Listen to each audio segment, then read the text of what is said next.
Seems the mic's not on. Is the mic on? Okay, new mics. Can you hear me now? How about the people in the cheap seats? Okay? No? Better? Jeez. Are we all right now? I feel like I'm eating an ice cream cone.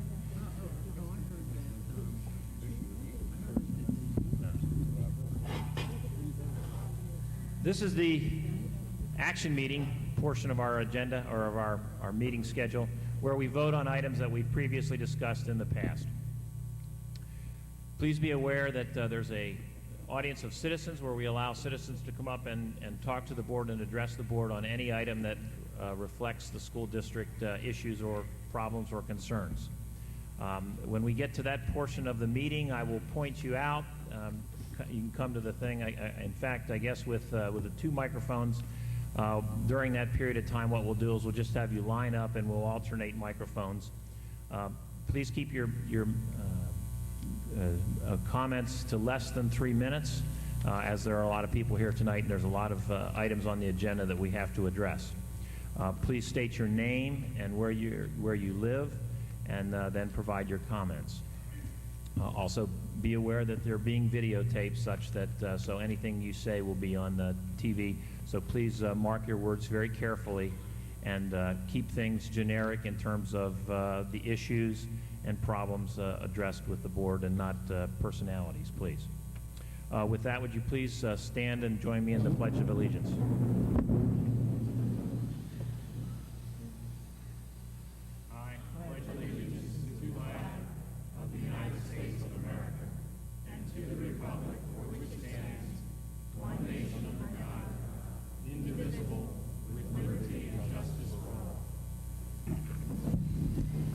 We have some proclamations for some of our outstanding students, so if Mr. Weir would help me, I'll go down front and meet with the students. As is our custom, we invite students to appear before the board to be recognized for their achievements: academic, artistic, musical, athletic achievements. Tonight, I'd like to invite Jim Crawford and the members of the North Penn High School State Championship girls track team to come to the microphone on my left, the center.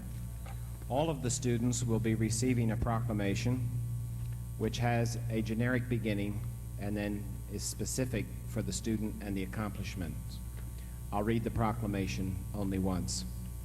Whereas many North Penn School District students individually and collectively perform distinguished service to their school in many activities, and whereas the reputation and image of the North Penn School District is built and enhanced by the performance of its faculty and students, and whereas the accomplishments of individual students in academic, artistic, athletic, leadership, literary, and musical endeavors bring positive community interest in school programs, and whereas the future of any community rests in the hands of its responsible youth. And then, as I said earlier, the student is named and the accomplishment is explained. I'd like to introduce Mr. Crawford. He, in turn, can introduce the young women who are accompanying him tonight and are here. Would you explain to us, please, the events that led up to this state championship? Thank you, Jim. I'll try, Mr. Weir. It won't be easy, but it was quite a process. Thank you very much for inviting us this evening. At this point, 3 of the young ladies are here with us that were involved in quite an unusual but very satisfying season for us. I would say, as most of you know, it's not usual, it's not a common thing to win a league championship. And even less than that are fortunate enough to have an undefeated season along with the league championship. Even fewer than that are able to say that they have won a district championship in addition to those other things, and district championship being in the 5-county Philadelphia area is extremely competitive. Even fewer than that have a chance to say they have competed in a state championship event, and even a very small minority then have the opportunity to say that they have won a state championship. And very fortunately, this past spring, our girls track team had that distinction. It was a difficult time for them, and I can't really explain to you in depth the pressure that was on these young ladies. during the season. I don't think they realized themselves how well they were doing until it came right to the end of the season, and realized, I would say probably a week before, that they had a chance to win the state championship. So I'm pleased that 3 of the young ladies were able to make it tonight. All 3 were medalists in league competition, in district competition, and state competition, and all scored points involving our championship at the state level. I guess I'll start with the youngest, which we had 2 sophomores. Beth George in the league championship was first place 3,200 meter relay, 4th place in the 800 meter run, and 1st place in the 1,600 meter relay. District meet, she was first 3,200 meter relay, 5th in the 800, and 2nd in the 1,600 meter relay. In the state championship meet, Beth was first in the 3,200 meter relay, 8th in the 800, and 4th in the 1,600 meter relay. So she has a lot of medals to show for those accomplishments. Congratulations, Beth.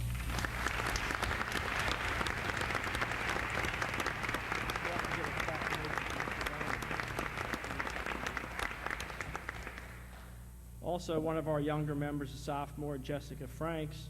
In the league meet, Jessica was 2nd in the 100 meters, 1st in the 400 meters, 1st in the 200 meters, 1st in the 1,600 meter relay. In the district meet, she was 3rd in the 400, 4th in the 200 meters, and 2nd in the 1,600 meter relay. And I will mention in the 1,600 meter relay, it was interesting, an announcement was made that North Penn was 7 points behind going into the last event. I don't know that the people running that event were aware or able to hear that. A couple said they were. Jessica said she didn't know about it. But anyhow, as the anchor leg, we were about 3rd or 4th. She managed to pass a 2nd place girl coming down the home stretch, and as a result of that, we scored 8 points in that relay when we needed 7 to win the district championship. So we won by 1 point, thanks in part to that anchor leg by Jessica. In the state meet then, she was 2nd in the 400 meters, which was a new school record. She was 5th in the 200 meters. She tied her school record, and then she was 4th with the 1,600 meter relay. Jessica Franks.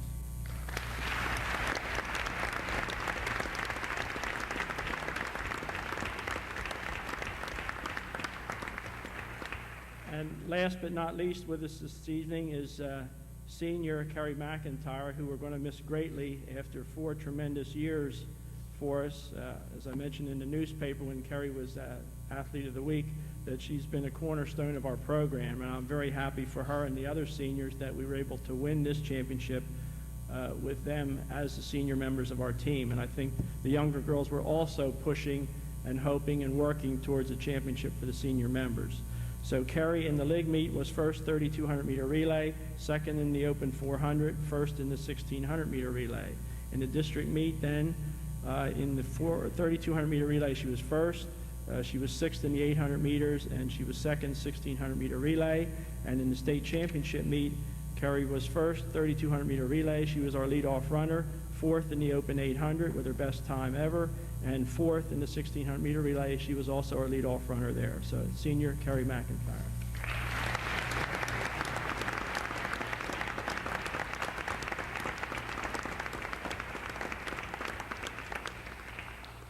We also had 3 other young ladies I'll just mention briefly that were unable to make it tonight. Carrie Schmelik, a senior, Erin Slocum, senior, and Janae Strader, seniors, were also involved in the league, district, and state championships and scored points at all 3 levels to help us win the state championship.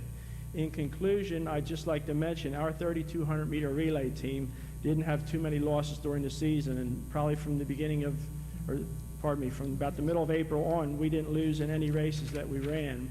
And in the Track and Field News, which is a national publication, our 3,200 meter relay team from North Penn was ranked 8th in the latest listing of teams across the country. And with our time in the state championship meet, we should at this point be 4th in the United States as a high school team 3,200 meter relay. So.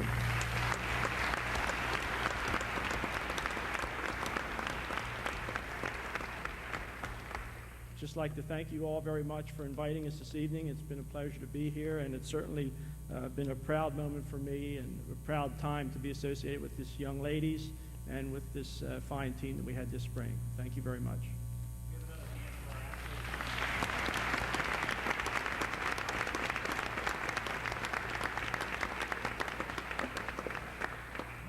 Jim, we also have an award of merit for you as the coach, and then the other certificates for the other the athletes that aren't here.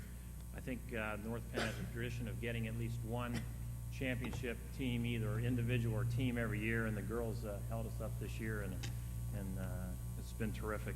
Good season for them, undefeated, really terrific, and a lot has to do with Jim and his staff. So, big hand for Jim.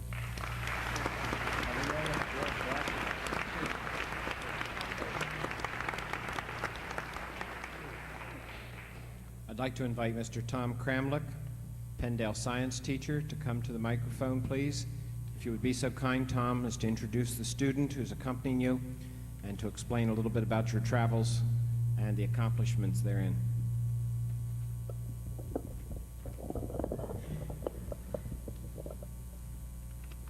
Thank you, and good evening. I'd like to explain the magnitude of the achievement of this young man next to me. This is Rishi Sanyel. He is a 9th grader and has competed this year in the International Science Fair in Hamilton, Ontario, Canada. Occasionally, a student from North Penn is fortunate enough to reach this level of achievement in science. And this year, Rishi has, in fact, made it to that level. That particular achievement, of course, brings a great deal of recognition and honor to the North Penn School District on the international level. The road to internationals, however, has a number of steps. Included are first the local Montgomery County Science Fair.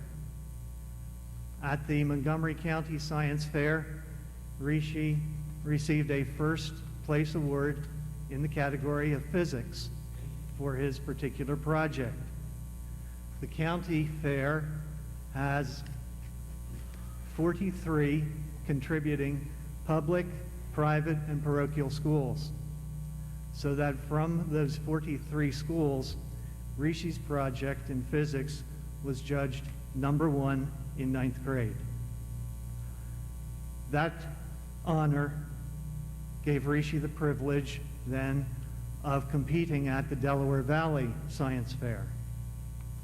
The Delaware Valley Science Fair includes 10 counties, the 5 in southeastern Pennsylvania that surround Philadelphia, all of the state of Delaware, and the southern part of New Jersey. At that fair in April, Rishi was judged first in the category of physics for 9th grade.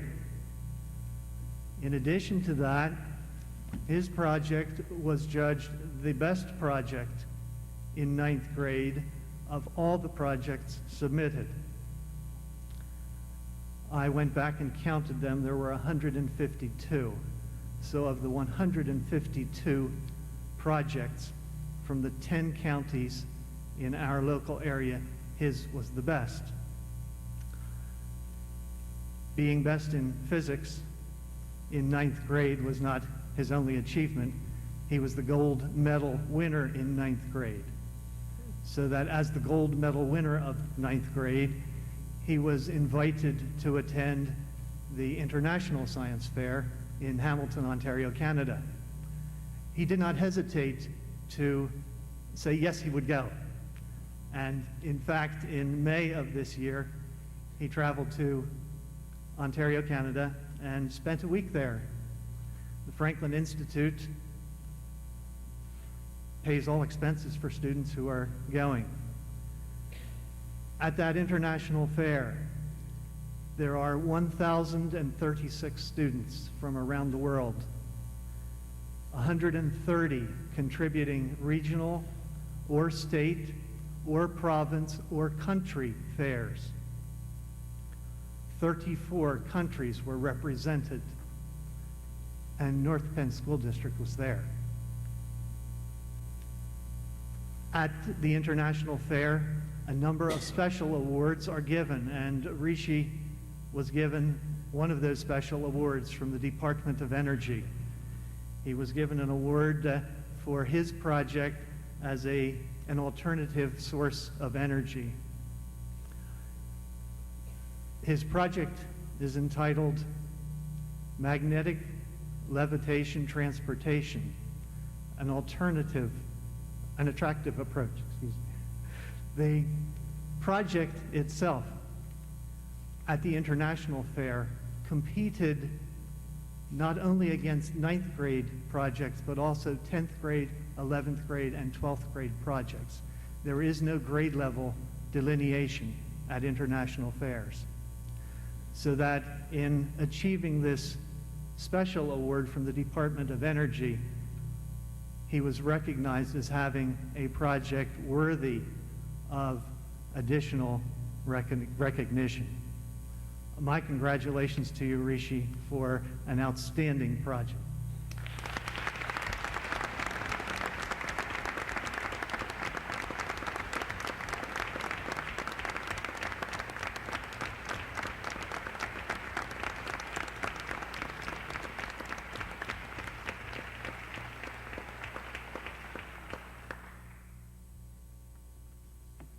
Tom is also an award winner. Thank you for helping him with working with him on his project. Thank you. Thank you.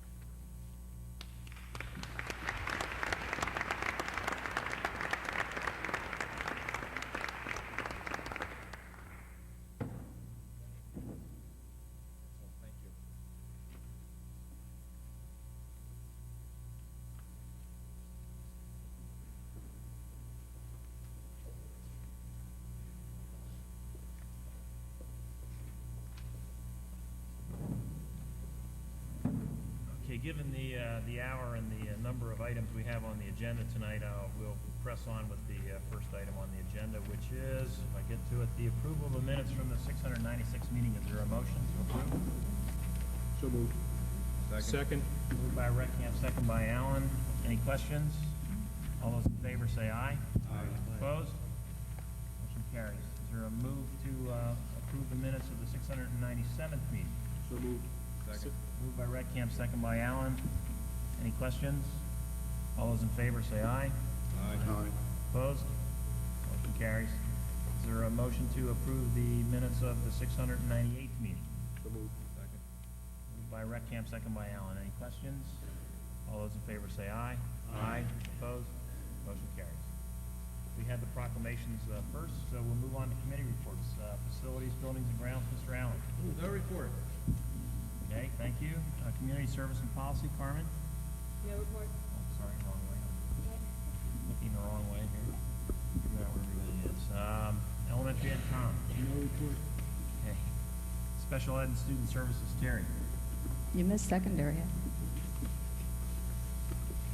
Oh, I'm sorry. Secondary, Ralph. No report. Okay, now, student services, special ed, Ms. Pikowski.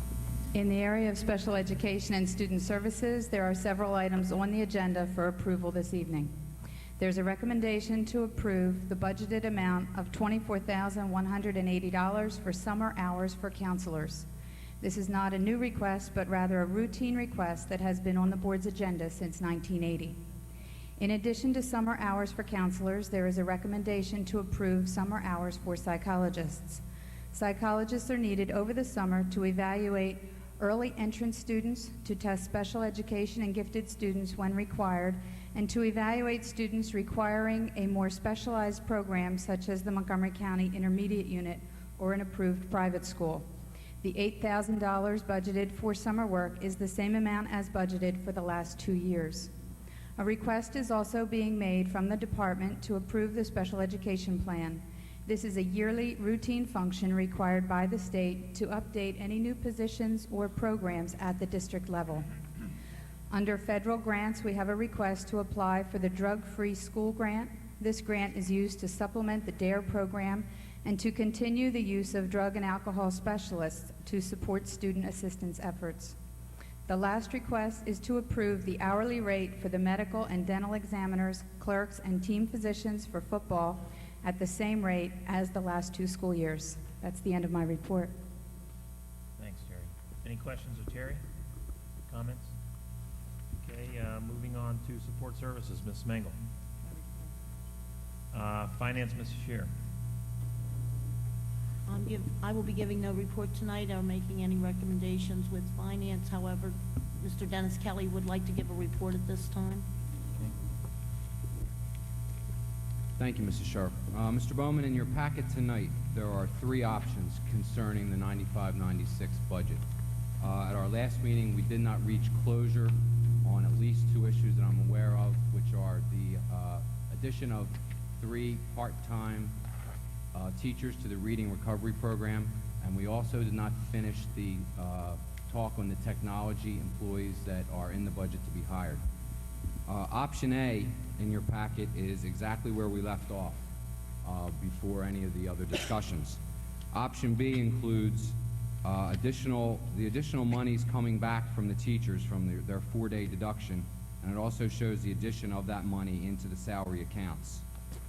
Option C continues that, but also adds $78,000 in for reading recovery teachers, but shows the deduction coming out from plant equipment. In all cases, the budget is still listed as coming in at 14.6 mils. The answer I need from the board tonight is what the total expenditure budget would be. Okay. And we'll vote on that during the... You'll be voting on that later, Mr. Bowman, but I didn't know when you wanted to continue the discussion of those objects. Fine. Thank you, Mr. Kelly. Having a good night tonight. Is that it then, Mrs. Shear? Yes. Okay. Personnel, Mr. White. No report. Legislative, Mrs. Leahy. Just to note that as of 6 o'clock, the House was voting on the choice bill, and as of yet, at least at 6 o'clock, they had not come up with a majority vote, so that is still being decided, and I believe it's going to finally come to a vote tomorrow, so we should know tomorrow what the final decision was on the choice bill. That's Okay. all. Thank you, Ms. Leahy. Any questions of Carmen? No report from the MCIU. North Monco, Ralph. No report. Merck Science Partnership, Mr. White. No report. Any other committee assignments that we have?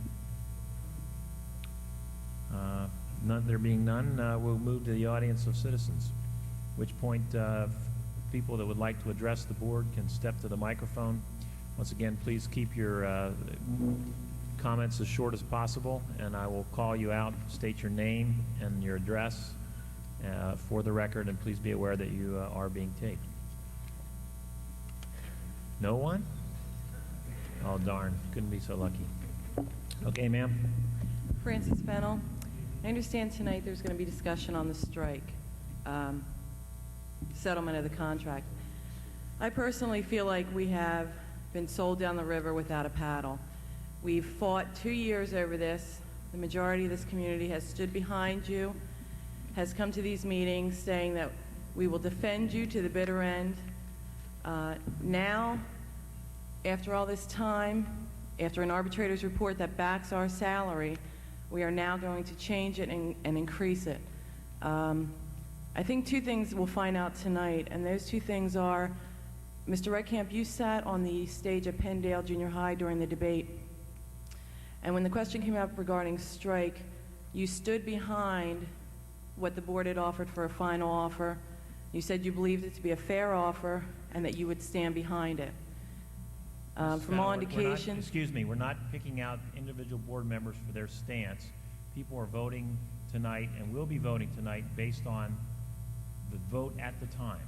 So Well, I would just like to know if please do he's not- true to his word to the public. I mean, that has a lot to do with us. Well, So we'll find that out tonight. that's your perception, ma'am, and not fact Dick, necessarily. during the, when the board debates this, I will specifically state my comments. Second, I think it's become a pocket issue now, and I think tonight we'll find out who the pocket people are and where the loyalty lies, whether it lies with the teachers union or whether it lies with the community at large who will be paying the bill. Thank you. My name is Chuck Hammond. I'm from Montgomery Township. Before I begin, let me say this community has every right to know the terms of the contract. Don't you ever forget who elected you. You're up there to vote our wishes, not your own personal agenda. Since last October, when this board made their best and final offer to the teachers, the community has supported all your efforts. We applauded your courage to stand your ground through the many months that ensued. Parents endured the 3-week teacher strike and still supported your position on salary increases for the teachers. Many months of bickering left the conflict unresolved until it finally went to an arbitrator. An election played out, and once again the community supported the board's position on the best and final offer of October 12th. Amazingly, the arbitrator supported the board's position on salary increases. Suddenly all the lies surfaced. There is some kind of secret deal that takes place behind closed doors without the negotiating chair, which suddenly increases the 93-94 salary from 1.25 to 2.5. The 3.2 increase over 94 to 97 becomes 3.7 for 94 to 98. The community is betrayed. We trusted you with our best interest and you lied to us. The conspiracy really comes through when the money, some $1.2 million for 93 to 95, is already in the $4 million plus budget deficit as presented to the people. What dummies were we to believe that the budget numbers represented the best and final offer of the school board from October? Who was in on this charade to include these inflated numbers in the budget? The teachers got their 17% demand after all. It only took them 1 year more. With the community already with a $115 million debt, this extra salaries increase of more than $8 million over the life of the contract is ludicrous. You are leaving a great legacy for the new board to try to pay for this excessive salary increase in the ensuing years. You lied to the community big time. We gave you guidance and you ignored it. For every board member that votes for this contract agreement, I do not ask for, but rather I demand your immediate resignation. All of you that participated in this charade should be ashamed of yourselves. You lied to us and betrayed this community's trust. Thank you.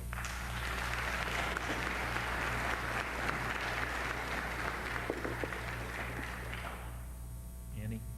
Andrew Latavik, Tillmanson. In any diverse community, there will be differences. This is to be expected.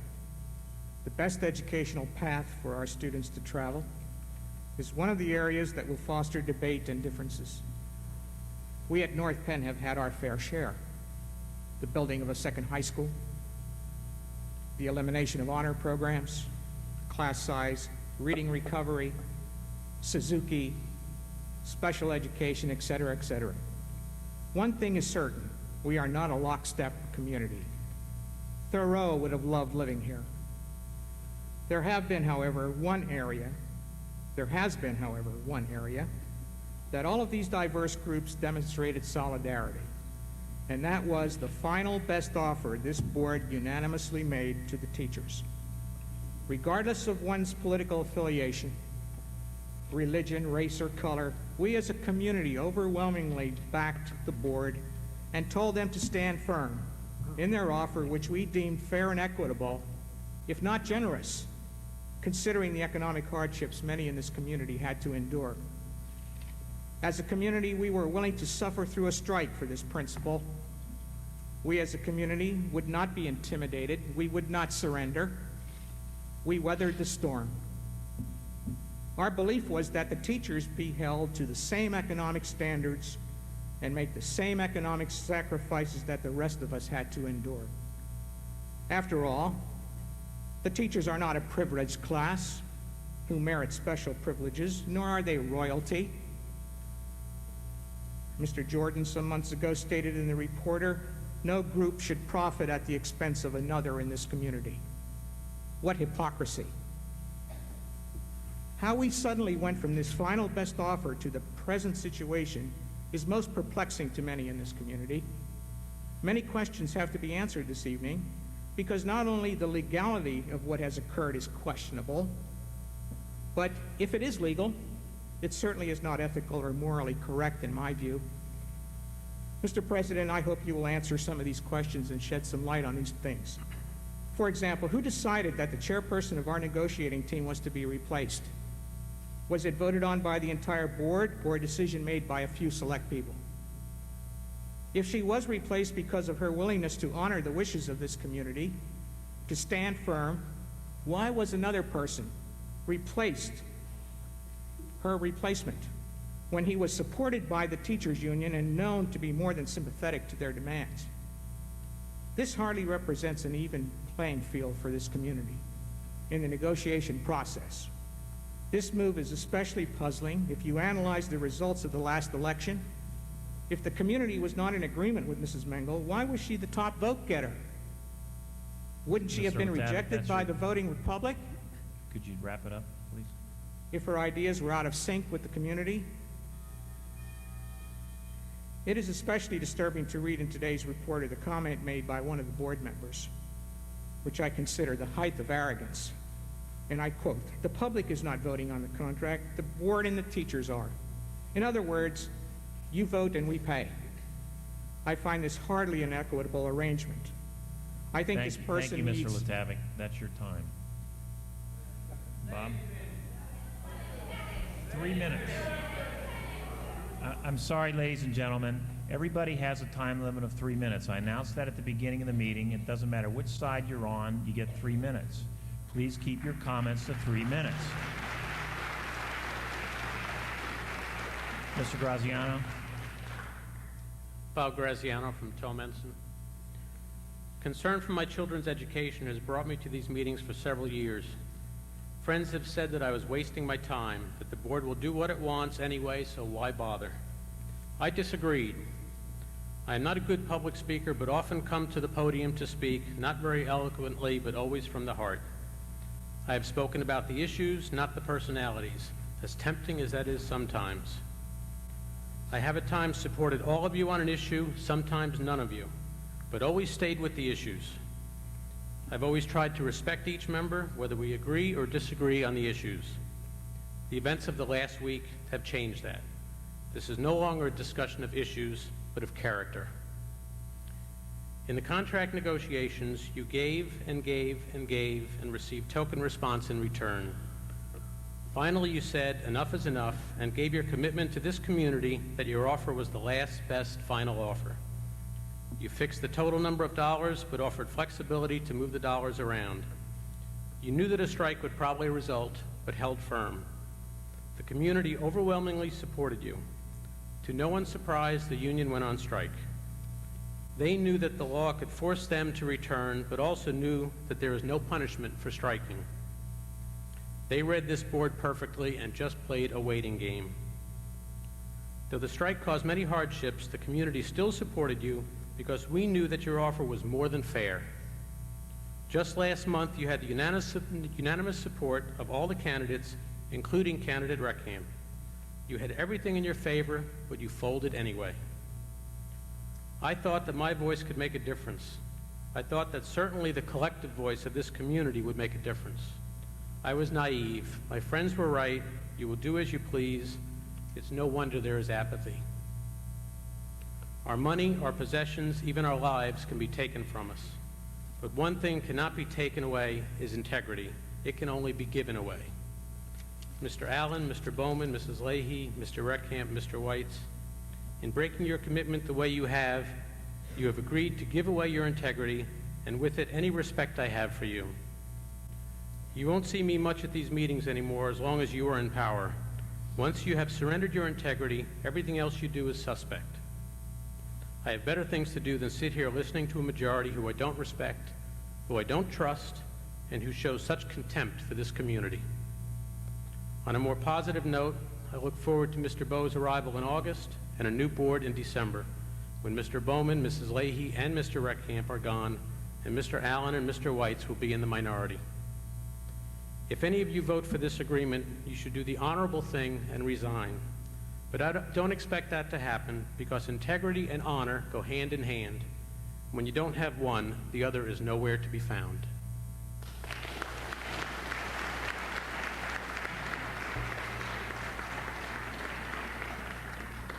My name is Debbie Brown, and I live in Towmenson Township.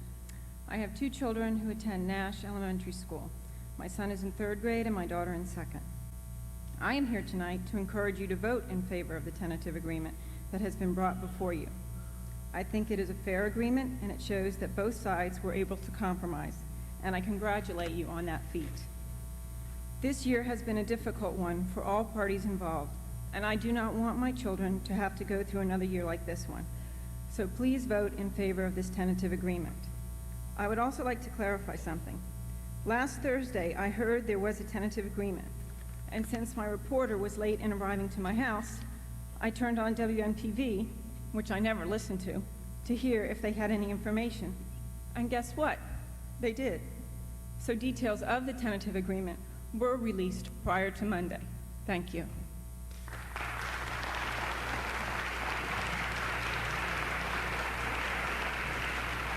Yes, sir.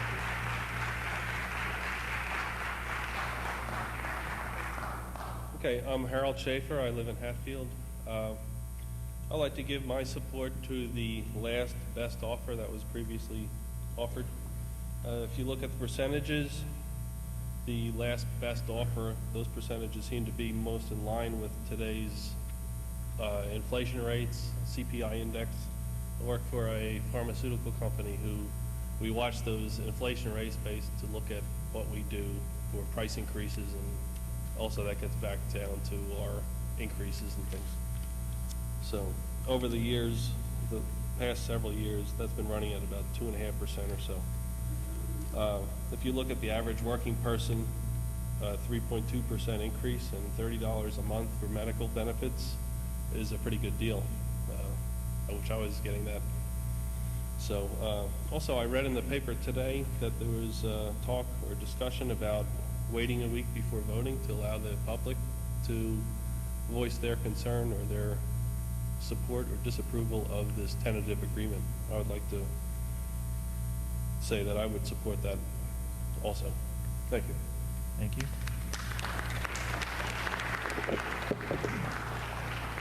I'm Linda Abram from Upper Gwinnett Township. I come with an unprepared speech, just basically again from my heart. I encourage you to vote for the approval of the contract. You are sitting there, and we have entrusted you with the ability to understand all of this, to sort it all out, and to make the right decision.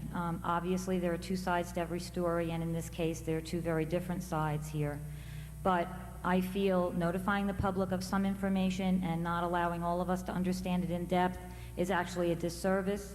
Many people out there have a lot of misinformation right now, and I think that does more harm than good. You are here and you're elected to be able to make these decisions. I applaud you for coming to a compromise. I think we need to concern ourselves with the education of our children. We're already halfway into this contract, and I think it's time to settle. Please do so. Thank you.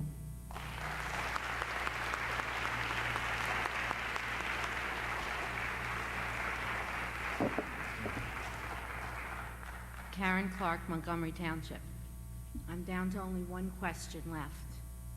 I need to know, and I think this community needs to know, Mr. Schmidt, why this board and the negotiating teams, whoever they were, couldn't wait 24 hours to see how the teachers voted.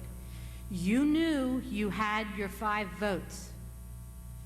If the teachers had voted down the arbitrator's report Thursday night, you could have made this deal or any other deal. Why couldn't you wait till they had voted? You know, I don't expect an answer now, but I'd like one before I leave today. Thank you. Ms. Mann. My name is Terry Giangeli from Montgomery Township. My sincere thanks to Dr. Persing, Mr. Schmidt, Mr. Allen, Mr. Weitz, and Mr. Clemens for meeting on June 7th and being responsible for bringing us this contract tonight. The mere fact that we have a contract tonight proves one thing. When certain members are not invited, progress is made.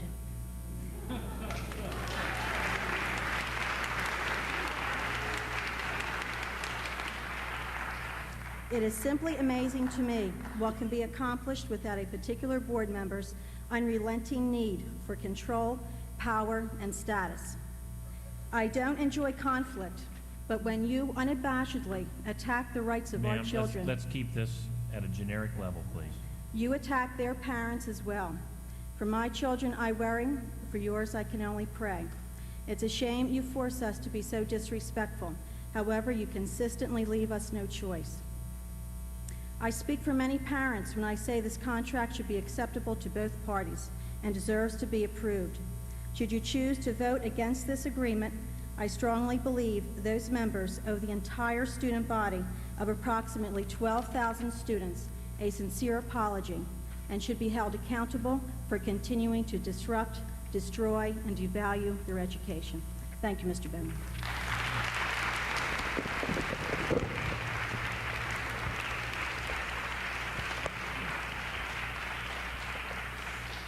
Dorothy Curry Lansdale. Negotiations is, of course, the art of compromise. It involves give and take. And as I've been sitting here reading this proposed contract tonight, as I've been sitting here, during the beginning of the meeting doing that, I've noticed there truly was give and take on both sides. I mean, some people will say that the board is giving. Yes, of course we're giving. I mean, this isn't anything new. But let's look at what we're getting also. We're getting 2 additional days in the teacher contract, in the teacher's annual work week, or pardon me, work year. We are also getting no retroactivity, a big savings to the district. This is unheard of. This is the thing that is most often given in order to settle a strike, to settle a contract. We're making major strides on benefits. I mean, not just the co-pay, but look at what we're doing as far as the least costly. This is going to mean savings in the future. And where are we giving? Yes, we've given on salary. But the teachers have also given. And I think, in my opinion, this is a fair contract.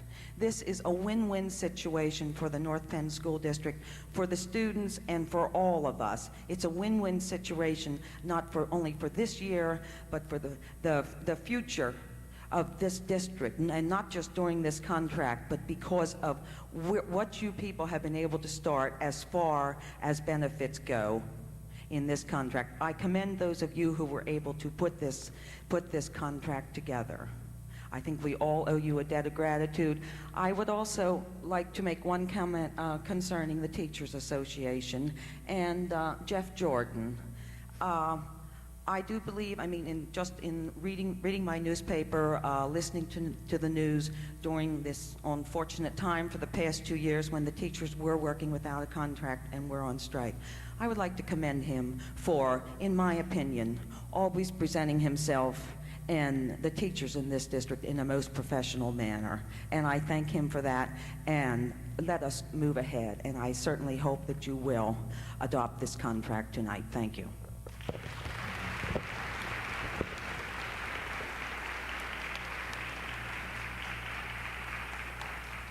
Mr. Bailey. Charles Bailey, Upper Gwinnett Township. The North Penn School Board has a moral obligation to pay attention to what the voters want. In the May primary, the single issue that dominated the election was keeping costs down.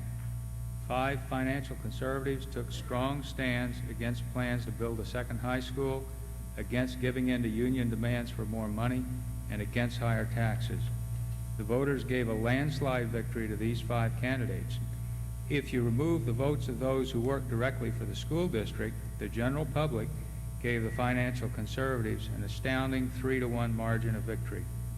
Spokesmen for the spending minority have written letters to the editors and sound-offs to claim that this lopsided result happened because of poor voter turnout, 25% countywide, they said. The real results are otherwise. The voter turnout in North Penn was dramatically higher than places outside of North Penn. The average for North Penn areas was 34% voter turnout, ranging as high as 40%. In the other areas, the average was only 21%, with many areas down around 18 to 16% voter turnout. The voters clearly stated what they wanted. They came out in large numbers. They gave an overwhelming vote for financial responsibility. Additionally, over 1,200 people in this community petitioned the arbitrators to back the school district's last best final offer last fall. The arbitrators listened to the people. You should too. The union's decision to strike was an exercise in greed. It angered the voters. The voters are offended by being compelled to pay a union a 49% salary increase over a 4-year period when inflation was only 16%. As a result, their 93 salaries averaged over $51,000 a year for a 37-week school calendar. This is $13,000 per year more than the Catholic schools. Also, it is 25% more than comparable groups in private industry, according to North Penn District study by Hay Group, a compensation consultants for Merck. Many voters must depend on Social Security benefits, which have increased only 72% as much as the CPI over the past 11 years. Any increase in excess of 2.1% will exceed their COLA based on a CPI of only 2.9% last year. These voters are particularly angry. Many of them earn only $20,000 a year, and they're paying increases to people who are earning over $50,000.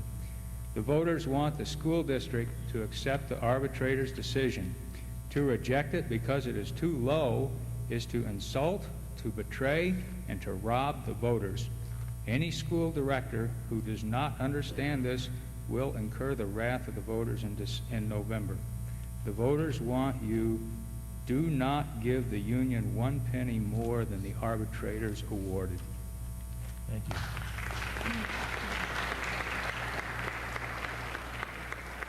I'm Judith Thomas from Hatfield Township. I'm sure that many of you wish that I wouldn't be here tonight or wouldn't be speaking, and so do I. This is the meeting we should have had in September, and I wish we had in September, and we would have put it behind us then, but I'm glad we are having it now.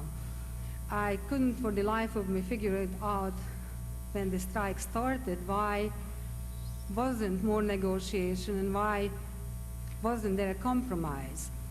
And then watching the events over the past few months, I realized that you have to want to come to a compromise, otherwise it's Dr. not... Thomas, could you stand closer to the mic? I can't. Yes, otherwise it's not going to happen. We can again stand here for years. We could have a meeting like this every week for the next 3 years, and everybody can bring arguments for and against the settlement, good and bad arguments, and we wouldn't get anywhere. The current tax situation is that the money which is spent on education in this district is coming out directly from people's pockets. So no matter what, a certain segment of the population is going to resent it, every penny, especially people who don't have children, because not everybody, but a lot of people, because they are not directly involved or affected by children's education. But that doesn't mean that the war, what we are having now, should go on forever. This has been almost a year of terrible controversy and a bloody war. We can go on. We will not convince each other. That's why I was very happy to see that actually some people were able to come to a compromise. There is no other way to settle this but through a compromise, and I urge you and beg you to please vote for this tonight. Thank you. Thank you, Dr. Thomas.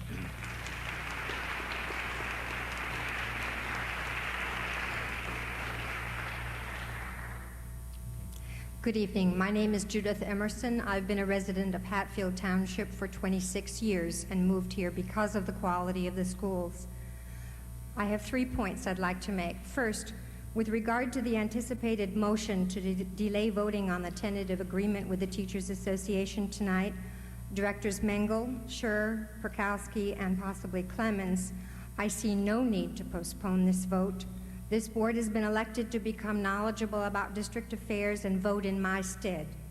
I expect you to do this and leave the board when you're no longer interested in doing so. This board voted down the arbitration panel report, and I must say that I am distressed that there seems so little willingness on your part to settle the contract issue. If we cannot agree with selected mediators, then what options remain? Several board members have suggested that teachers be treated as police and firefighters are.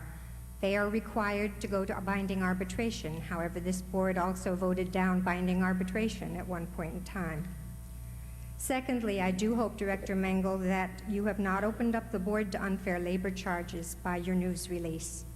And third, to all directors, I urge you to vote for the tentative agreement with the North Penn Education Association.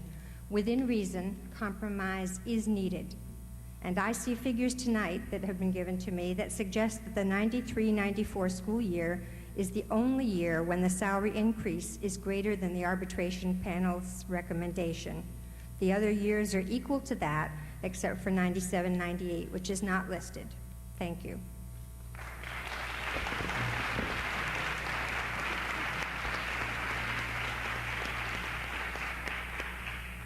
Okay. My name is Vince Sherpinski. I'm from Talminson Township. First, I'd like to express my concern about the contract deal, the budget, and a few other items first. First, I'd like to say that I heard someone tonight say that progress comes when you exclude somebody. I'd like to tell you that that progress comes at the expense of those who you exclude. I don't appreciate you offering more when in October you made me endure a strike, put 2 of my children out of school. I had to tolerate that inconvenience. It was financial. I'm sure it was for the district. You said you were going to hold the line on a final best offer. Now things have changed. I read this week in some of the newspapers that a few of your board directors said that if this new deal cost significantly more, you might not support it. Well, I'm not going to ask you to hold your word from October. I'm going to ask to hold your word from this week. I think you should review this contract, the total financial analysis of it, and as you'll see, and one board member agreed with me on the way in here tonight, that it costs $3.5 million more. Anybody can settle a contract with more money. That's one point. The other point is, as I see it has no impact on the budget, I can only assume that it was budgeted for.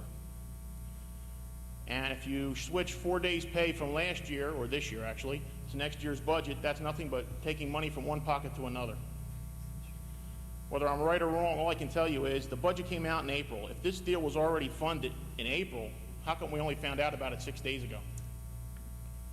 I won't demonize the union to say this. All they do is put their hand out. It's up to you what we put in it. I ask you to hold on to the final best offer. It's fair. The arbitrator ruled in our favor. The community supports it. What more do you want? If the union doesn't agree to it, that's their choice, not yours.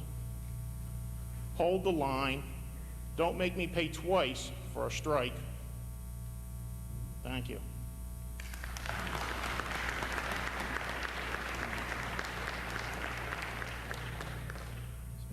My name is Linda Totten from Montgomery Township. I want to thank the committee for coming to a tentative agreement despite the arbitration offer. I think it's a very fair one. I want to make 2 points to those people that believe that the community is backing the original offer of October. Where is everyone? In October, this room was full. There wasn't a seat that could be had in the first half of the auditorium. That was community backing to come and understand the facts and learn the issues. Tonight, we see only a small group of people here because most people feel, oh, thank God, it's been settled. At what price?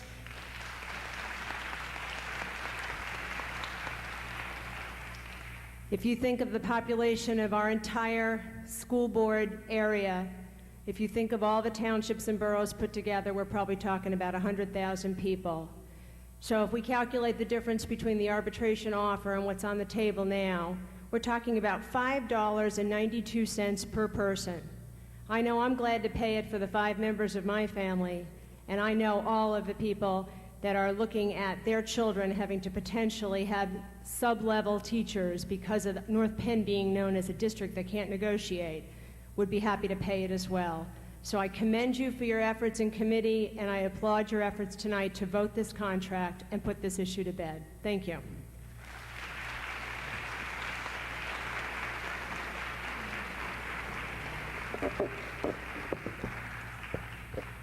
My name is Suzanne Laverty, and I'm a resident of Lansdale. And I'd like to start by saying that I, too, am a taxpayer and a member of this community, and I'd like you all to know that there are obviously many different definitions of those two terms. Some of you contend the community needs this time, needs extra time, extra week, more time than it has had to understand this contract. Well, I am a member of the community, and I am outraged that anyone would even suggest that after 2.5 years, you or I or we need yet another week to figure this out. This contract seems very reasonable to me. After 2.5 years, I would hope and expect that every single board member would be an expert on how to read contracts, how to apply the formulas and do the math and the understanding of the numbers involved to analyze any contract offer. What do we gain by waiting one more day, let alone a week? I don't need another week. Why should you? This community is weary of watching grandstanding, public posturing, bickering, and stalling. We need this matter resolved. We need to heal and move on. This agreement was the result of compromise and negotiation, two ideas that I value greatly, and which apparently some of you do not. The tragedy is that it was not allowed to happen sooner. Since we cannot please everyone, not every citizen, not every teacher, the best we can hope for is reasonable compromise. I believe this agreement is it. I praise those of you who are putting the well-being of this community and its children before your political careers. You have my respect. I urge the board to vote tonight to accept this agreement.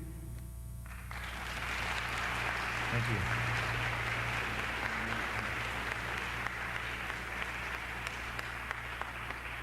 you. Name is Donald Riley, village in Chamonix Falls, Montgomery Township.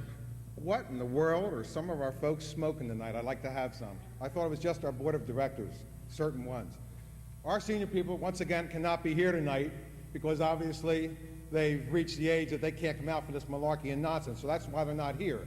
But you people don't seem to see, certain people should certainly be able to see, where they were on Election Day, on the Republican ballot and the Democratic ballot.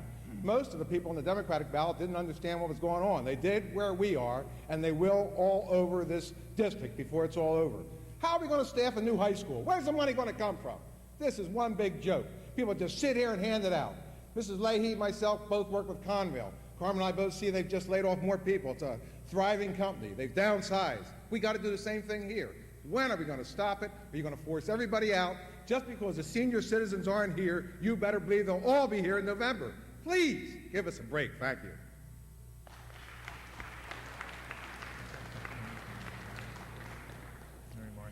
Hi, my name is Mary Martha Whitworth, and I'm from Taliesin Township.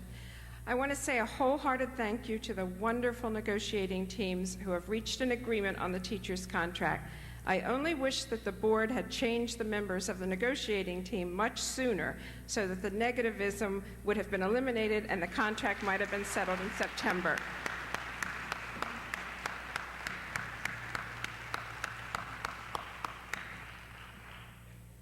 I also want to thank our great teachers who have overwhelmingly approved the new agreement. I strongly urge the board to approve this agreement tonight, not tomorrow. This district cannot afford one more day of friction, stress, and unrest. We must move on to other important issues, begin to heal our wounds, and make North Penn a district of excellence again.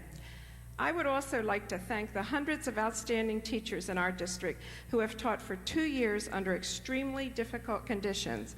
No contract, tremendous stress, missing administrators, crowded classrooms, much vocal anti-teacher sentiment. These very professional teachers have continued to give our children an outstanding education through it all, and they should be commended. I hope that every parent will write a thank you letter to their child's teacher before the end of this year. North Penn teachers are the greatest, and they certainly deserve our support and appreciation. Thank you.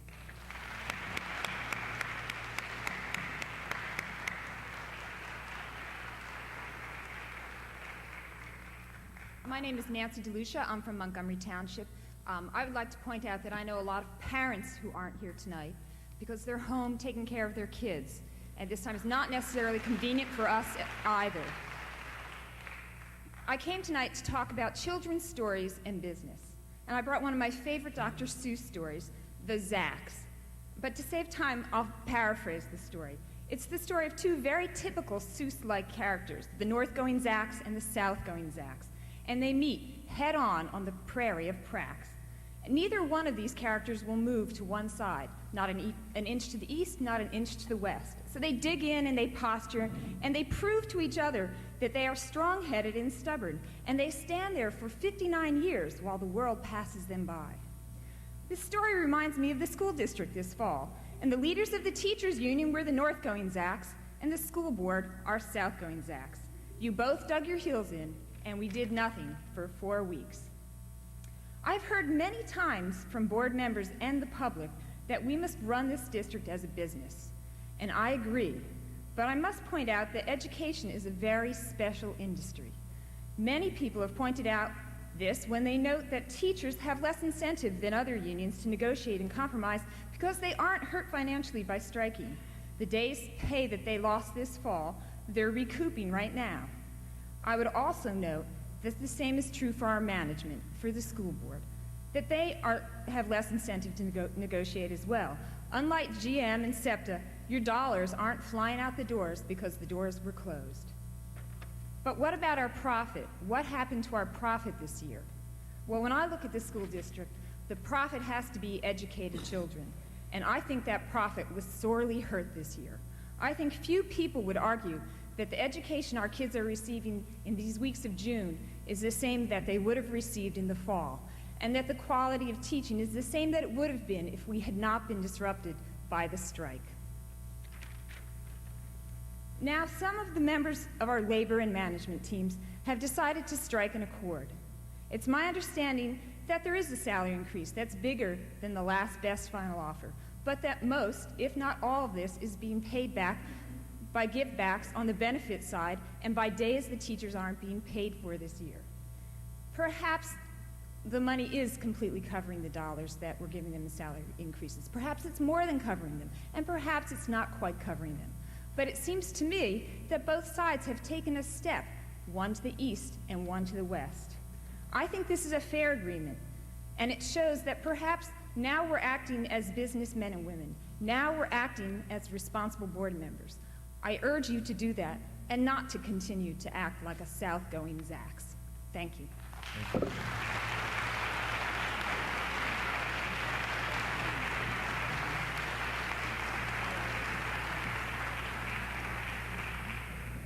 I'm Bill Taylor from Lansdale.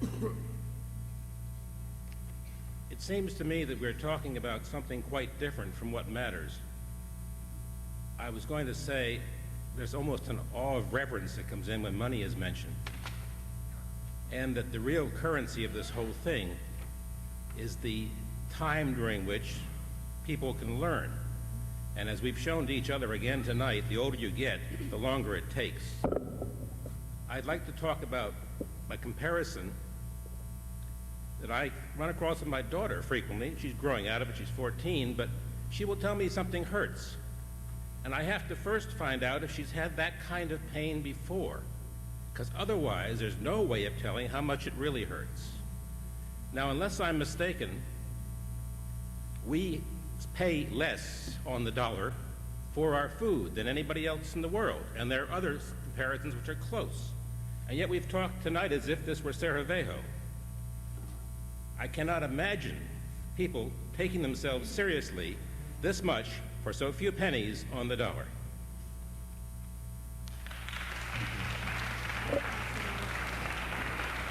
Yes, ma'am. My name is Myra Gibson, and I'm from Lansdale, and I think I'm here with some bad news for some of you. My husband is an actuary with a Big Six accounting firm, and when we saw this in the paper yesterday, I knew it couldn't be right. So he went to work on it, and we came up with a corrected form, which we're gonna, I don't know if you all have it yet or not. No, you Can we pass it up there? Pass it down, please. The problem is that a lot of these numbers were inaccurately reported. The final offer values that we got were pulled from the NPTA chart. The NPTA calls the $4 million figure the salary increase for the final offer. This is the increase for the 4th year only. It is not a cumulative number. It is just the 4th year only. The NPTA does correctly label the additional salary dollars above the final offer as $3.5 million. That's right, you did that one right. What happened wrong, though, was that you tried to add the cumulative number with the final year number. You added the $3.5 million with the 4.7, and then you tried to say that it was $8.2 million was the total salary cost. That's where you're wrong, and that's very misleading, because a layperson looks at this and says, the old offer was $4 million and now it's $8 million. Are we paying them double? Hardly. We're not. At best, the values compared in this chart are inaccurate. At worst, the presentation appears to represent an intentional attempt to mislead the public. Taxpayer Association. Taxpayers better listen up. In either instance, it is irresponsibly created and adds an ill-timed new degree of confusion to an already painful negotiation process. The next time you put a chart like this in the paper, you better check with an actuary or an accountant.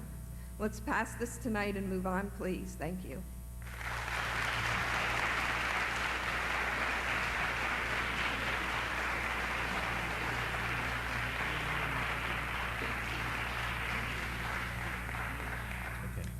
Mr. Bowman, my name is Jim Lukens. I am a teacher here at the high school, and I am not a resident of the district, but I would ask your permission to make a brief statement.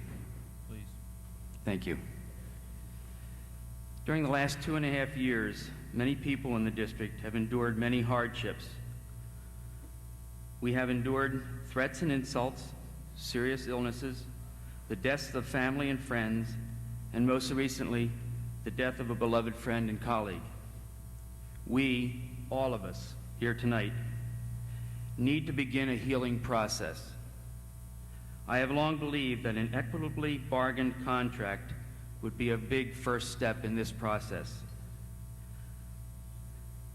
The politics of hate, spite, erroneous information, and prejudice have no place in a healing process. Differences of opinion are necessary.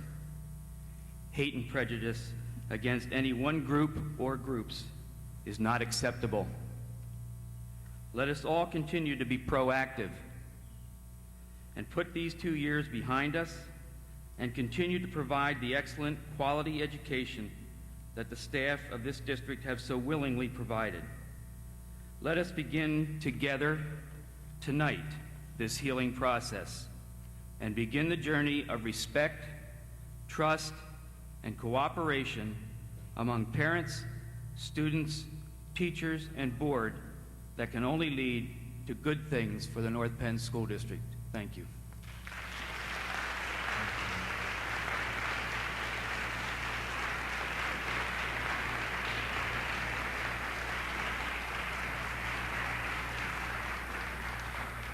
My name is Cindy Manis. I'm with Tomenson Township. I'm here tonight to thank the negotiating team who put together this tentative contract. I'm very proud to be part of this district. I have 3 children in this school district. I'm also a marketing consultant who works with a large corporation and spends most of my time in a room negotiating with people. That's what I do for a living. I'm very proud. I can finally say I'm very proud to have you all hopefully getting this resolved. Thank you.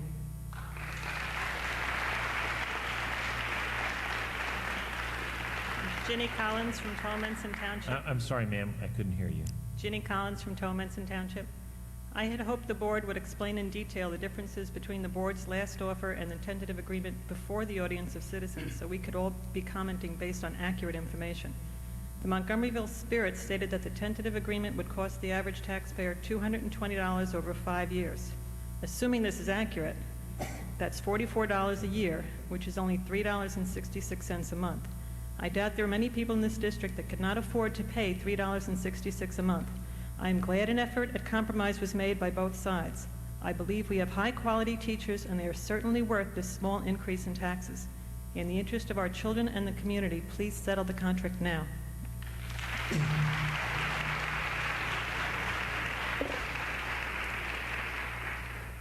My name is Walter Kuzma. I live in Tolmanson Township.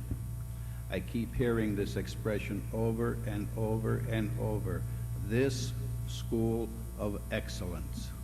948 average SAT score does not make it a school of excellence. Granted, you have some students that are very intelligent. Pennsylvania is 6th on the amount of money they spend per student. They are 46th in the SAT scores. That's not an excellent record. We have to do something. Lansdale Catholic took 93% of their students, took the SAT test, and scored approximately 30 points higher than North Penn. Is that a super-duper school of excellence? Now, this contract that you people have made sounds sneaky. It even sounds like there is some collusion between some of you and the union. I don't care what you want to say. It sounds like it. I didn't say it was. It's very possible. Let Walter speak, please. Okay. What we're going to find out tonight is which of you speak with a forked tongue. And those of you that do, put on your black hats and ride off into the sunset. Thank you, Walter. My name is Eileen McMullen from Lansdale. I can see how the board gets confused. I'm a little confused myself tonight. The last time we all did this, the overwhelming majority got up here and told this board to hold the line, dig their heels in, and not give in. Now, I don't understand. Everybody that was ready to hold the line before is now walking up and congratulating a negotiating team that did what I could have done. I could have negotiated this contract. I could have walked up and say, here, have more money, you know, and we'll settle this, because that's exactly what they wanted from the beginning. If we were going to do this, we should have done this in October. We didn't need to do this now. If we were going to give the store away, the time to do that was in October, not after a long, hard, difficult strike. So I really don't know what happened in between. All I know is I have a 14-year-old that is due to graduate in 1999. Look at your dates and your numbers, folks. If anybody's in the situation, that is the year I can pretty much say the next strike is going to happen, because there is no incentive not to do it as soon as this contract is over, because the board in this area folds to pressure. I urge the board not to fold even at this belated date. Don't give in, and the people that are holding firm are holding on to principle. Thank you.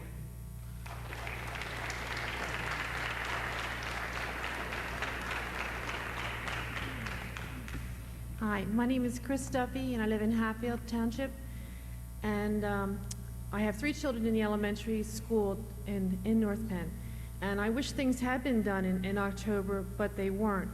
I urge all the school board members tonight to vote on this tentative agreement so that we can show that they were a compromising group. I firmly believe that a little give and take. You just can't dig in and not make some compromises, and I felt that way back in October.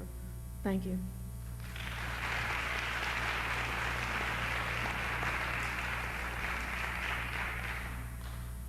My name is Jason Bechtel, and I live in Towmanson Township.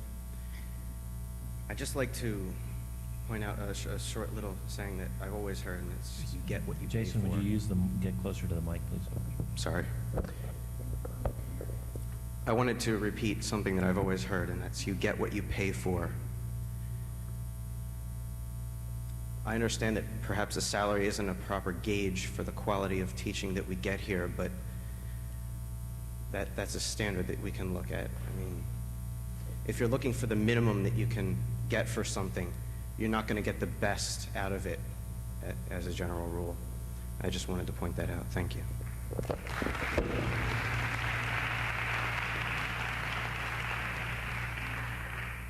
Anyone else wish to speak, please come to the microphone, and then we're going to cut it off. Eileen Crawford from Upper Gwynedd. We can't let you guys off the hook this early, right? You were hoping to get home before 2 or 3 in the morning.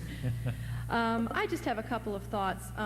Reflecting on the past week, I have to tell you that I'm saddened by the way I think that these negotiations have been thrust into the newspaper somewhat irresponsibly.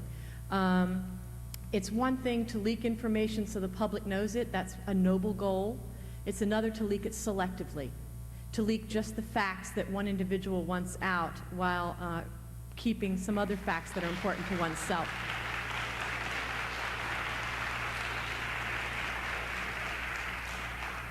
In addition, I find it extremely upsetting to open the newspaper and see an interest group's table presented as fact when all it takes is looking at a calculator to see that the mathematics is done incorrectly. Not everybody has a calculator. People trust their local newspaper, and they looked at that, and I'm sure many believed it was factual.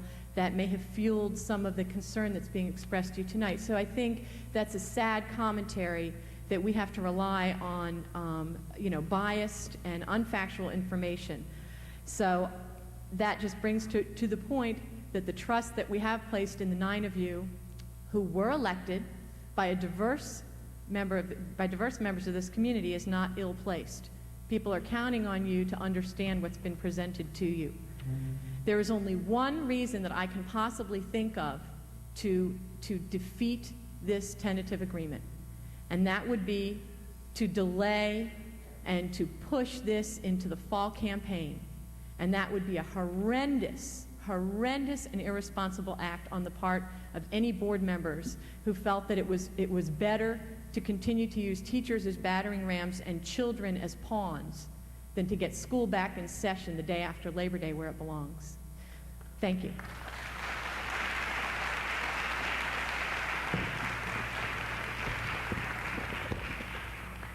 Sharice Krieger from Montgomery Township. I'd like to address the big lie. In October, this board, 9-0, told the community you were steadfast behind the last best offer. We rallied behind you. We came here numerous evenings. We endured the strike and the costs to ourselves involved with it. After the strike was resolved, the teachers went back to work. Many of us continued to come to the school board meetings. And at one of those meetings, it was decided that the teachers would suffer a reduction of 4 days' pay for going out on strike. I thought I was coming tonight to do a rendition of the school board shuffle, but I have decided otherwise. I am offended by the movement of members of this board over the last week. The second lie on the reduction of pay made many in the community feel that enduring the strike was worth it because the teachers paid a financial cost. 2 days ago, the community finds out that the $1 million that was reduced from the teachers is in next year's budget and will be paid back to the teachers next year. That's great. That's just great. I can't understand why a clever political ruse as the one that the 5 board members up there tonight, they are intending to vote on this, I'm certain, put this community through. I don't understand it. Was it the election? Was it the primary? Did you want to wait to see what the results were? That's the perception in the community. There's also a perception and rumors in the community that members of this board will be resigning by June 30th. Is this a cut and bait tactic? Let's give the teachers a parting gift for all they've had to endure. What about what the community has endured? And what about what the community is going to have to endure to pay the price for this contract? I wish, Mr. Bowman, that you had waited until after the hard financial facts could have been discussed first and then allowed for public comment. But because you did not choose to run the meeting that way this evening, I would like to render my support for the continuation of the vote, or the delay of the vote, until next week. I have in my hand one manila envelope with two preliminary budgets. The final hasn't been issued yet. I have sheets from the North Penn taxpayers. I have a breakdown from a school board member, two separate breakdowns on what the final cost of this is going to be. And it is very confusing. The people who have gotten up here tonight to say that this increase is only $3 a day, please, can we look at this collectively?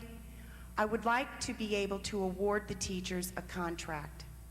But could we please, for the first time in the history of probably the NPEA, award a contract that includes a merit schedule? I would like to know if any of the board members can absolutely justify this based on the fact that SAT scores continue to go down, the continuing education percentages continue to decline, and the only message that this tentative agreement is going to give the community and the children in the community is that strikes work. If you want your money, go out on strike. Hold the children hostage, hold the community hostage until you get what you want. It's not right.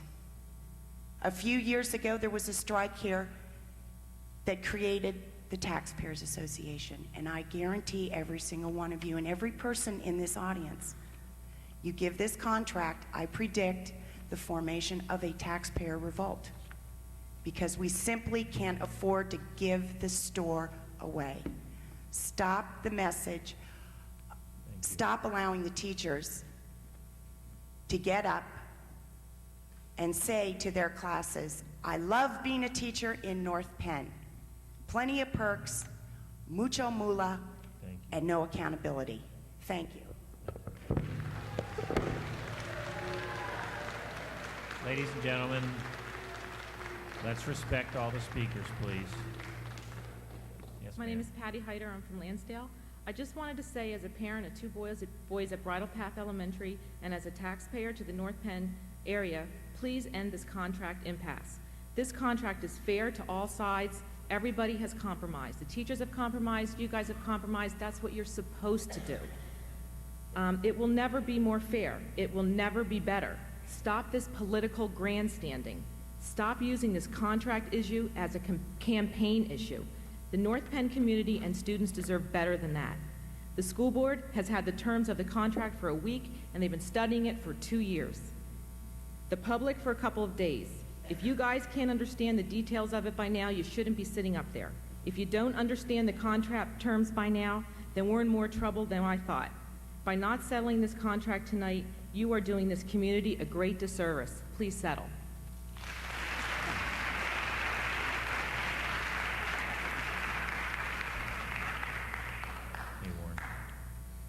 Warren McNeil, North Wales Borough. We do have a student in this district that scored 1,600 on the PSATs, so I think that is very important. But I'm here tonight to ask this board to make it 2 in a row. A few weeks ago, this board voted 9-0 to hire a new superintendent. It is my hope and my dream tonight that those board members who have steadfastly said hold the line now will come to realize that compromise is what this is all about. Our children have endured a strike. This has gone on. It has divided this community.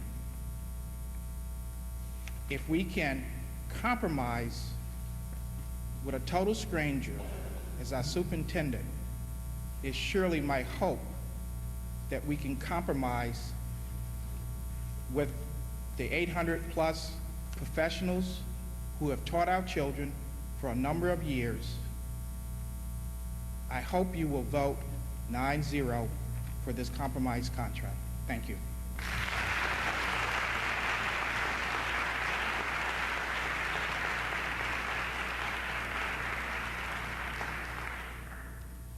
Carol Ditzler, Hatfield Township. I feel it is unfortunate that we could not stick with the last best offer, but obviously our board negotiating team was blessed with the insight to realize that if we did indeed stick with that offer, we would be faced with another year of disruptive strikes.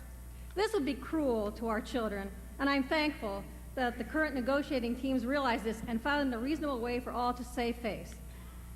The contract offer is a bit more costly than we would like, but not exorbitant. For a few dollars per resident, we can have peace within the district for 3 years.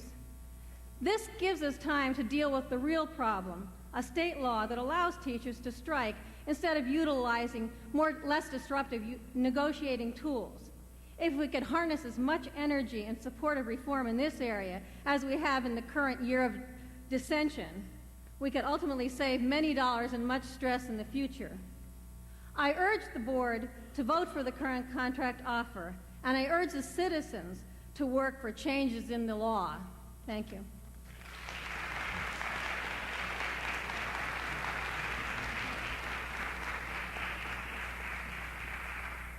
Good evening. I'm Nancy Alfred-Sisson. I live in Thompson Township. Nancy, could you Sure. get closer to the mic? How's that? I'd like to remind the board and Mr. Bowman of something he said at a meeting several months ago, that we have to move on. No progress has been made at all this year in the way of educational process. And on that note, I have concern that's in the agenda for this evening. Dr. Fike is being recommended for approval as Director of Elementary and Secondary Education for only a 60-day period out of 6 months. I fail to see how it's possible to offer quality education to 12,000 students when one person is coordinating curriculum to all levels. This used to be a 2-person job. I think that shows at some level where this board and this district is headed. I'd like to see that the board accept the contract as it is now. I felt that way back in October, and I continue to feel that the compromise was needed. And I'd like to move on to the business of hiring administrators who can deal with the curriculum and dealing with the quality of education. We need to move into the 21st century, and I think, unfortunately, that some aspects of the North Penn education is sorely lacking. So if you would accept the contract and move on to other business, I know quite a number of parents would be vastly appreciative. Thank you.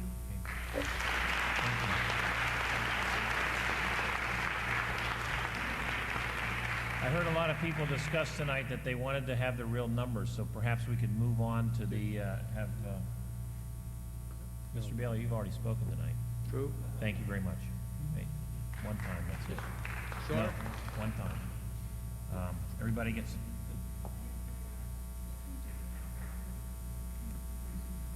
Okay. My name is Chuck Neidhart. I live in Thompson Township. I intentionally waited until I heard everybody speak whom I hope wanted to speak. As I sat back there listening to everyone, and I heard a lot of good points. One person made a good point about this little article that was in the paper yesterday, submitted by the Taxpayer Association. And I understand the mistake that she was pointing out that they made. The other mistake that concerned me was that under the final offer, it says that it was an equivalent of 17 mills over those 4 years. And under the tentative contract that the Taxpayer Association are so against, it's only 12.7 mil increase. But they forgot to add that up and put that in the paper. So you're forgiven. However, it seems to me I'd rather pay 12.7 over the next 4 years than 17. So thank you. Secondly, Mr. Schmidt, you can probably answer this question. I hope I'm allowed to direct this to you. It says here in the paper that there were 75% of the 825 teachers who have a master's degree or better and are at the top of the pay scale. That comes out to 619 teachers. Do you happen to know if that's accurate? It's not accurate in terms of the total numbers, but it's not far off. I can give you an exact number in just a second.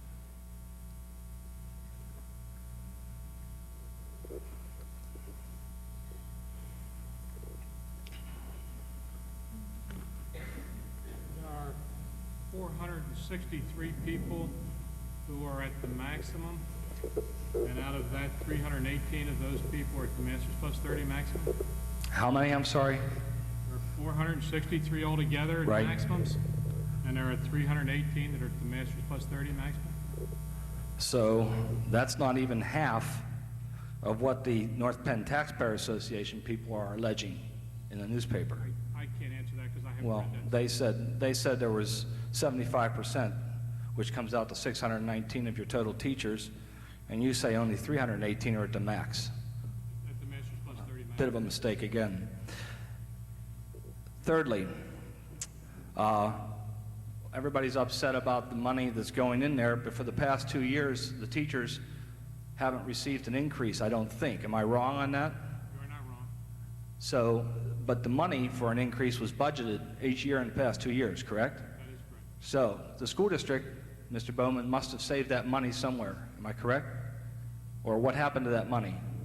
Well, we didn't budget the total amount in we only budgeted 1.25 the first year. Right. But you did budget an increase, Yes. and you never really spent it. We never So you've saved a lot of money over the past 2 years. rolled it over and invested it. Okay, so you've saved money and you've invested it, and you've made money in order to help pay for this contract, which we finally have. Thank heavens. I also want to say thank you not only to the people who negotiated this contract, but also to the man who is not here tonight, whom I think had a big influence on this, and I really appreciate it, and he hasn't even come on board, and that's Dr. Bose. I suspect that it's not a coincidence that we have a settlement before he comes on board. It's a 5-year settlement, and I suspect that he really encouraged you people to come up with the contract. And I'm going to thank him when he does come on board. Secondly, Mr. Clemens, were you involved in the final negotiations last week? In the face-to-face negotiations, or was I in the building?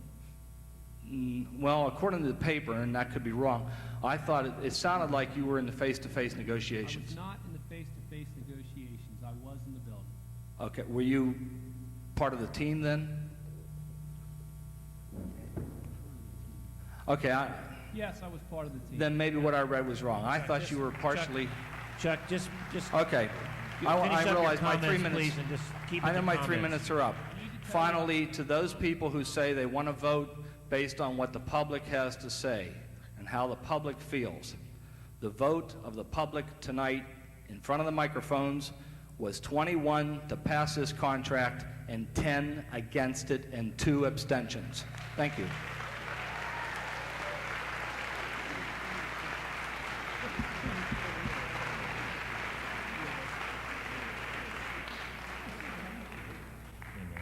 Hi, Kathleen Malfi, Upper Gwinnett. Ma'am, please use the microphone. I couldn't hear you. Kathleen Malfi, Upper Gwinnett.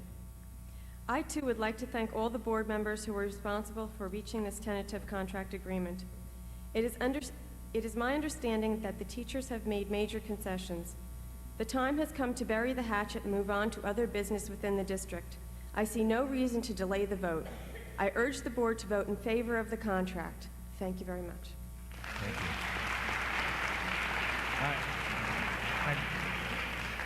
I'd really like to move on if there's no one else. Get up to the mic. I think a lot of this controversy could be allayed if we could get into the figures, but I know everybody needs to speak, so go ahead, ma'am. My name is Marge Stendel. I'm from Lansdale.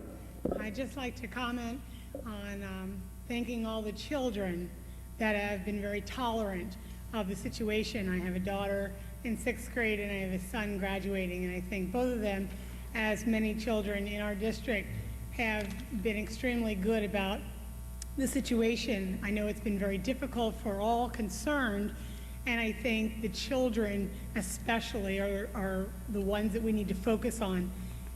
And I think that the acceptance of this contract is one that's a very positive move to move forward and to try to continue to do what our TV commercials tell us to do all the time, which is to put the children first.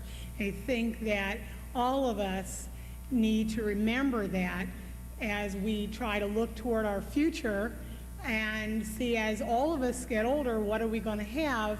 We're going to rely on those children that grow up with the best education that we can provide. And I think talking a few dollars or changes in our taxes is a sorry way to think about our future. I really encourage you to think about this decision that you have to make and continue to make the right choice in passing this agreement. Thank you. Thank you. Good evening. My name is Sandy Core. I'm from Upper Gwinnett Township. I was sitting here and I was telling myself that I wasn't going to get up. I've had a long, hard day. I've had plenty of things to do and enough grief and aggravation to last a lifetime. The more I sit here, the more grief and aggravation I get, because many of these faces I have seen here a couple hours ago when I came to pick up my daughter in this very high school, and these are the same people that were standing out in this lobby putting their slips in the boxes. These are the professionals that are supposed to be teaching our children. Well, guess what? I've got news for you. If you treat my daughter and act like this in her classroom, I don't want you in that classroom, and I don't want you getting paid for doing this. You're a disgrace to this community, as are 5 of you board members sitting up there, and hopefully not a 6th. I don't know where your heads were when you did this. You don't go ahead and just decide out of the clear blue that you're going to go ahead, run away, hide in a room, and discuss this. Make up your minds and not let anybody know. These teachers, how dare they be our paid employees? They know about this contract before we do. That's a disgrace. We should have found out at the same time or very shortly afterwards. You said that it was your last, best, final offer. What don't you understand about last, best, and final? They're simple adjectives. Look them up in a dictionary before you vote in this. It's ridiculous what you did. Went ahead, came up with this tentative agreement for these teachers. Yes, I think this contract needs to be settled. Yes, I want it to be settled. I want it to be settled months ago, weeks ago, so I didn't have to go through this strike. But why, in God's name, would you have gone ahead and gave them this tentative contract to vote on before you even let them vote in the arbitrators? That makes no sense. You people are a disgrace to this community, and I can't believe you did it. Any one of you that go ahead and vote for this, I also, like the previous gentleman that was up here before, ask for your immediate resignation. To go ahead and address the gentleman that was up here before me, where's everybody at tonight? Well, guess what? A lot of us are not teachers. We were not in this building. We didn't sit in our cars, and we didn't sit in here waiting for this meeting to come up. We have second jobs to pay for your contracts. We also have children to get homework done, run here, there, and everywhere else. We are a taxpayer. We pay your salaries. Thank you.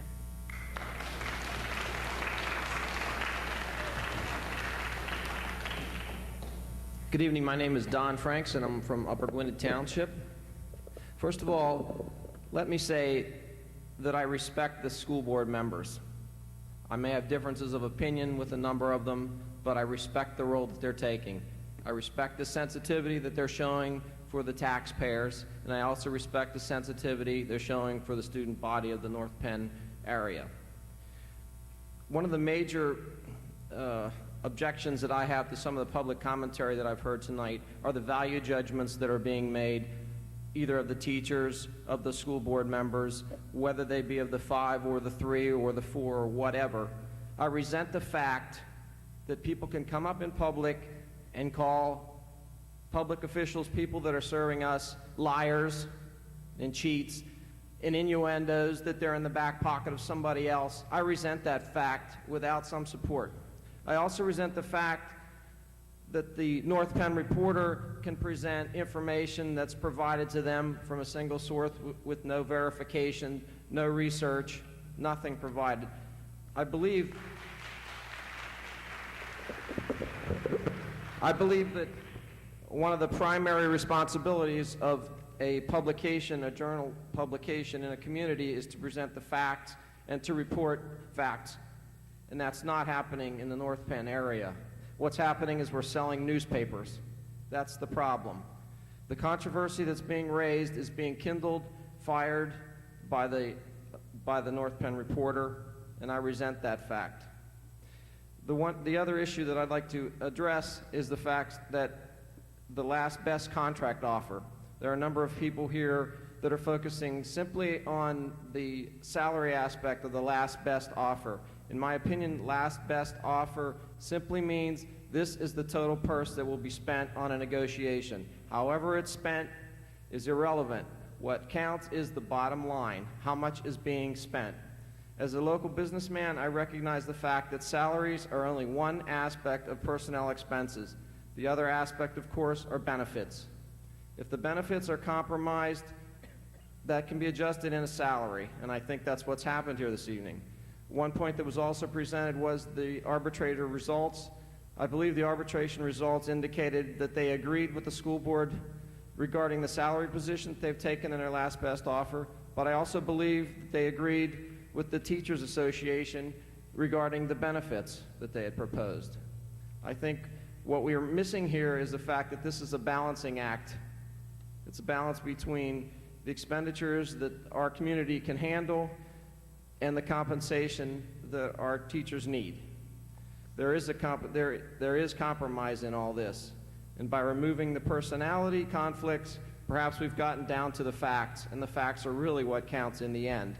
But the assumption that's made that simply because the pay raises indicated in the newspaper or reported to the public are higher than what was in the last best offer does not indicate that there was any compromise or any lying going on or any misrepresentation from the school board in this negotiation.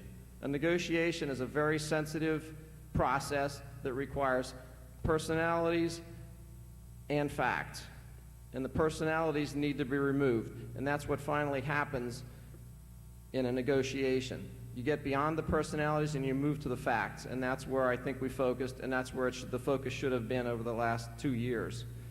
But in the end, I believe the bottom line has to be observed that if the total expenditures proposed in this latest contract agreement are equivalent to the last best offer, then I think you've done your job, and you've done your job well. Thank you.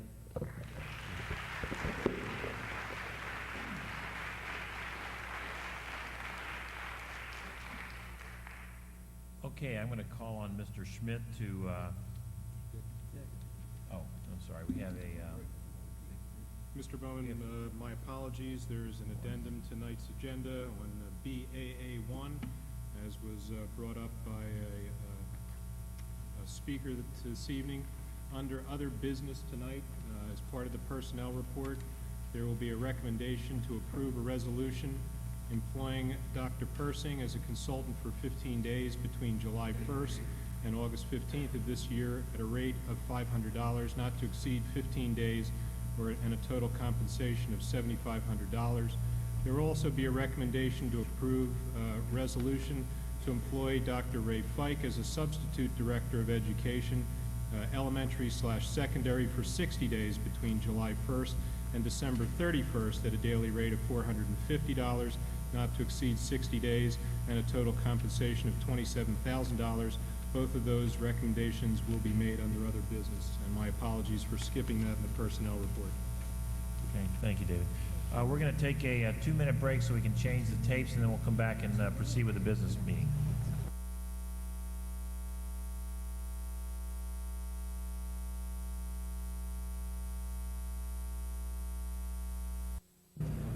And I guess we come up with the, I'm sorry, is that better?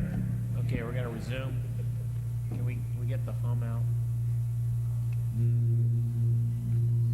No, I'm just kidding. Okay, can we, I think the next item on the agenda is the contract with the NPEA. Mr. Schmidt. Thank you, Mr. Bowman, and good evening. I've been reporting to this board and the community since January of 1993 regarding our negotiations with the North Penn Education Association. Over the course of that 2.5 years, we've been through mediation, fact-finding, more mediation, a 19-day strike, a couple of last offers, final best offer, and mandatory non-binding arbitration. I believe that each one of these steps in their own way helped to mold the tentative agreement that was reached last week. Last week on Wednesday evening, June 7th, after about a 5-hour session, the meeting was concluded with the tentative agreement. This agreement was reached with the concurrence of 5 board members. I might also add that the 1989-93 contract was also settled by 5 members of the board who voted for it and 4 members who adamantly opposed it. For the purpose of trying to bring some understanding to this whole process, let me try to give a little bit of a historical background. I do believe that it's important for me to say, though, at this point, that I will try my best to present this agreement in the clearest way possible. I do want to note that I've made a very strong effort to provide an honest and a candid appraisal of the issues involved and the costs involved. Obviously, I recognize this is a highly volatile meeting, and that in the cases where there are disagreements, I would merely urge the members of this community to listen to both sides and then decide for themselves. I have served the North Penn School District since 1974, both in my role as Director of Employee Relations and as Chief Negotiator for the Board. Over the past 20 years, I have negotiated 6 other contracts, and I can tell you that none of them have been easy. This was our 3rd strike. In all the strikes I've been involved in here, both sides have made last offers only to end up with different settlements. The most extreme example was in 1986, when the board took a strike at 4% in each of 3 years, only to settle later at 10% in each of 3 years. As we're all aware, the North Penn School District made a final offer to the NPEA back in October. This was not accepted, and the strike occurred. After the strike, the law required the board and the NPEA to engage in mandatory, non-binding arbitration. In early January, that process was begun with the board meeting with the neutral arbitrator, who in effect at that point tried to mediate. However, that process was unsuccessful from both sides, and we then moved into the hearing phase in February of 1995. Both sides presented their positions, which were about the same as they were at the time of the strike. The arbitration panel, which is a neutral and an advocate from both sides, the board's advocate, the association's advocate, they held several meetings amongst themselves. In early May, the board and the association was asked to meet with the arbitrator. The board did offer more, and that is detailed in the handout, but there was no settlement. As a result, the arbitrator released his report, a report where he was forced to pick one side or the other's last best offer. He could not design his own recommendations.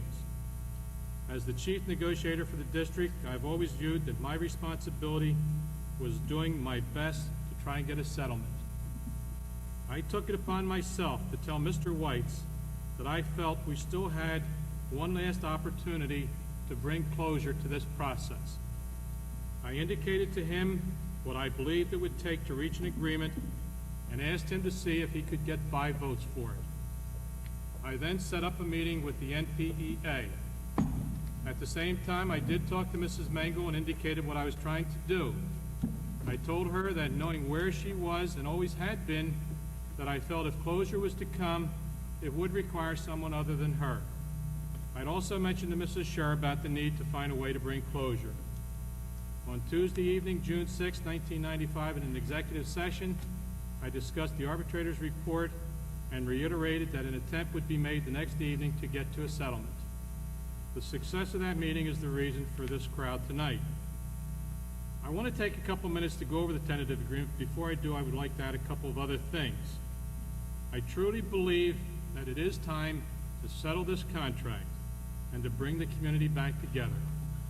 I will not minimize nor will I trivialize in any way the amount of money that is involved.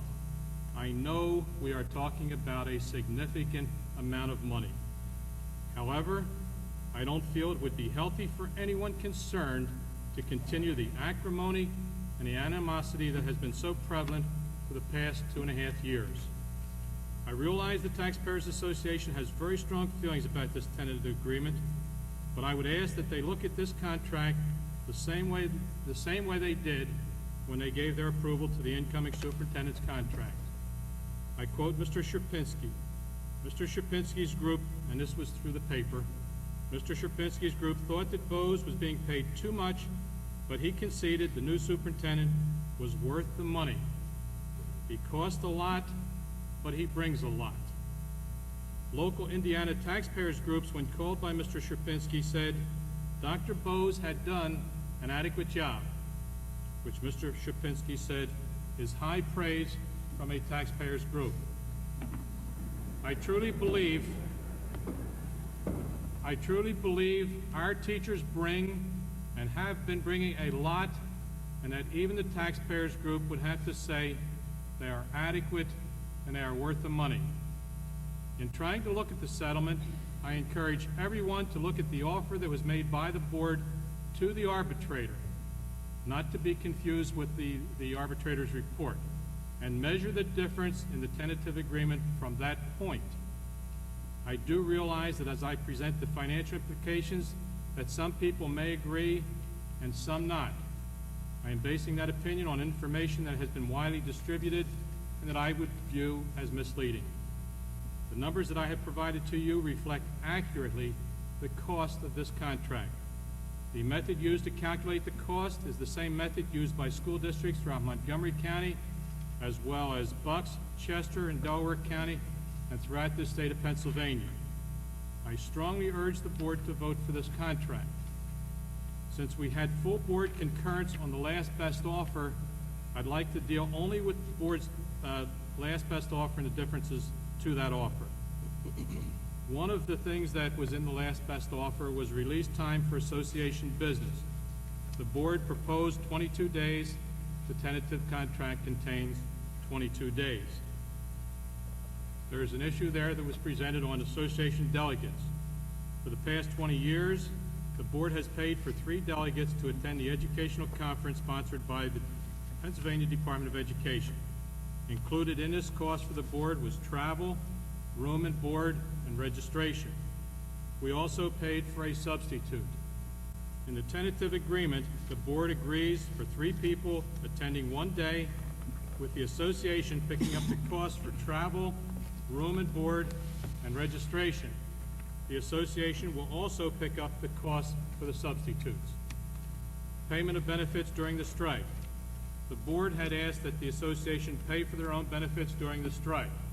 However, the board did know that we could not discontinue the benefits, and this issue was used as a throwaway to try to get something else. We did not. Personal days. The association has had 3 days for many years. 2 could be without reason. In the tentative agreement, all 3 are without reason. The teacher calendar. The teacher calendar has been 185 days. Beginning in 1995-96, the calendar will be increased by 2 days for a total of 187 days for each of the next 3 years. Medical, dental, and vision. The board proposed a flex benefit plan which employees co-pay with employee co-pays of $30 per month for family coverage in 1994-95, $35 per month for family coverage in 1995-96, and $40 per month for family coverage in 1996-97.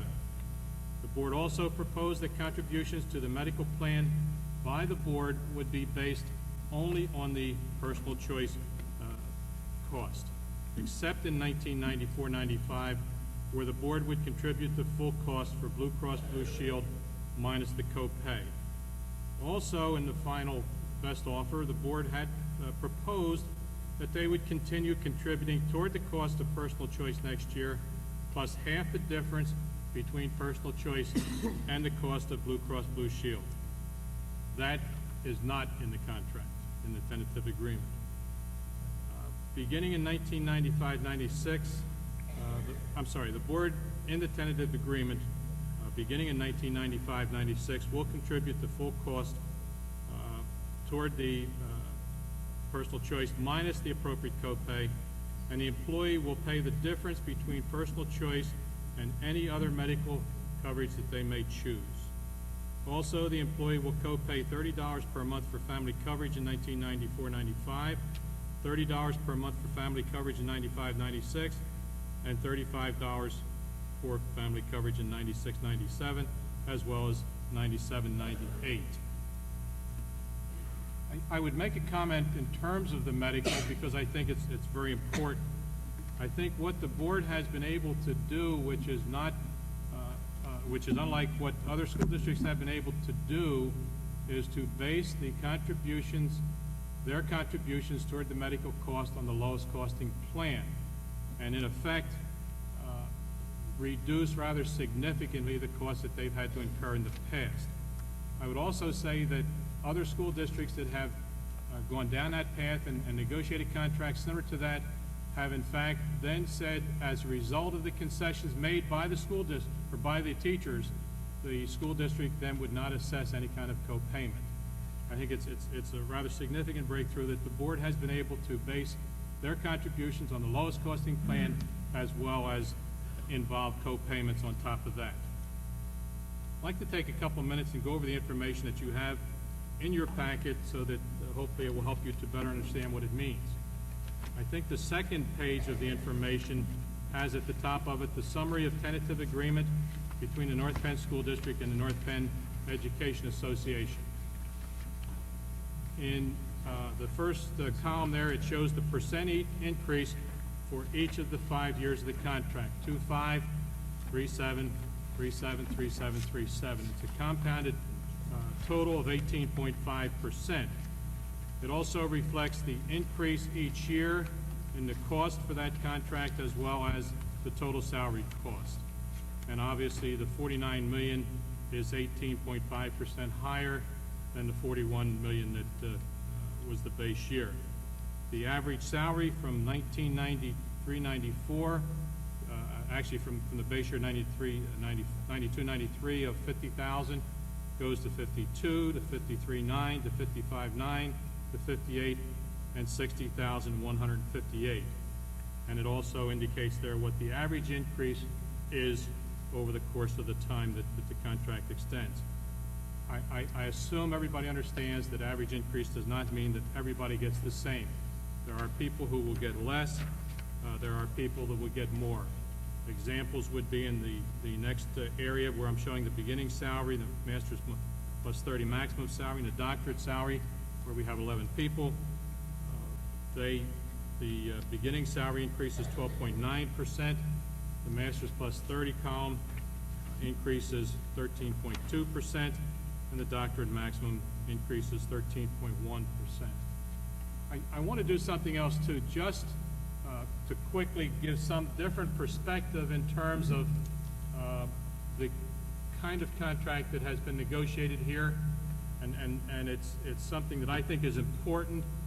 I know that throughout the course of this, we said that comparing to other school districts is not what we wanted to do, but that is a reality of life. I think most people who are in situations where they are paid for what they do have to compare it to something, and typically that is a like group of people. It is required by state law that when we go through the arbitration process that we provide information making that exact comparison. But just to give you a little bit of insight in terms of where we are with the this tentative agreement, in 1994-95, this current year, our salary for our teachers at Masters plus 30 maximum will be $63,011. $63,011. Abington is $69,900. Cheltenham is $71,191. Hatboro-Horsham is $70,982. Jenkintown is $64,709. Lower Marion is $69,000. Lower Moreland is $66,391. Perkiomen Valley is $59,948. Potts Grove is $59,683. Pottstown is $59,634. Springfield is $66,095. Upper Dublin is $69,542. Upper Marion is $69,050. Upper Moreland is $66,300. Upper Perkiomen is $62,749. And our own intermediate unit, which we contribute to, is $66,200. I draw your attention then to the next chart that you have in your packet, and it says comparison of tentative agreement between the North Penn School District and the NPEA and the board's final best offer. On the left-hand side, you'll see the different years of that proposal, as well as the last best offer, 1.25, and the 3.23232. The tentative agreement with the 2.5 and the 3.7s, and the difference is there. I've also taken it out a little bit further to show you in terms of dollars what the last best offer and the tentative agreement plus the difference. If you look at the bottom part, this is what I referenced a little bit earlier when I said that it was a part of your packet. The comparison of tentative agreement between the North Penn School District and the NPEA and the board's offer to the arbitrator. If you will recall, I mentioned that in May we did meet with the arbitrator, and that the association was there, and in fact he did try to mediate a session trying to bring things to some kind of closure. At that time, the board, and there were 7 board members there, my impression is that at least 5 to 6 of those board members felt that this was appropriate, and in fact the arbitrator was given authority to talk to the association about changes, and that's what is reflected here in this chart. The arbitrator was given the latitude to talk to the association about 1.25 in the first year and 3.7, 3.7, 3.7, and the rationale for doing that was because if we could have an agreement prior to the end of the school year, then part of that agreement would be the capturing of the 4 days for the strike, and that if we went to the end of the year without having settled that, and the board decided, which it certainly would have, to go ahead and dock the teachers anyhow, there would have been litigation. So the emphasis was placed on trying to settle it without having to do that, and certainly using some of that money, all of that money, to help in settling it. I would just correct 2 figures in that document there. Over on the right-hand side in the top column where it says the dollar increase tentative, that should read 1,033,822 and not 517,041, and the difference would also read 517,041. Apparently some numbers got changed around there. The rest of the numbers are correct. I want to take a minute too to try and explain the impact on the budget for the tentative agreement. I've been careful not to use words that are inflammatory to anybody, such as savings or things like that. I don't know how better to talk about this other than the way I will present it. The 4-day payroll deduction for the strike, based on about $225,000 a day, is approximately $900,000. We obviously had a lot of strike-related expenses that the district incurred, such as unemployment compensation for all of the other people who were service staff employees who had no work to come to, and I'm talking about the bus drivers, I'm talking about food service people, I'm talking about teacher aides. So there was significant cost involved in unemployment compensation. We did require that all administrators and a number of other support staff be in the buildings during the course of the strike, and therefore, because they work on a specific calendar year, their calendar year now has to be extended in order to get us to the end of the school year. So there were obviously a lot of other expenses involved for that, and I think at the last board meeting, Dr. Fike had reported on some of those costs. There are also some legal fees involved. Our advocate for the school district is a paid person. That was Mr. Chuck Sweet, and he is paid by the school district, and some of that cost is shared by the state. So that the total of the strike-related cost is about $347,000. The remaining money is a total of $553,000.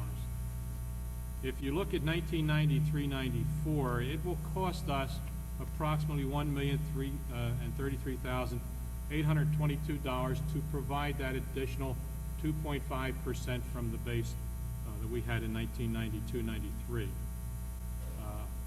We had budgeted $517,041, so that the remaining balance that we need in order to not increase the budget is a total of $553,000.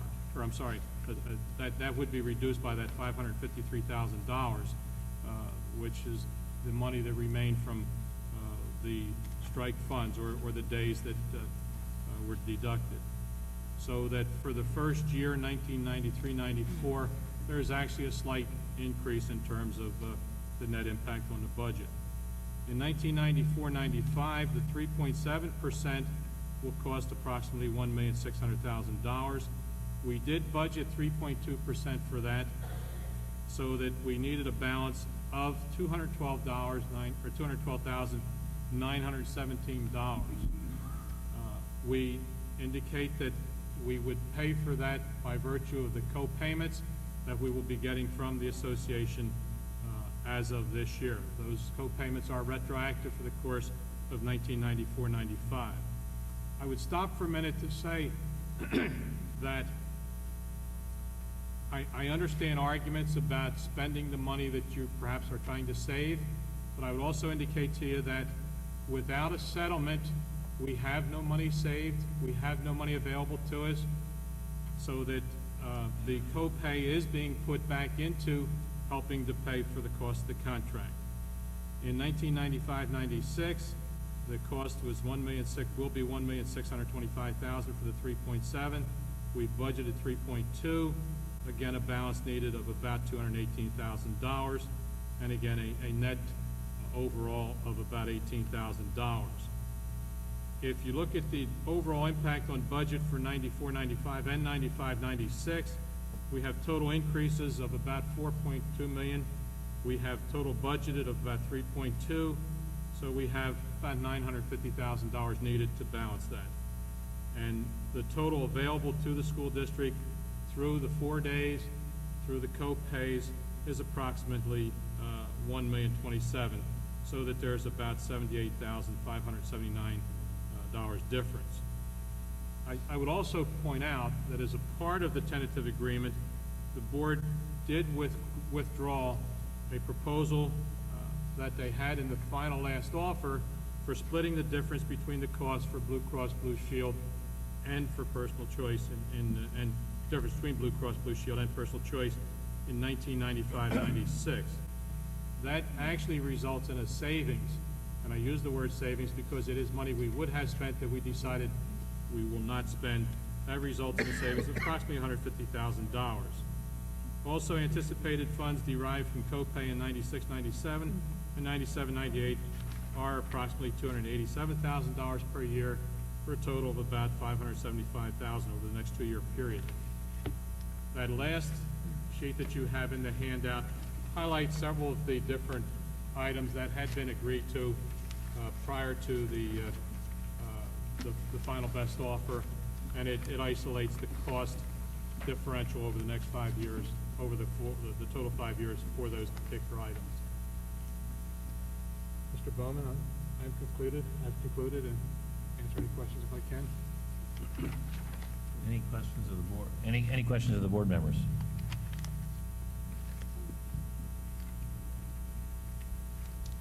Hello? I have a question. Okay. Fred, what I still don't understand is why didn't we wait until the arbitrator's report was actually rejected before we went and offered them more? The reason that I felt, and I asked the board to consider not waiting, simply was that when we had met with the arbitrator, we had proposed numbers that were higher than what the arbitrator's recommendation was. And obviously it had to be, his recommendation had to be what it was simply because he had to deal only with those final best offers. I cannot imagine that having taken a strike for 19 days, and being offered the exact same thing that was struck over, and then knowing that the board had offered something more than that, that under any circumstances, the union would have in fact voted to accept the arbitrator's award. I just felt that it was more important to move as quickly as we could, as long as we had an opportunity to try and settle. That's why I recommended that. But they were told that night, when they rejected that offer, that that's probably the best that they were going to get from this board, opinion-wise and dollar-wise. I really don't know what you're talking about. I was under the impression that the union leadership rejected that offer that was made that night with Mr. Sconier in attendance, and that they, I wasn't in the face-to-face meeting, I was in the side room along with the other board members, but that the people that had gone and spoken with their leadership had said that they felt this was the most dollar-wise that the budget could afford, and this was the best that they were going to get, and it was rejected. Yes. And that now I lost my whole train of thought. Well, I think the point you were trying to make is that they should have taken it back and voted on it. We should have waited. My point simply is that the leadership that was there, the bargaining team that was there, had rejected a proposal that was different than the proposal of the final last offer. And it is unrealistic, I believe, to consider the fact that that group of people who have been instrumental in taking the teachers out on strike and holding out as long as they have, it would be unreasonable, I think, to consider the fact that they would then go back and ask that membership to accept the arbitrator's award. I just can't imagine how that could have happened. One, I would have thought that the 9 of us were just as willing to stay firm and not give in for that same amount 9 months later, and that had the leadership, even though the leadership was against the arbitrator's report, had they given the opportunity to their professional membership to vote on it with their conscience, maybe they didn't want the strike any more than we did, and they would have accepted it. It doesn't make, it just doesn't seem the right way to negotiate, is instead of waiting for them to reject it, we just give them more money. My recollection of the happenings back in October is that very proposal was taken back to the membership, and the membership did vote on it, and they voted against it, and then went out on strike. And I'm talking about the arbitrator's report. That was exactly the same as what they went out on strike for. And I'm saying maybe after sitting through the strike and feeling the pulse of the people, they would be willing to accept the offer that stood, that was still more than the current cost of living, that was still less in a copay than what most of us are paying, that still has a guarantee of a job that none of us have. It was still good.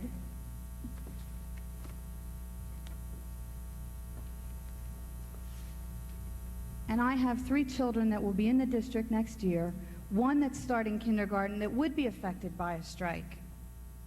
I don't want it any more than anybody else does.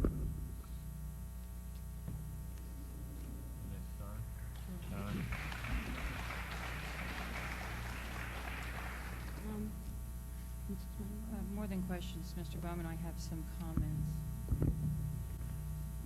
I'd like to give a little bit of history here along with the one that Fred provided, and I'll make mine a shorter period of time, and then we'll start with a week ago last Wednesday. I'm sorry, Mr. Allen.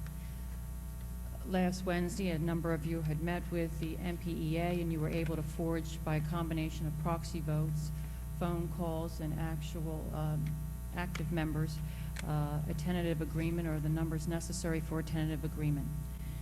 The next day, or the next morning, I was informed of that tentative agreement by Mr. Schmidt and Mr. Clemens, and I thank both of you for that phone call. From there, we had a board meeting that evening. It was a very terse board meeting, and approvals were provided, or disapprovals were provided to the arbiters on their decision, and a meeting conducted, and after that meeting, at which you, Mr. Bowman, and Mrs. Leahy were absent, we had an executive session. In that executive session, 7 of us received a sheet of paper with some cursory numbers on it. They were not fully fleshed out. So there was some handwriting on it. There was some going back and forth between Mr. Weitz and Mr. Schmidt as to whether they were actuals or this or that. They were not seen by our finance director, who we handsomely pay to provide us guidance along the way when it comes to financial issues. And we pretty much left the evening. It was understood that those numbers were to be a matter of confidentiality until they were fully torqued or fine-tuned and fleshed out by Dennis Kelly. And I folded mine and left it there. Matter of fact, I handed it to Secretary Weir so that my copy didn't leave the room. Since that time, Mrs. Scher, Mr. Kelly, Mr. Schmidt, Dr. Persing popped in and out yesterday. David Weitz by speakerphone and myself met as a group. And we debated and we argued and we called some names and we debated, we argued, and we were trying to hammer out the numbers. The numbers weren't on any sheets that looked like this. It was another sheet of paper, 3 columns, comparing Mrs. Scher's numbers, the arbiter's numbers, and this tentative agreement. I believe that was, I believe that's accurate. There were 3 columns. This is the first time tonight for me, as I'm sure it is for everybody else in the room, to have fine information such as this. I call it fine not because I've had the opportunity to take out my calculator, run through it, formulate questions, and call Fred or call other board members personally, but because it's finally been now reduced to writing. And I appreciate having this, and again, I thank Mr. Kelly, Mr. Schmidt, and those responsible for taking the time to put this together, for doing so, recognizing that that is their job. But now I have it for the first time. So does everybody in the audience. I also received and appreciate corrections to the NPTA calculations provided by 2 ladies from Lansdale. I'm sorry, your name's here on a list I had taken. I thank you for these, and I want to take time with your numbers too. I have Mrs. Scher's numbers. I have the NPTA's numbers. I saw Mr. Bailey in the back as I came in this evening. He too had put some numbers together. I thank Mr. Bailey for his numbers.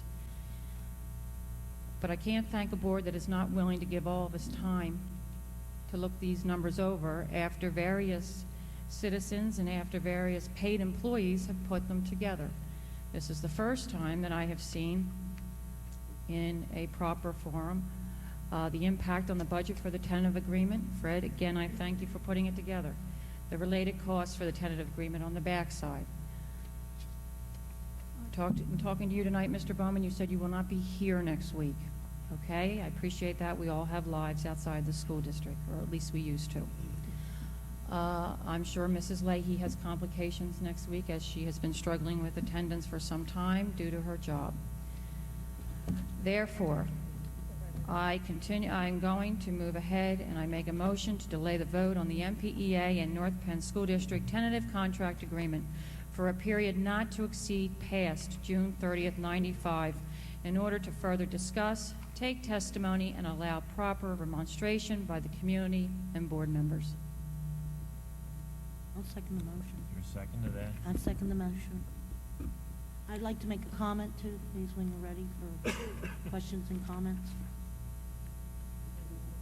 Okay? Fine. Okay. I'd like to also say that I've heard many people say that a contract's a contract, but it's the details Mrs. of the Scheer, contract. use your mic closer, please. But the details of the contract are what's relevant, not the status quo legalese, but the way the numbers are filled in. I received the contract Monday evening, but I did not receive a salary schedule with an employee matrix until last night.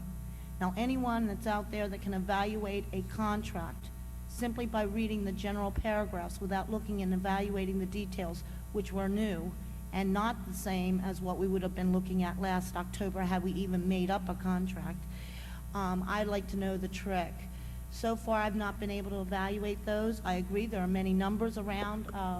However, Mrs. Mangle, in comparing the two, you could save yourself some trouble. The piece that was handed to us tonight by one of the women is very much like Mr. Kelly's from yesterday when we had our debate over whether it reflected true costs.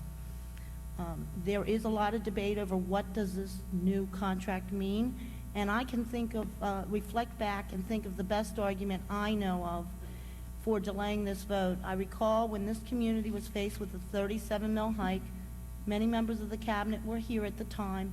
There were budget meetings being held, and what was the excuse? We never realized what the last contract was really going to cost. I can hear those words echoing in my head as I sat in the audience with a board claiming they just didn't realize how much it would cost, and members of the community wondering, how could you approve a contract and not know what it would really cost? It is a lame excuse to the community members that depend on us to make sound, rational judgments. It was the third year of the contract that that 37 mil hike hit home, and as I've gone through this, and Mr. Kelly did concur today that we are talking $3.55 million more money in this new offer in salaries as opposed to our last best final offer. That concession has been made. It's a difference of whether or not we want to present it as new taxes or higher taxes. I say tax dollars are tax dollars, whether they've already been collected or they're yet to come. If they are part of our annual levy, and if we do have to make that adjustment and expend higher funds, the public deserves to know that, and we can move forward with the debate if that would at least be accepted. And these are the sort of things that I think each board member has to decide, realize for themselves for sure, just exactly what are we approving, because that's strictly in salaries. Our copay is not going to give us a positive over our last final offer. We can count every new dollar we're getting as new bucks from getting nothing, but if the evaluation is what have we achieved over our last best offer, positives and negatives, I'm sorry, we have achieved very little, unless the buyout is strictly to have a contract, not just to claim that we're gaining this here and there. We had in our final offer the 4 days shortened calendar for this year. That $1 million was awarded to us by the arbitrators, as our salary was. We won that one as far as the state arbitrator was concerned. So many of the things that are being thrown out as gains were in the arbitrator's report, and that report would have cost this district about $1.3 million mostly in benefit loss because of the reduced copay of down to $10 and the position on the Blue Cross Blue Shield. So we would have been basically adding a cost of about $1.3 million, and we sit here and that was rejected. I rejected it because I did not feel that I was prepared to move on our last best final offer to that degree. I don't know that I would change my mind, but I would like to know for sure what else are the additional costs. I will not be supporting this contract because if I would have voted for the arbitrator's report if I were going to accept the additional costs of this contract. But I still think that the public and everyone else sitting up here should at least know what the community signature is being put to before we vote. Any other comments before we vote on it? Tom? Another comment. Tom? My turn. I'd just like to comment on the motion that is on the floor. I'm going to say that I do support the motion. I do think that we need more time as a board.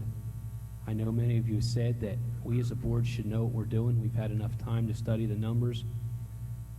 But I do need to tell you, many of the sheets that we got tonight for the first time, we got them for the first time just like you did.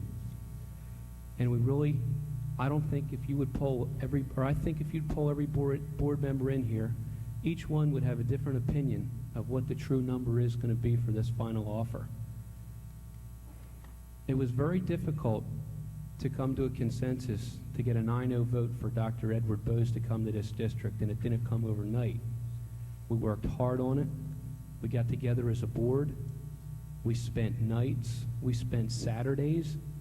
We talked, we probably worked together as a board better on the new superintendent search better than we ever have worked as a board. I think that this process is going too quickly. Yes, it would be painful to take another week or two.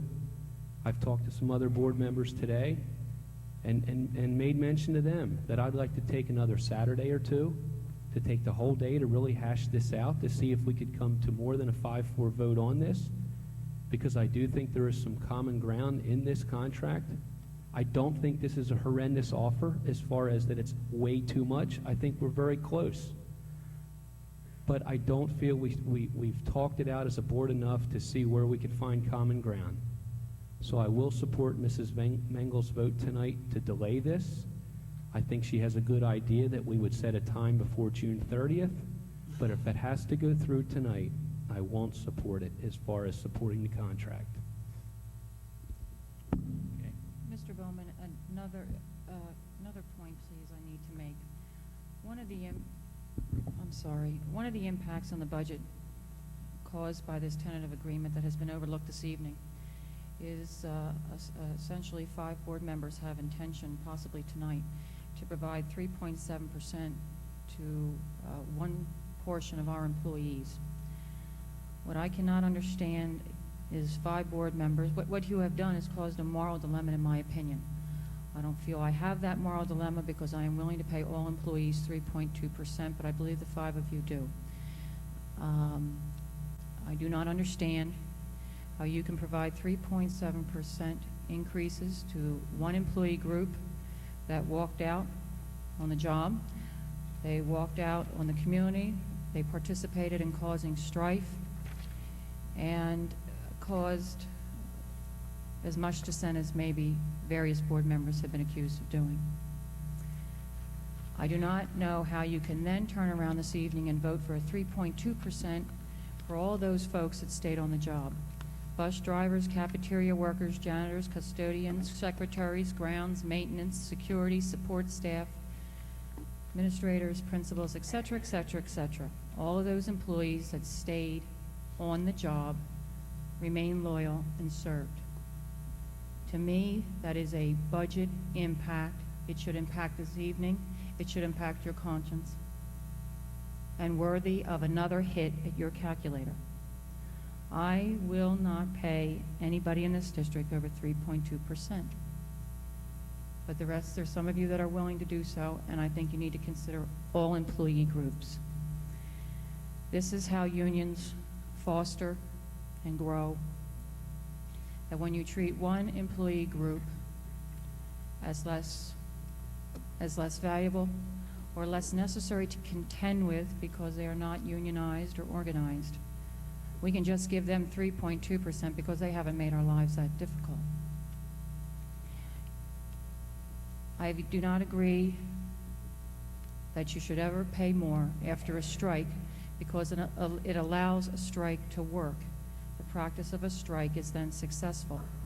But you also don't turn around and pay those that stayed less because that allows unions to work. Please reconsider your position on all employees and not just teachers because they have successfully been able to get you to yield. Any other board comments? Just a quick one, Mr. Bowman. I would like it on record before you vote with each board member that I distributed to each of you a cumulative increase cost sheet. It was validated by 2 CPAs.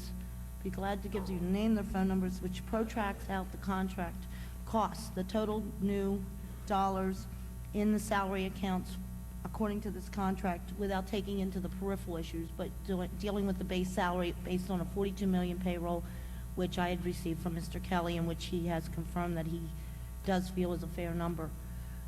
They are different than we are receiving in the agenda.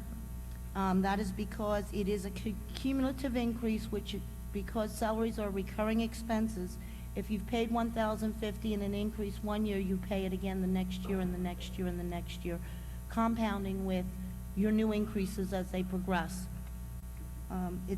There's a very big difference here. Basically, the number of tax dollars in here based on 815 employees. In increases is 17,122 on the new agreement, as opposed to the projection in our packet tonight on the first 4 years only, averaging $4,280 a year increases, as opposed to what we're being presented here as a total dollars of $76.65. I mean, math is a science. These are cumulative. Mr. Schmidt's are not, but that is how they impact our accounts. They are paid over again. They're recurring. And although the levy doesn't have to be levied again every year, the taxpayers still pay that tax levy over again for this purpose. So just other another comments? reason why I think Is there we a need to call for clarify question? all this. Call for question. All those in favor say aye. Aye. All those opposed say Wait, nay. excuse me, point of order, Mr. President, could you please? Restate. I thought there was comments coming from here. This is difficult when we can't see each other, and hearing tonight's been difficult. I thought all the What? comments were in and there was a call for No, I question. thought I'm Mrs. sorry, I was asking Dennis one more question on finance. Could you start over and? Okay, we'll start over again. And the motion on the floor is? The please. motion on the floor from Mrs. Bengal is to delay the vote on this, on the acceptance or rejection of the contract until no later than the 30th of June. One further comment. I would like to compare the way the union leadership handled their people and the way we've handled ours.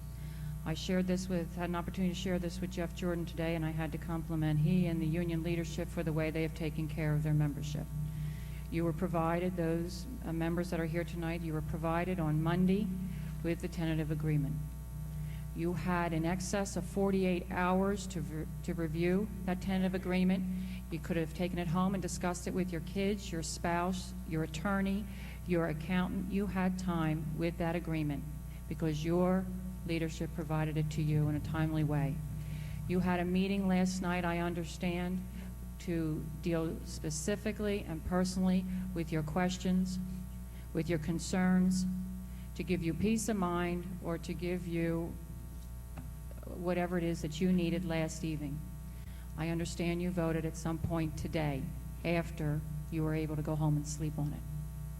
That is the way you handle your people, and they've done a fine job in doing that and in giving you proper, respectable, and benevolent time.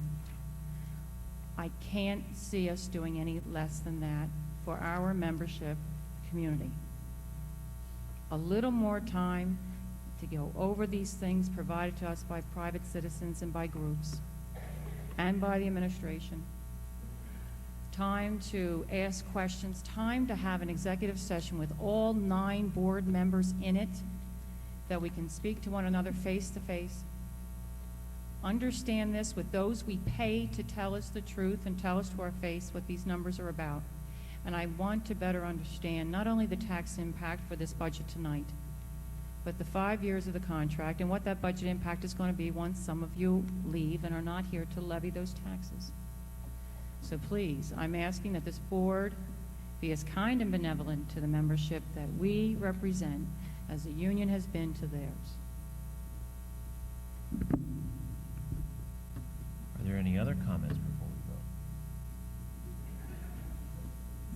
Great. All those in favor of Mrs. Mangel's motion to delay the vote on the teacher's contract, say aye. Aye. All those opposed, say nay. Nay. Nay. Now, could Mr. Weir have a roll call vote, please? Mr. Allen?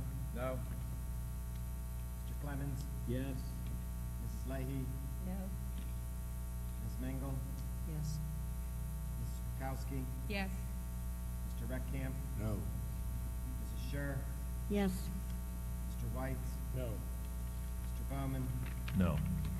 And 5 voting no.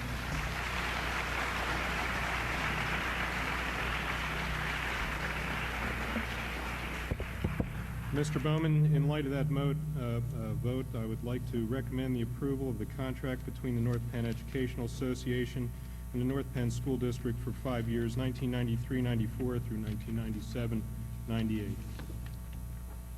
So That moved. is, that is a movement. Is there a second? Second. Second by Mrs. Leahy. Any further discussion regarding the teacher's contract? Question, are you going to be taking questions from the audience about what you provided the evening at this time? No, this is a vote. So these numbers you gave out tonight, just tonight, the numbers you provided, nobody can come down here and ask the paid employees that developed these numbers and have provided us with these numbers tonight, they cannot be asked questions by the public. I think Is that what you're doing? These were in the packets that were distributed to the people How many hours ago, Mr. Bowman? at the evening session. And you find that fair? Well, I don't see what's so difficult to understand. So after this is approved, the community gets to ask questions? Yes. Even those that might, in fact, be on your side, they can't even ask questions? They could ask When questions do they during the get to audience. remonstrate? When? After it's a done deal? Then you really should have done it back in October. Why have endured a strike if this is how simple this process gets down to the end? I'm shocked. You owe an audience of citizens. No, I don't. You can rest assured come November, meetings will not be run like this, and there will be plenty. There is going to be plenty of opportunity for people to speak and discuss, whether, regardless whose side they're on. They're not going to be treated like this. I will, Thank you for the In political reaction to- posturing, Mrs. Mingle. in We reaction. can move on, please. Mrs. Chair, do you have a comment regarding the Yes, motion? Or in regards to the contract, since this is going to be pushed through as simply, and since it's very clear to me that this board's collective opinions to be shared in discussion is irrelevant to very members of this board. The very fact that the way I found out about this tentative agreement was through a phone call to say, it's done, it's over, I have the 5 votes. That's a heck of a way to be asked your opinion on something. It was done overnight, and those votes were there from the moment you guys walked in on Wednesday night. No collective discussion. That's not I correct. believe that each of us were elected. Mrs. Scheer, not that only is did not correct. It is correct. It is not correct. The Thursday after that meeting, I was told that the board not only went into discussions, but that they had already agreed to an agreement. That is not correct. That's Well, what I that heard is also. that is exactly the phone call I received. Mr. Weitz can confirm this. When I talked to you on Thursday, Mr. Weitz, didn't I say to you that I'm concerned with it? I want to see all the numbers first, which I did this week. I saw the contract, made my decision last night. Well, I was That is told you had correct, 5 Mr. votes. Bowman, and you were not the only board member that relayed that kind of concern to me the night of the negotiations. Well, I that's would not also how the like to phone say call that I was came in to St. me Louis, at all. and I also spoke to it. So all this information that nobody was told anything and nobody knew anything is just Carmen. grandstanding. Carmen. I got the figures, the information. I looked at the information. We have been working, Vicki, it's my turn. We have been I was working for talking. 2.5 years. I was We talking. had the last offer. All you need to do is get your calculator out, which I did in St. Louis, and calculated 3.2, 3.7. I called and asked how much we were going to save, how much the copay. We have had those dollar figures for 2.5 years. It does not take a rocket scientist to add those numbers together. Carmen, I had the floor, and I will tell you that Dennis has come up with numbers. Everyone else up here has had different numbers. The fact of the matter is there is a $3.55 million difference in these salaries. In the money in this contract, if you didn't come up with it, I'm sorry, with Dennis, Vicki, it doesn't matter. What I'm trying to say is, though, the report was given after the audience of citizens, there are numbers that, these numbers that are being presented here are not in cumulative effect. They are simply disregarding one year after the next, and that is not how payroll progresses. It is not how our budget will progress. And I would just like to say that the Sunshine Laws gave the public a right to remonstrate. It was a constitutional right that was added to the Sunshine Laws in 1993 in this state. And I do not see how the public's right to remonstrate, other than going beyond broad general accusations or statements, pros and cons, that they cannot specifically address this contract when the details of it haven't even been out there. I mean, they got broad general percentages, but the report came subsequent to the time they were allowed to talk. It just seems very unfair, and the process at the end, I mean, I thought we had a very good cooperative effort on the negotiating up until the last 2 weeks, and then everything became very heavy-handed, and it was like a time bomb was ready to explode. We're in the middle of June, and then suddenly all this motion, it's sort of like we circle around and then you come in for a nosedive here, crash landing. I just feel the community has not gotten straight facts. They haven't had time to digest it, and I don't think today's audience of citizens did justice to the right, the spirit of the law.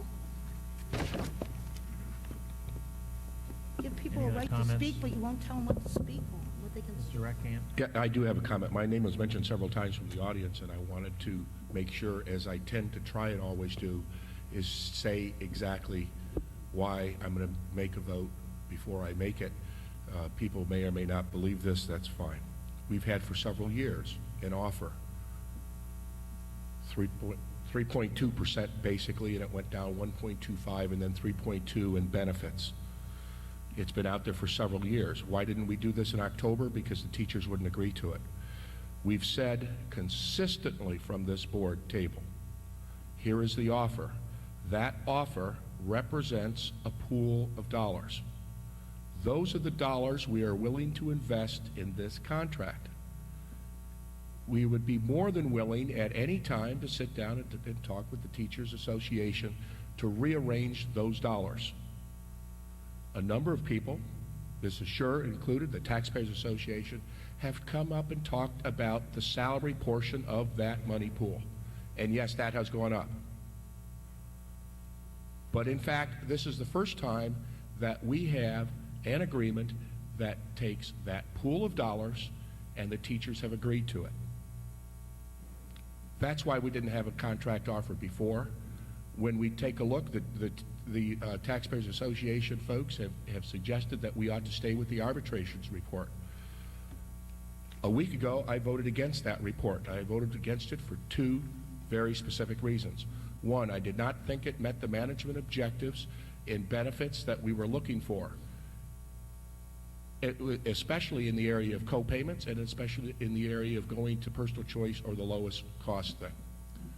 In addition, if we had voted for that, if we would have approved that arbitrator's report tonight, a little bit later on in the agenda, we would be increasing the budget to pay for it. We won the salary portion, we lost the benefits portion. The net cost for the first 3 years of the contract is we would have had to increase taxes in tonight's budget to pay for it. This agreement's got 2.5, 3.7, 3.7. The details, Mrs. Scher can worry about the details. The fact is, when I heard about it a week ago and when I'm voting it here tonight, I'm meeting the commitment that I've made. I've set it up here a dozen times. Here is the pool of money. Let's divide it reasonably. There is no budget increase tonight because every dollar that went up somewhere went down somewhere for the first 3 full years of this agreement. The final 2 years, there is additional co-payment and everything else stays the same. This is a good, fair agreement. It meets what the bargaining position has been for a long time, which says, here's the pool of money. And that's why I'm going to vote for it. Okay, thank you, Mr. Reckamp. Any other comments? Could someone find Mrs. Mingle? I understand she was ill, and I'd like her here for the vote, please.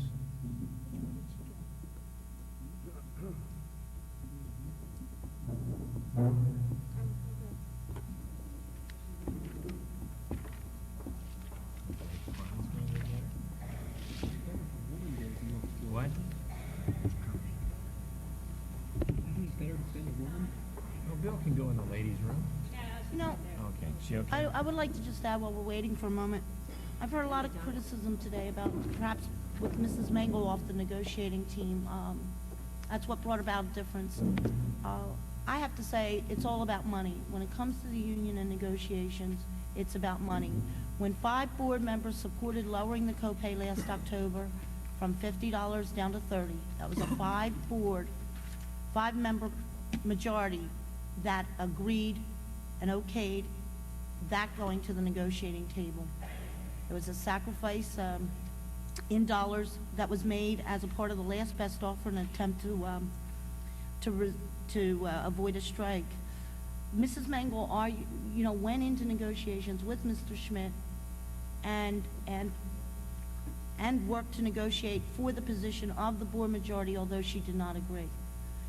I believe that if the difference between whether we have a contract or not is the extra dollars in this contract, and that is why it received a standing ovation from the union and why it was accepted. I don't believe it was her absence from the negotiations, but just that 5 board members were now willing to walk in with more money in their pocket, and that's what made the difference in this contract negotiations being settled now and not last October or not any time when from day one they've been told they can work within the money that we put aside, the $4.7 million was there. The unions had a carte blanche opportunity to change around those very same numbers at any time. What it took was more money, and that's what this is. Thank you, Mrs. Scheer. Mr. Holmes, could we call the question? There's a question on the floor. All those in favor of approving the contract with the NPEA as discussed earlier, signifying by saying aye. Aye. Opposed? Nay. Mr. Weir, can we have a roll call, please? Mr. Allen? Yes. Mr. Clemens? No. Mrs. Leahy? Yes. Ms. Mingle? Mrs. Kowski? No. Mr. Rettkamp? Yes. Mrs. Scher? No. Mr. White? Yes.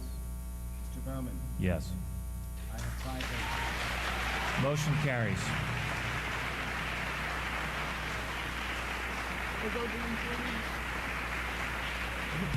All our workers are going home now. We move on to the superintendent's report, Dr. Persing, please. Members of the board and audience, you have in front of you a lengthy report. A is recommend approval of the 2 visual aids as listed in Part A of 6A on page VA2. Mike, So moved. use your mic. Yeah. Is there who moved it? Moved by Perkowski, second by Whites. Dick, we didn't hear it. 6A Thank you. 6A, BA2, BA2. on page BA2, right. Any questions? All those in favor say aye. Aye. Opposed? Motion carries. Item 6B, recommend approval of waiver of tuition for the international exchange students for 95-96. So moved. Second. Moved by Whites, or Perkowski, second by Scheer. I couldn't hear. Any questions? All those in favor say aye. Aye. Opposed? The information on approval of adoption of secondary textbooks had been discussed. It's listed in item 4195, so recommended. So moved. Moved by Rettkamp, second by Allen. Any questions? Question. I thought, this is on, it's a business ed textbook.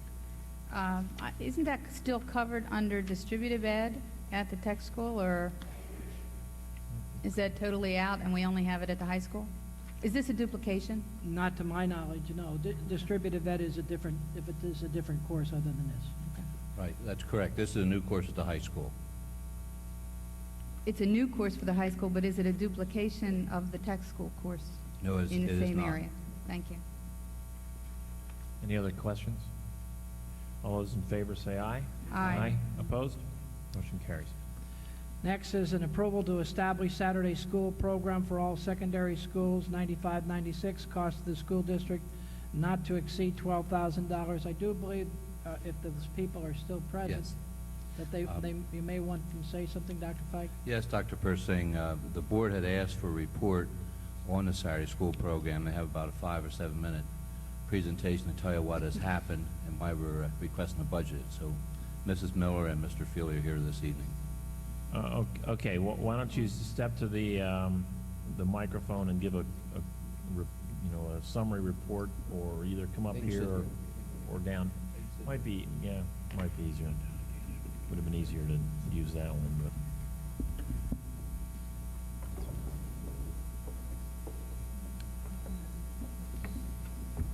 Why are we doing this now? Why do we have this running?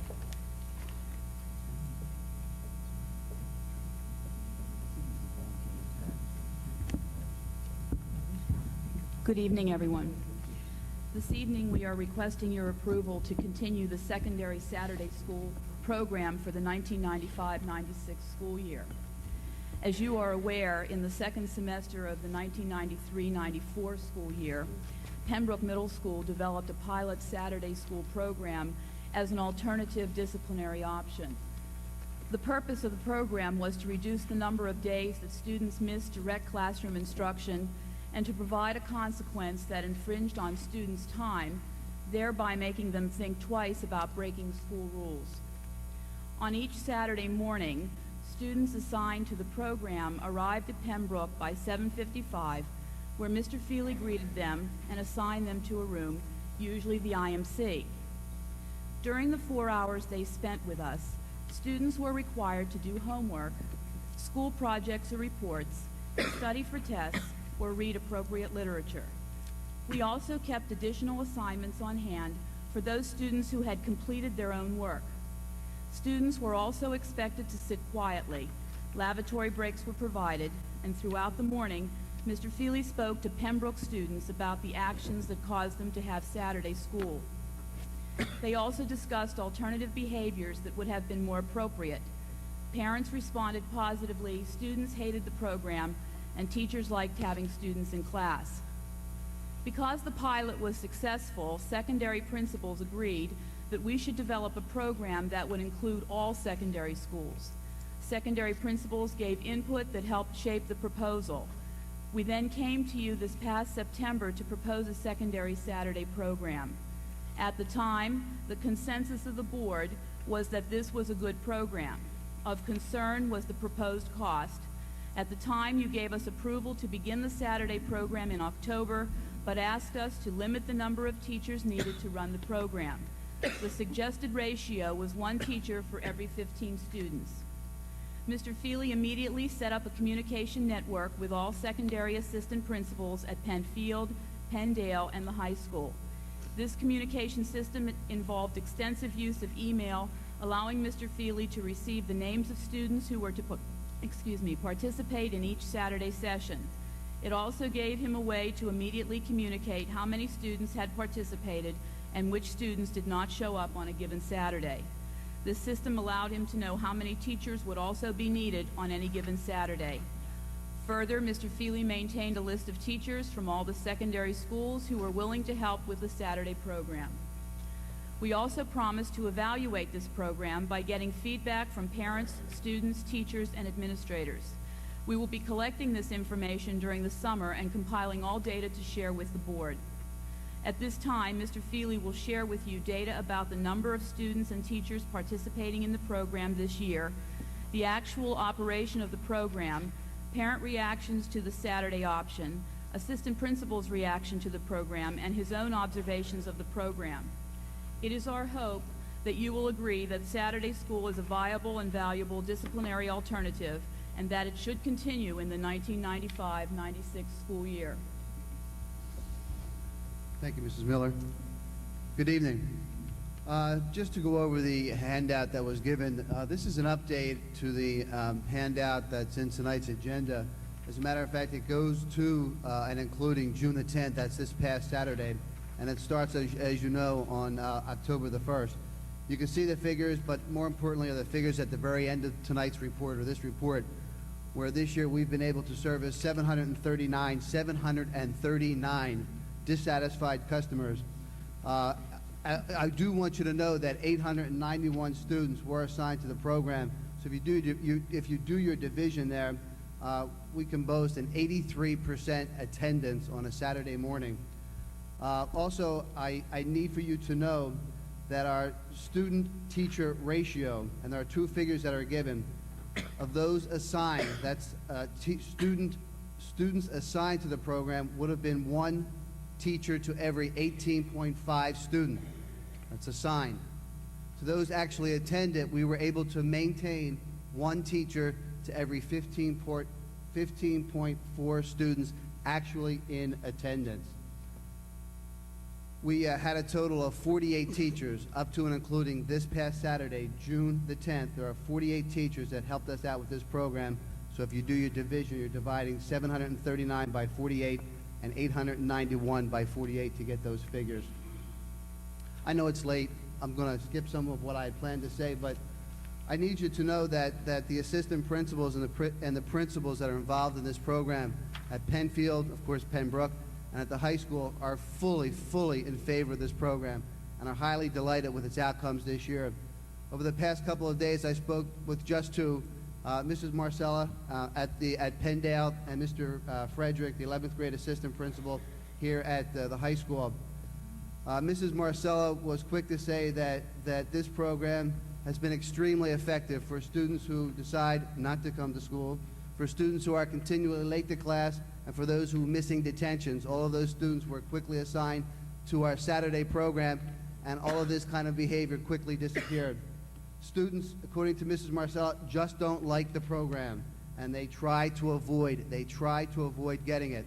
Mrs. Marcella shared with me a couple of days ago that as she's walking down the hallways or she's in a classroom and she sees something that may not be appropriate, she quickly reminds a student of what day is it after Friday. Well, as soon as the student hears that, the behavior kind of disappears. Mrs. Marcella was very quick to mention that the total number of suspensions at Penndale, or I should say the number of suspensions at Penndale, has been significantly reduced this year because of this program.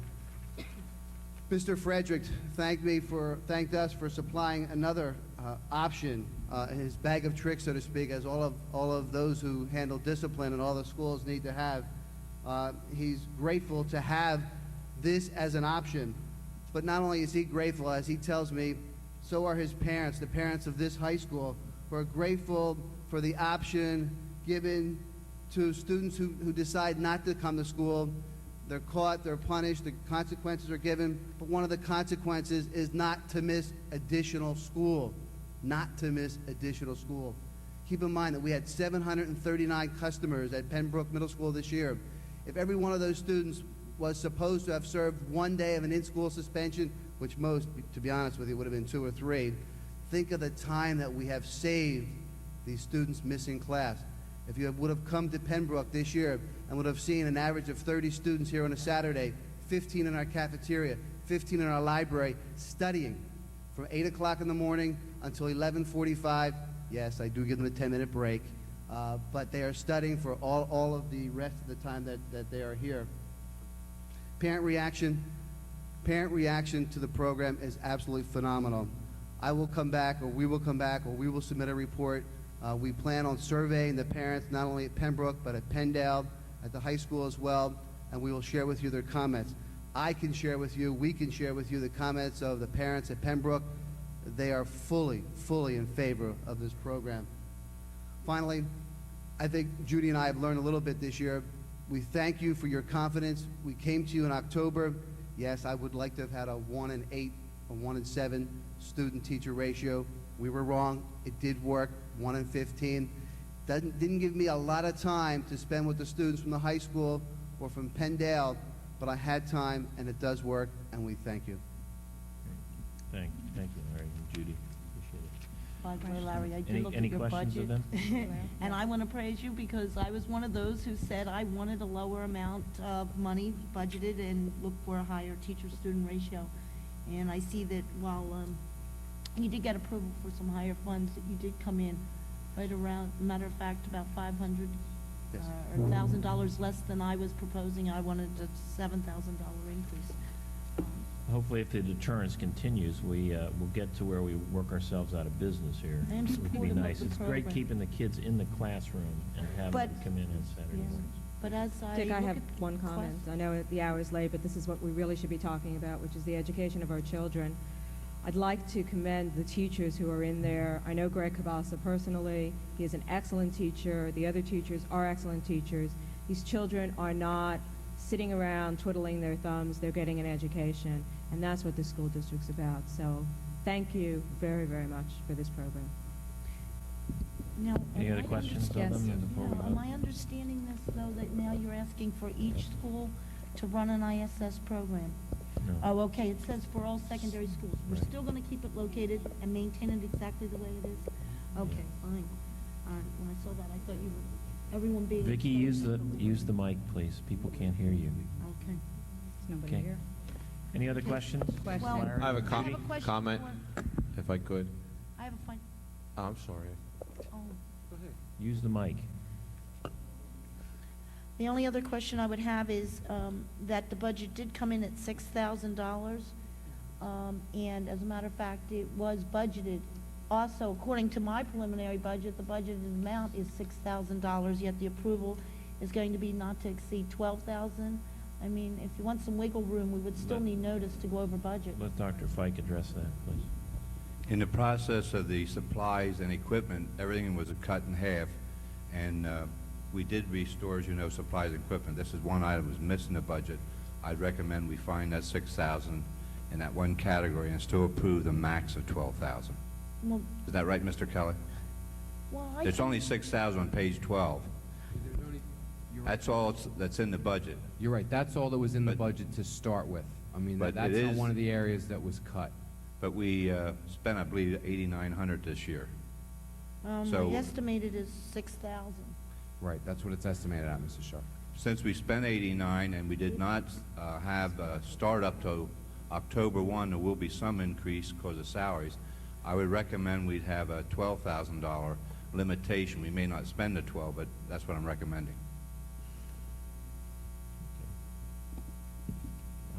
Mr. Allen, you wanted to make a comment? Dennis, can you confirm that that's part of your calculations here? That's not part of it, Mrs. Sharp. This is the first I've really seen this. So this is excess funding then we'd be looking for? And it's really my fault. It's not Dr. Fike's fault. I've been so busy Okay, I with just wanna the know the contract, I status. really didn't take note to the screen sheet. Can I suggest a compromise here that we look at somewhere between $9,000 to $10,000, given the fact that this is an adjustment, and it also still gives some money to play with in case the numbers play out to where they need an occasional extra time, staff time. As I understand it, Dennis, just to make sure I understand Mrs. Shear's question, is there $8,900 budgeted right now in the current budget? No, there's 6,000 budgeted, Mr. Okay. Bowman. So we need to come up with some compromise in between, either find it internally, or we need to add X number of dollars to the budget, correct? That's correct. What's the board want to do? I would like to, first of all, thank Mrs. Miller and Mr. Feely for starting and experimenting with this program. And I was a believer in it because of how it kept kids in the classroom. Didn't reward them for messing around and take them out of their classrooms. And if it's working, I think we ought to fund it what's needed, whether it's $10,000 or $12,000. It's $2,000 for something that keeps kids in the classroom. And if the program is so good that we're not getting repeat customers, I think we're getting a gain that way too. So I'd like to fund it as what we think is needed. Something that's for the kids, it works for the kids, and let's do it. Where do you want to find the money? Do we want to add money to the budget, or do we want to find it from some internal amount? Well, to begin with, there was no money budgeted last year on this ISS. It was added, so I don't know where Dennis came up with the 6,000 to pay for what was, or the 8,900 now. It's not 6,000, but 8,900. Where will it come from within that account? It's instructional aids, ESL aids. Were we taking money from ESL aids to transfer to here? Not to my knowledge. It would probably come out of the surplus of supply accounts that are not spent. Okay. So we'll just leave the 6,000 in, we'll approve it up to, I've heard 10,000, I've heard 12,000. What, Mrs. Shear, any support for Mrs. My Shear? recommendation would be not to exceed 10,000. I would agree with that. As long as you guys know you don't have to spend it all. We're missing 1 month this year as far as the 89, so that would be cutting it very close. It really would. Since we did not have 1 full month. We didn't start it till October. We made up the days though, but we made them up in June. They're in the weeks. Yeah, We've but got the same number no, of weeks. September, we didn't, We have the same number of weeks because we're continuing school for the same amount of days. Dick, they're going to school now when they would have been off. no, we didn't start the program until October, which means September, the kids that had to serve ISSs did it during the school day. Dick, I'd like to leave it at 12,000 because we are having increased students and we're going to probably have, at the beginning of the year, we may have an increase and it's not going to exceed 12,000, and I'm sure the people who are monitoring this are certainly going to be very cognizant of expenditures. I don't think you're going to go out and get more kids in trouble just so that you can spend the $12,000. Okay, so do I hear? I'd like to leave it at 12. Do I hear enough people that want to keep it at 12,000? Yes. What was it, by the way, since we've gotten off the subject, did we approve the motion on this? Yeah, we're Was in it questions. moved and seconded? We're in questions. No. So we were out of order We're anyway. in questions. Okay. Can I No, make we my did not comment? have a motion. The questions came following the presentation. Okay. Can I ask my question? Another question? Yeah. Okay. Thank you. I have one more Oh. question. I just don't Mr. Feely, Mrs. Miller. Hang on a second. I too am pleased with the program, but I do have a question about the attendance rate. Is there well, it's high. Is there an additional deterrent to encourage the kids that are assigned Saturday to show up? How is that handled? Each school handles that differently, but yes, there is an additional consequence if they don't show up. It always depends on the reason. If the student had a very good reason, such as an illness in the family or something like that, then the assistant principal will handle it in the best way that they see fit. But if it's, I didn't feel like coming and it just don't show up or I forgot, then they're immediately put into a normal suspension program on coming back to school, which they hate because they have to sit still for 3 days. Thank you. Okay. I understand the program's fine and good, but these type of examples where we have a line item budget for $6,000 and then a program shows up and it's cost $12,000, it's just not good business, and we need to get better at these things. And if it's a communication breakdown, I mean, that happens, but this is the kind of stuff that just confuses us, and it confuses me, and I don't appreciate it. Mr. Clemens, the reason this is so, you had nothing budgeted for 94, 95. You approved this in September of 94, therefore there wasn't a budget. Mr. Kelly put in the budget as expenditure 6,000, but it's really 8,900. We had no record prior to this that we were going to have this expenditure. You as a board, I believe, approved a maximum 10,000 this year. The figures that are in there just did not follow what we actually spent or were going to spend, but we never budgeted for the full program last year. Well, I think that he wants Dennis to know when programs are coming through that have not been previously budgeted for because at times they are planned for and not developed until the fall. Perhaps we need to just have that earmarked so that we're given a red flag when we know that it's something new that wasn't presented in the budget. Dennis and I work for a system of I think the most important thing is what you pointed out, Mrs. Shear, is that we want to have the program and we want to continue it, and if we have less people that take advantage of this program, so to speak, less students that come in on Saturday, that should ultimately require less teachers, hopefully, if we get below that threshold. Right. So we will be less. The important thing is that we will have teachers available on Saturday to do this, depending on the number of students, and we're not going to have 4 teachers sitting around, twiddling their thumbs with 3 kids out there. There's going to be up to 15 or 18 or whatever, and the one teacher will take that, and if there's more, there will be another teacher brought on. And you'll know that on the Saturday morning prior to or the Friday night prior to the Saturday morning. So I think the whole idea behind this is approve the concept to keep it going and fund it for whatever is needed with the understanding that we're not going to waste any money. Is that agreed to? Is there a motion on the floor, or what do we have? No, there's no motion on the floor as yet. I would like to put the motion on the floor as it's stated in our book tonight for $12,000 for this Saturday program. I'll Okay, it's been moved and second, moved by Reckamp, second by Leahy. Now we really should discuss this. You want to start that all over again? No. No, let's just vote. I think we're finished. I think everybody's had their say. Any other comments? Okay. All those in favor say aye. Aye. Opposed? Motion carries. Thank you. Dr. Persing. Item E, recommend approval of hours of salaries for 1995 Chapter 1 non-public elementary summer remedial reading and mathematics program staff. That was covered on, again, under item 53-95. Second. Moved by Leahy, second by Whites. It's hard to see. Any questions? All those in favor say aye. Aye. Opposed? Motion carries.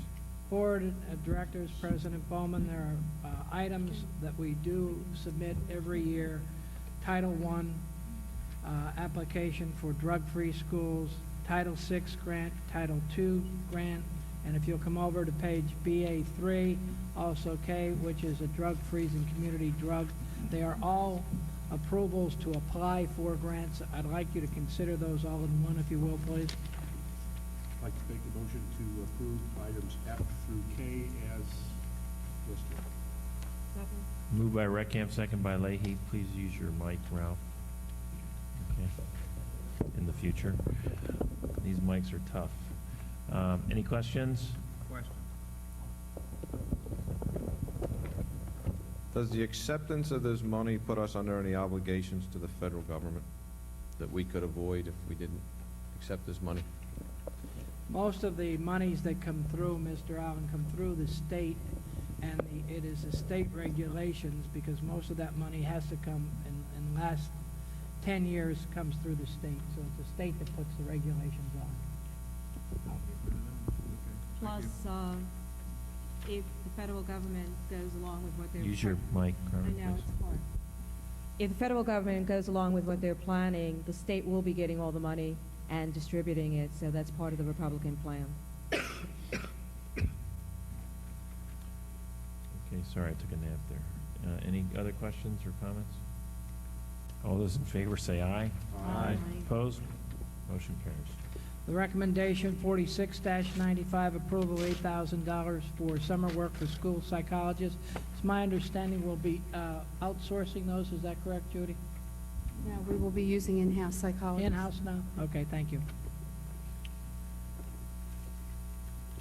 Hello? Moved by Allen. Second? Second by Reckamp. Any questions? Judy, an explanation, please? I can't hear you, ma'am. Could I have an explanation what exactly they're going to be doing? Yes, this has been on the agenda the last 2 years. You'll recall when the psychologists went back from the administrative grouping to the bargaining unit, we lost 150 days of psych services. At the same time, the special education regulations changed and we're under time constraints. So rather than having a summer to recoup, we work on a 12-month schedule now. There are time constraints. They also do the early entrant testing, which must be done prior to the beginning of the school year. Thanks, Judy. Any other questions? All those in favor say aye. Aye. Opposed? I'd like to take a quick, small recess until we can, Mrs.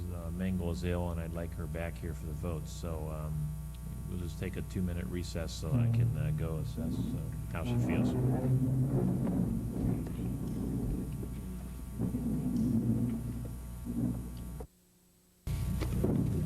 Dr. Persing.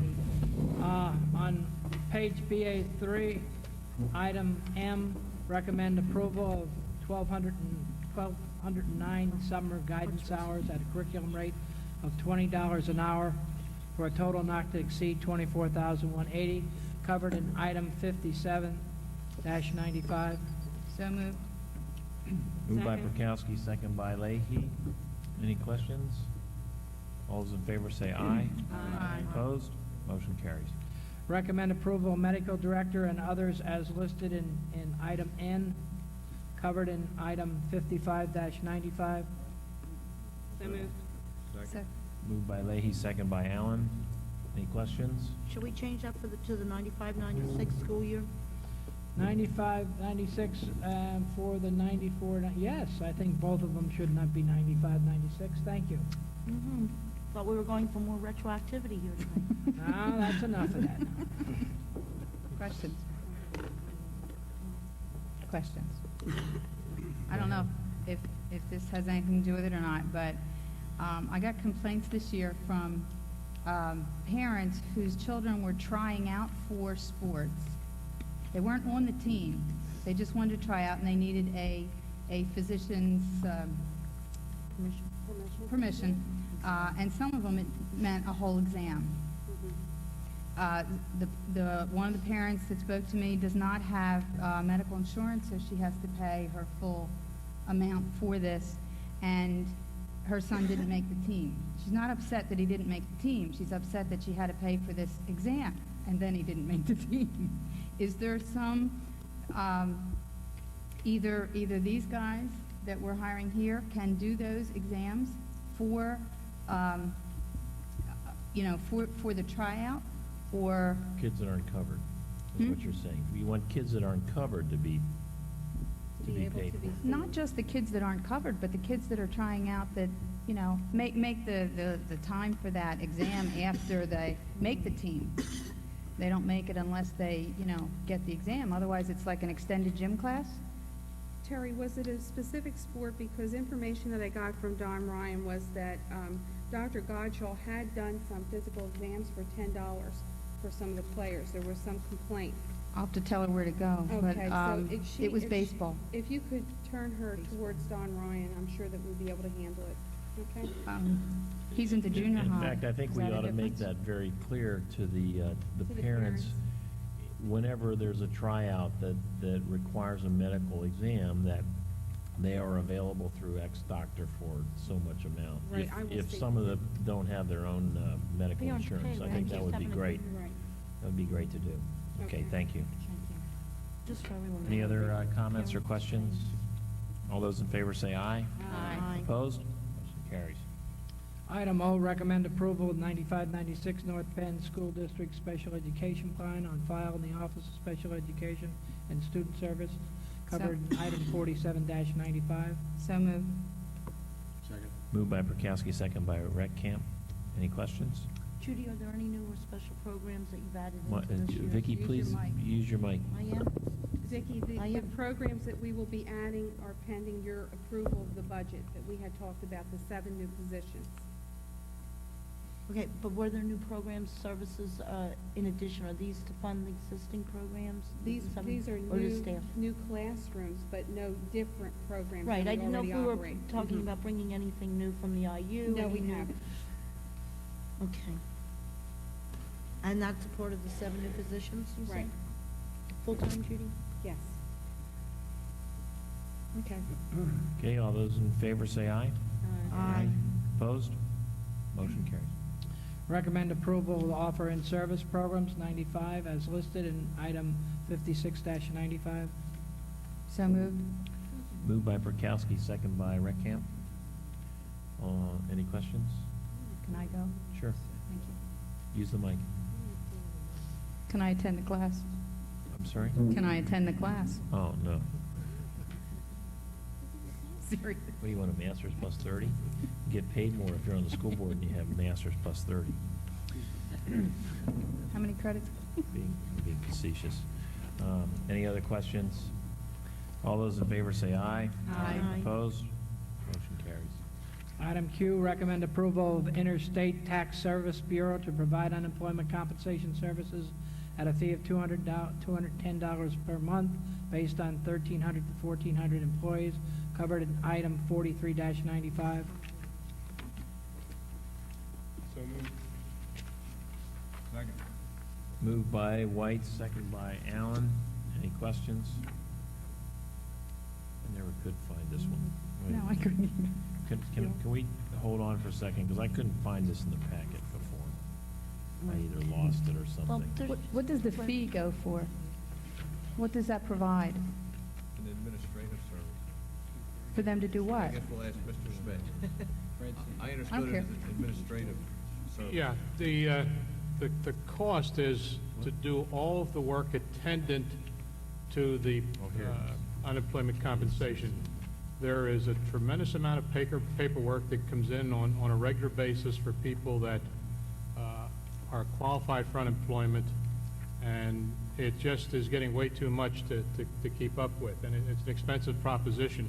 We've done well over the years to handle that cost fairly adequately because of the way that we are funded to do that, but it's just getting too much, and they go to hearings, they contest the people who shouldn't be there for unemployment, they review all the paperwork. It's a big deal. It's a tremendous help to have somebody else do that.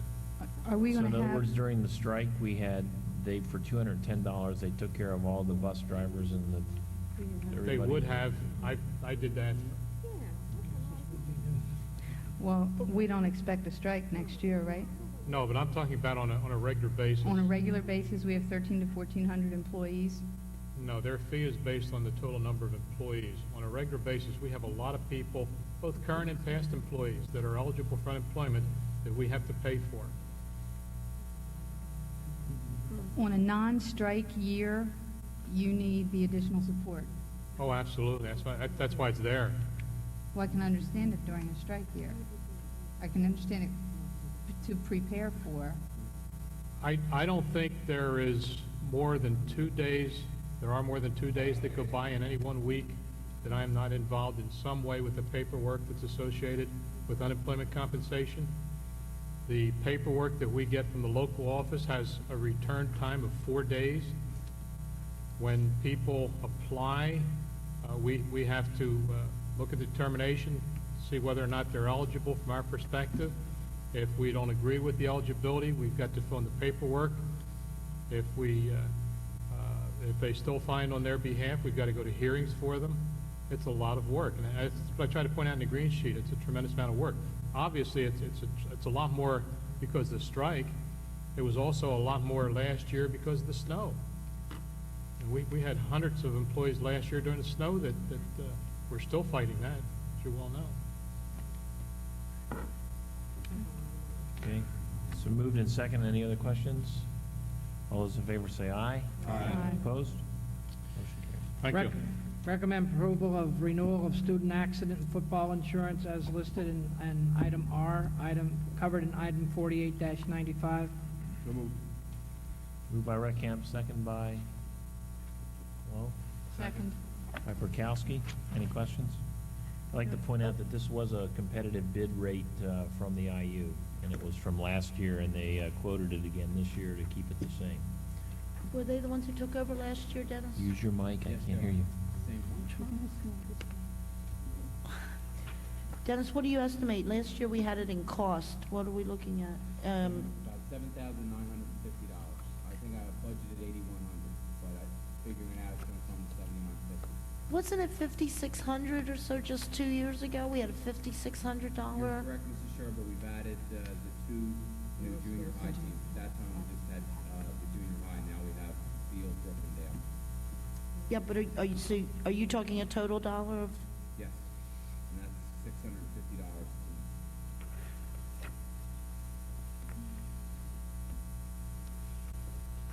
And that's just football. That's Just football. We don't offer this service for any other sport, do we? No. But most districts, the only district I know who doesn't offer this in the area is Morristown. Everyone else does it. It's really for it's really liability protection for the district in the long run. Yeah, but there is some concern regarding The contact discrimination in nature the of the sport. sports. Okay. Okay. Any other questions? All those in favor say aye. Aye. Opposed? Motion carries. Recommend approval of insurance package for 95-96 fiscal year covered in item 50-95. So moved. Second. Moved by White, second by Prokowski. Any questions? All those in favor say aye. Aye. Opposed? Motion carries. Recommend the acceptance of the gifts as listed. So moved. Second.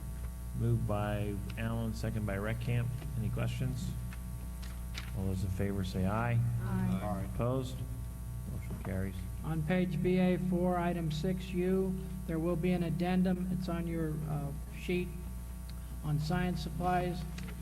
And if you look at that, it'll be under also recommend bid award for regular diesel fuel in the amount of .5593. That's found on page BAA-1 on your addendum.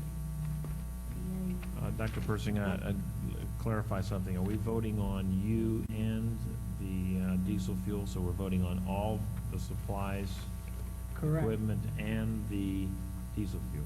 Correct. And the diesel fuel bid is, once again, the IU bid? Yes. Yes, it is. Yes, it is. Where is Art? I just noticed he's not here. Ontario. Oh, good for him. Any questions? But we have his most able assistant sitting out there, wide awake and alert. John's asleep. All those in favor say aye. Aye. Opposed? Motion carried.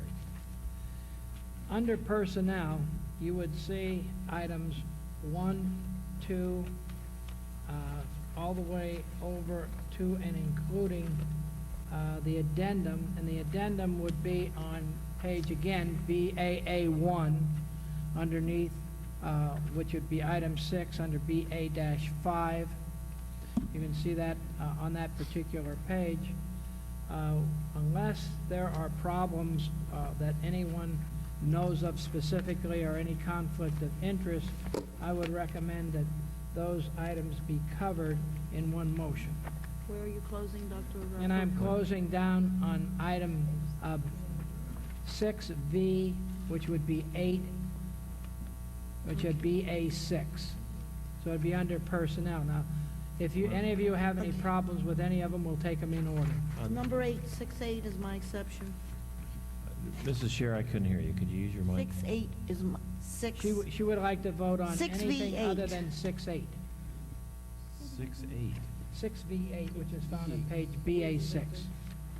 And I'd also like to suggest we have a calendar year mistake here, I guess. Recommend approval for extra duty assignments for the 94-95 year, should be 95-96. On number 7. You want to pull 7 and 8 out? You don't have to pull it out, but just when you read it. Or, oh, that's right. Okay, No, we'll let's just do- make adjustments. It's on record. And over here on 4. Okay, through and including It's on V record. 1 through 6. 6V 1 through 6 is the recommendation on the table. Is there a motion for that? Moved by Allen, second by Second. Whites. Any questions on the first 6? All those in favor say aye. Aye. Opposed? Motion carries. Okay, now we have number 7, which is on BA6, under 6V7. Recommend approval additions to the extra duty assignments for the 94-95 year? 5-96. 95-96. That's the one that needs to be changed. 95-96. It's item 5895. Dr. Persing, that is 94-95. It is 94-95? Yes, For last- because we added girls' sports, and we needed the other additional Okay. You're ratifying. coach for this year, and we approved that. We just never had the person hired at that time. This is for his appointment. We did approve that sport. Well, this says And the extra- second person is for Mr. Larson's replacement, since he died in April. Those 2 or 3 months is that prorated the senior class advisor for this year. They are 94-95. So what these does are it say? It says extra ratifications. duty assignments. They are Oh. ratifications. Oh, I We- apologize. I didn't know they were ratifications. I'm Well- assuming they were moving forward. Well, think Janet we're Kratz is talking on two replacing different Mr. places. Larson, Okay. Lassen, Yes. and we did approve the position. We just didn't have the name when we did the girls' sports. We ran the program, but we just didn't have the name at the Well, time. actually, the position was approved. I Yes. think it's only really a change of assignment in name. Correct. It's not a new position. By the way, Terry did an excellent job, not Terry Bukowski, Terry, is she related, Lewanski? Yes, She they did an won the excellent job with championship the at Pembroke Penfield, girls, yes. Really helped them out, and they did very well this year. So, can we change that motion, or do we, let's see, it was Sure, you can Bill? just put it on Bill, record. you made the motion. Actually, it's a ratification of the Ratification. extra Are we duty on assignment. 4 or are we on 7? No, we're on 7. Number 7. Then we're going to change 7 to the word ratification. Yes. Yeah. I move that we change the wording to ratification approval of additions to the extra duty assignment for the 94-95 school year. Actually, all it required was Mr. Allen to just say that he changed it. Let's get past it. Okay, all those in favor say aye. Aye. Opposed? Motion carries. And now we have number 8 on BA6, recommend approval of group assignment changes as follows. It's covered under item 40-95. So moved. Moved by Reckamp, second by, On page BA6. All right, Item 6B8. Yes. yes. Correct. Number 8. Number 8, recommend approval of group assignment changes. And second. Moved by Reckamp, second by Whites. Got that one? Okay. Any questions? All those in favor say... Wait. Dick, I'm sorry, this isn't picking up. I'm just trying to figure out where they're moving with retroactivity now, since all of the retroactivity that was approved in this contract also moves them vertically for up through 3 years in this switch. I don't know, because I don't have their experience level, Fred. I don't know how to judge where they would go from. If there's no experience level, David, without experience level, I can't. No, I have group, but you need vertical. I don't understand what your question is. Well, I'm trying to see that since we're talking two different things, first of all, I personally have a problem with having a band director that's 8th grade at Pembroke, another one at 8th grade Penfield, as well as a 7th grade separate band director with 7th grade at Pembroke handled by another. In other words, 4 band directors involved with these 2 grades. But I'm also trying to see, since we're talking about moving them for groups, and now we have a salary schedule or an extra duty compensation that's matched with a contract. I'm trying to see, I can follow vertical movement, I don't know horizontal movement because I don't have their experience. And I'm just trying to get a feel here what we're looking at, because we're looking at 2 different ways now. Mrs. Shear, all the extracurricular activities will be adjusted according to the new contract. I know they'll be adjusted, but if you haven't seen our extra duty, we have. I have, yes. We have like a salary schedule, you need It's in- experience plus group Yes. to be able to tell where they're going to go, and I wanted to see where we're moving from on this. I I'm don't know. not No aware one of have a how many clue? years' experience, but it'll be in accordance That was with the before contract. Well, this on our green sheet, that was before the contract, so I guess I'll try to guess. I would assume that'll be the 2.5 and the 3.2. Is that correct, Mr. Schmidt? Right. What do you think they would be? There'll be 2.5 for the 93-4 year and 3.7. I'm trying to pick them out of the Oh. schedule. I have the schedule here. So that's where I'm just trying to get a feel for what kind of, looks to me like they must have been, if they were salary level 3. Well, if they're brand-new people, they just fall Probably into number wherever it 2. is they're on that new schedule. Okay, I'm gonna think, it looks to me like it might be C. These aren't new people necessarily. Don't you give them credit for the past experience? Appropriate experience, yes.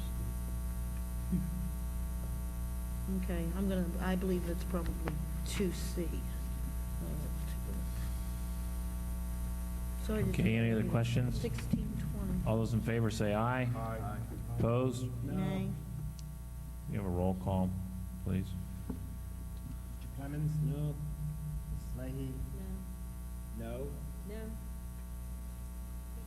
No. Ms. Mingle? Mrs. Spakowski? No. Mr. Reckcamp? Yes. Mrs. Scher? No. Mr. Whites? Yes. Mr. Allen? Yes. Mr. Bowman? Yes. Motion's defeated 5-4. Okay.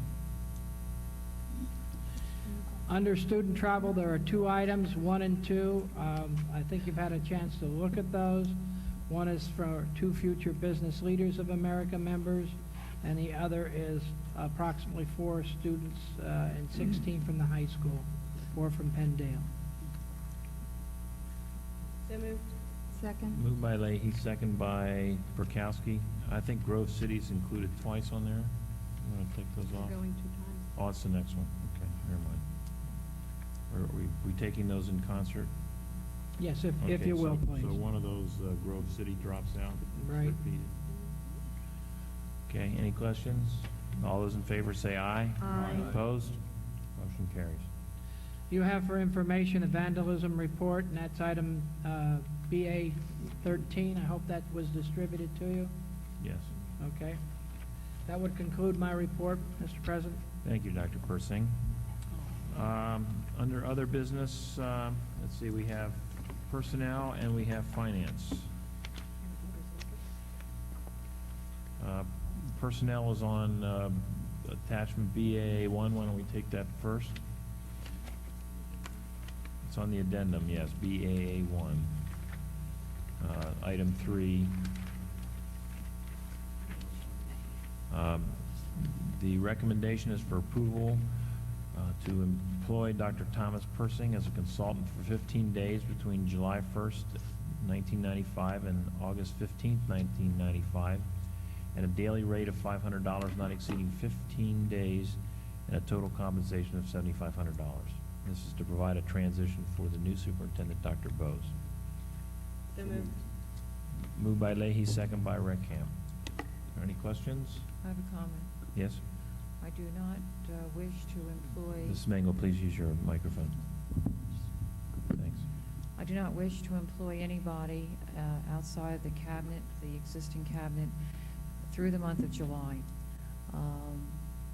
I believe that July is relatively a dead month in this district, and it's going to be especially dead in light of the contract settlement tonight.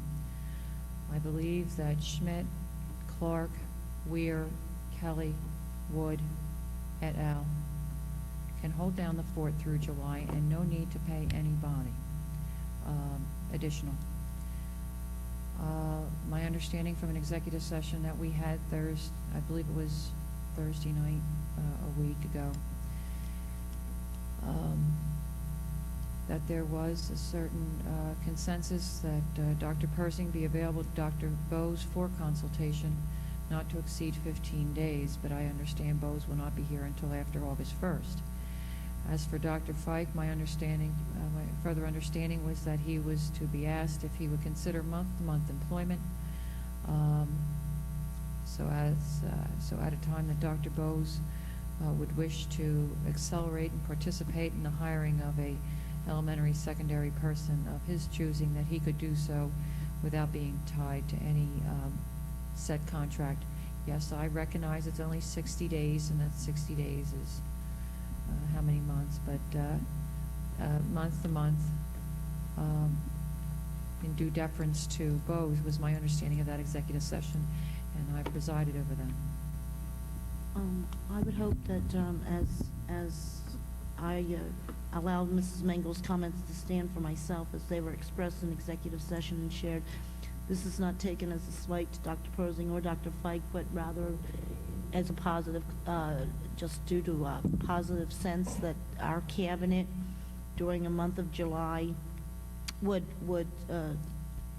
survive the test well. I mean, as a matter of fact, in late fall when we were faced with a strike, we essentially were dealing with an absentee superintendent, and it was the strength of our cabinet that kept things going and kept things in place during a very, very trying time, much more hectic and challenging than we would have in July, particularly since most movement in this district is going to be on a holding pattern, awaiting Dr. Bowe's direction. We won't be moving forward with any great initiatives. Certainly there'll be plenty of work being done, certain preparations of curriculum that is traditionally done over the summer in preparation for the fall, but I don't think we're going to be charting new courses. We're going to be docked at import, and right now I believe that we have the crewmates on board, the workers that could carry forward the district, and we have already thoroughly busted our budget on superintendent's office for 2 years in a row now.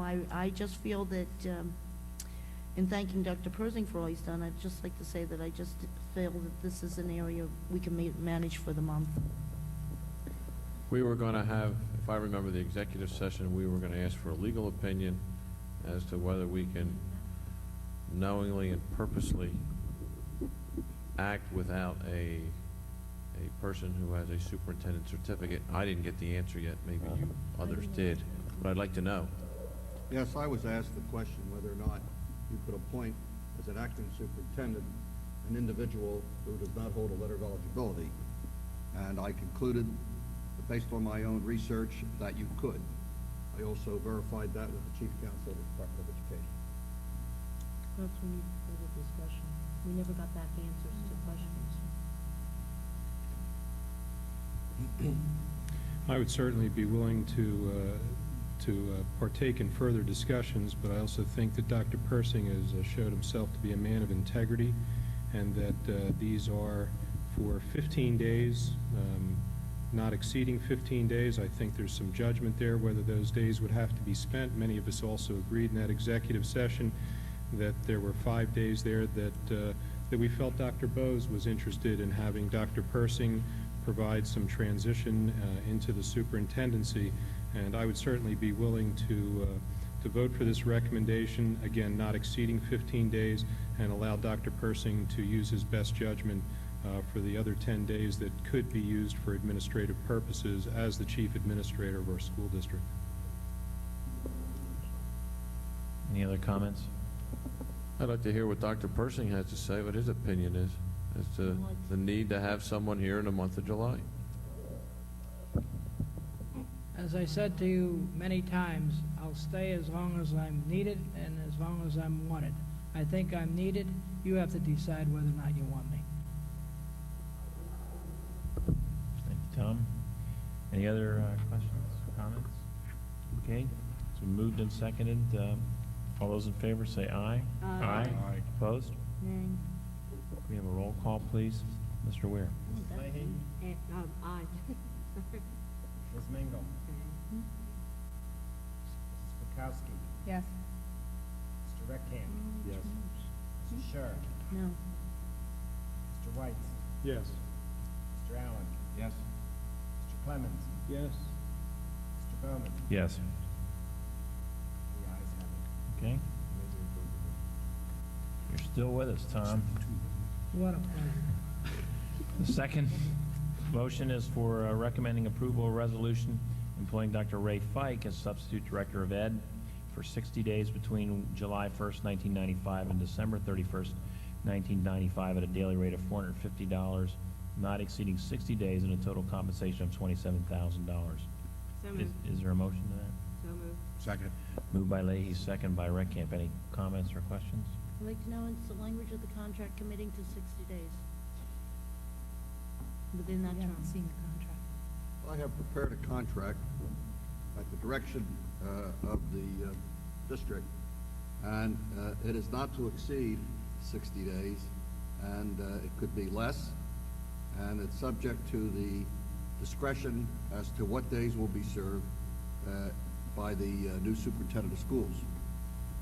Or by the The contract provides the new superintendent. Should be by the superintendent. In That is case the correct. superintendent that's in July needs him to work in July, then that's part of the time. Under the agreement, that Dr. Fike said he will be available on call to serve that. The compensation for his daily rate is set, and in the event that Mr. Keffer, the agreement provides that in the event Mr. Keffer shall return, and in the event that you fill the vacancy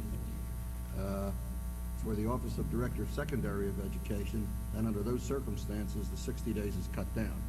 Okay, I didn't know whether it was determined how many days, if it was for 60 days within. No, it's to be available for 60 days, subject to call at the discretion of the new superintendent. Yeah, Charlie, I'd like a clarification on that, on the contract. It should say at the discretion of the superintendent, whether it be acting or the new superintendent. So it just should say the superintendent.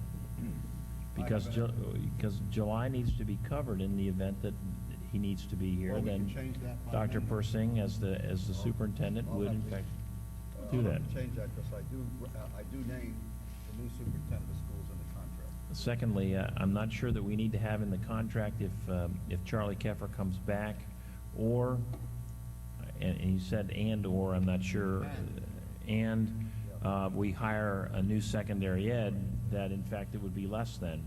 I think that caveat is not needed. I think that goes without saying. If either one of those happens, is at the discretion of the superintendent as to whether he wants Dr. Fike to stay on. I don't believe that we need to put that in the contract. It should be at the discretion of the superintendent, and the superintendent's the one that makes that call.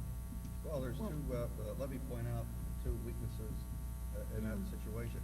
Dr. Persing is a consultant and is not the acting superintendent for the period July 1 to June 30th. The resolution does not provide for that. It provides for Dr. Persing being available as a consultant. That's number one. Item number two, as far as Dr. Ray Fike is concerned, he is a substitute. And a substitute by definite, remember, he's going to be director of education, both elementary and secondary. And by definition, a substitute fills a vacancy for an individual who is out until he returns. So by we're approving Dr. Fike as a substitute to be called upon those circumstances and to act as a substitute because you still have the position of Charlie Keffer. Well, but we don't have a director of education, so how can we have a substitute? Well, you for him? never, you can, the way I've worded it, I was very, very careful because you have a director of education, elementary and secondary. That's the way I've defined it, because you have a vacancy in the Office of Secondary, and he's a substitute director of education by virtue of the fact that Charlie Keffer is out. You're not going to create a new position of director of education, and that's why I worded it the way I did. So, Yeah, I'm uncomfortable with that, Charles. well, that's the best we can do, unless you create a position, either call him an acting director, or you create a position of director of education, either of which you want to do, because he's going to be called at the discretion of the superintendent of schools.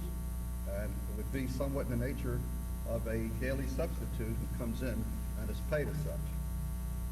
Remember, he's at least under the terms that I was given, Dr. Fike was supposed to be available for a 60-day period, subject to being called for that, he was to be available for the period July 1 to December 31st. And he's agreed to be available during that period to be called for any 60 of those days or even less at the discretion of the superintendent. And that's the way the agreement is written. So it's worded that he's doing double duty. He's substituting for Charlie, plus Right. he's filling in for secondary. That is correct. And that's why the word substitute ended That up is in there? correct. Can we split that? Can we split it, substitute for elementary? We're getting very complicated. Okay, that's Because fine. in that case, you'd have to call him an acting, because you have a vacancy in the secondary position.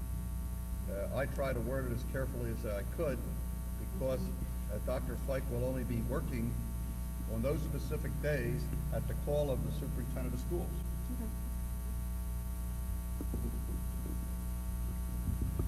Another question? Okay, any other questions? Clarification on the last line here, not exceeding 60 days, and a total compensation not to exceed $27,000?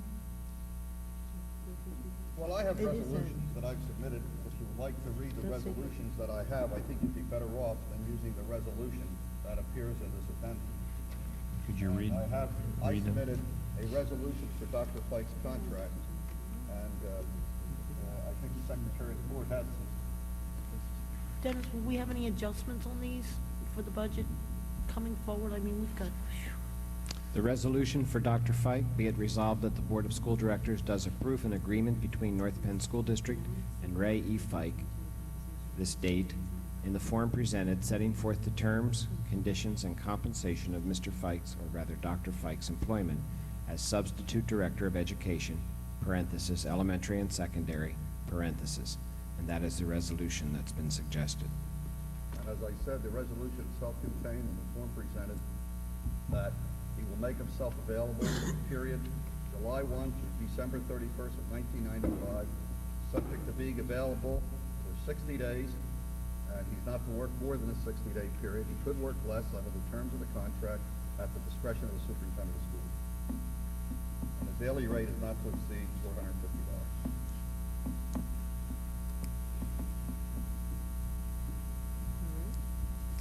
I have a comment, Mr. Bowman.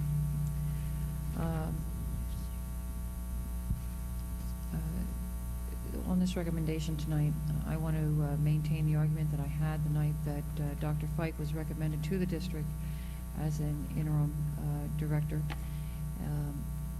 This is a little bit more difficult because I've gotten to know Dr. Fike in that period of time. My vote against him many months ago was easier because I did not know him, but tonight it's going to be more difficult because he's been personalized in a few months. The argument I made then, and I will make again tonight, is that we continue to miss opportunities to place people already in our employ into situations where we get to try them out. I'm going to embarrass Drs. Tarosi and Mangano and so mention that they are two of approximately 5-6 people that I'm aware of that could be more fully utilized in their job with the district and given an opportunity to flesh out these temporary job situations from time to time. We don't always have openings. We've had quite a number in the last year or so, and I do not see us taking opportunity of the staff that we already have and getting to see what they're like, getting to see what they're capable of. There's always been a concern, at least it has been voiced by members of the board that came along with me 4 years ago, that we are not building up a bench or a bullpen of administrators that will be there in clinch situations when seniority cabinet members are not there. So, Dr. Fike, there is no personal intent here tonight, but I feel this district has not fully utilized personnel and the stewardship of personnel by not plugging our own folks into these jobs.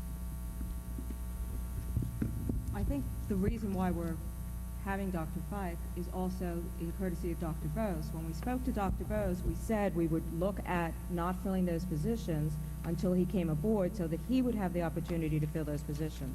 Dr. Fike will be filling in, so it gives Dr. Bose enough time to look at the personnel that we currently have and make the recommendations and get familiar with our system in order to fill the positions or reorganize the administration to that position.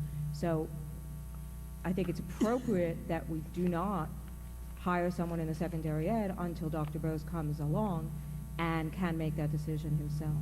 So I think Dr. Fike certainly fills that position quite adequately.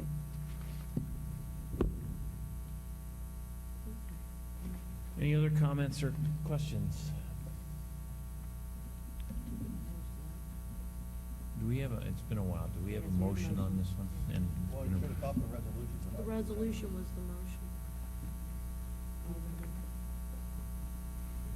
the resolution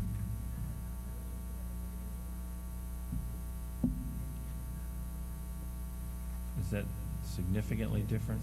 The intent is the same. Is it significantly different? Well, the contract is defined, so you can adopt the resolution. I read mine to clarify the situation. However, the contract will govern. Okay. All those in favor say aye. Aye. Opposed? Motion carries.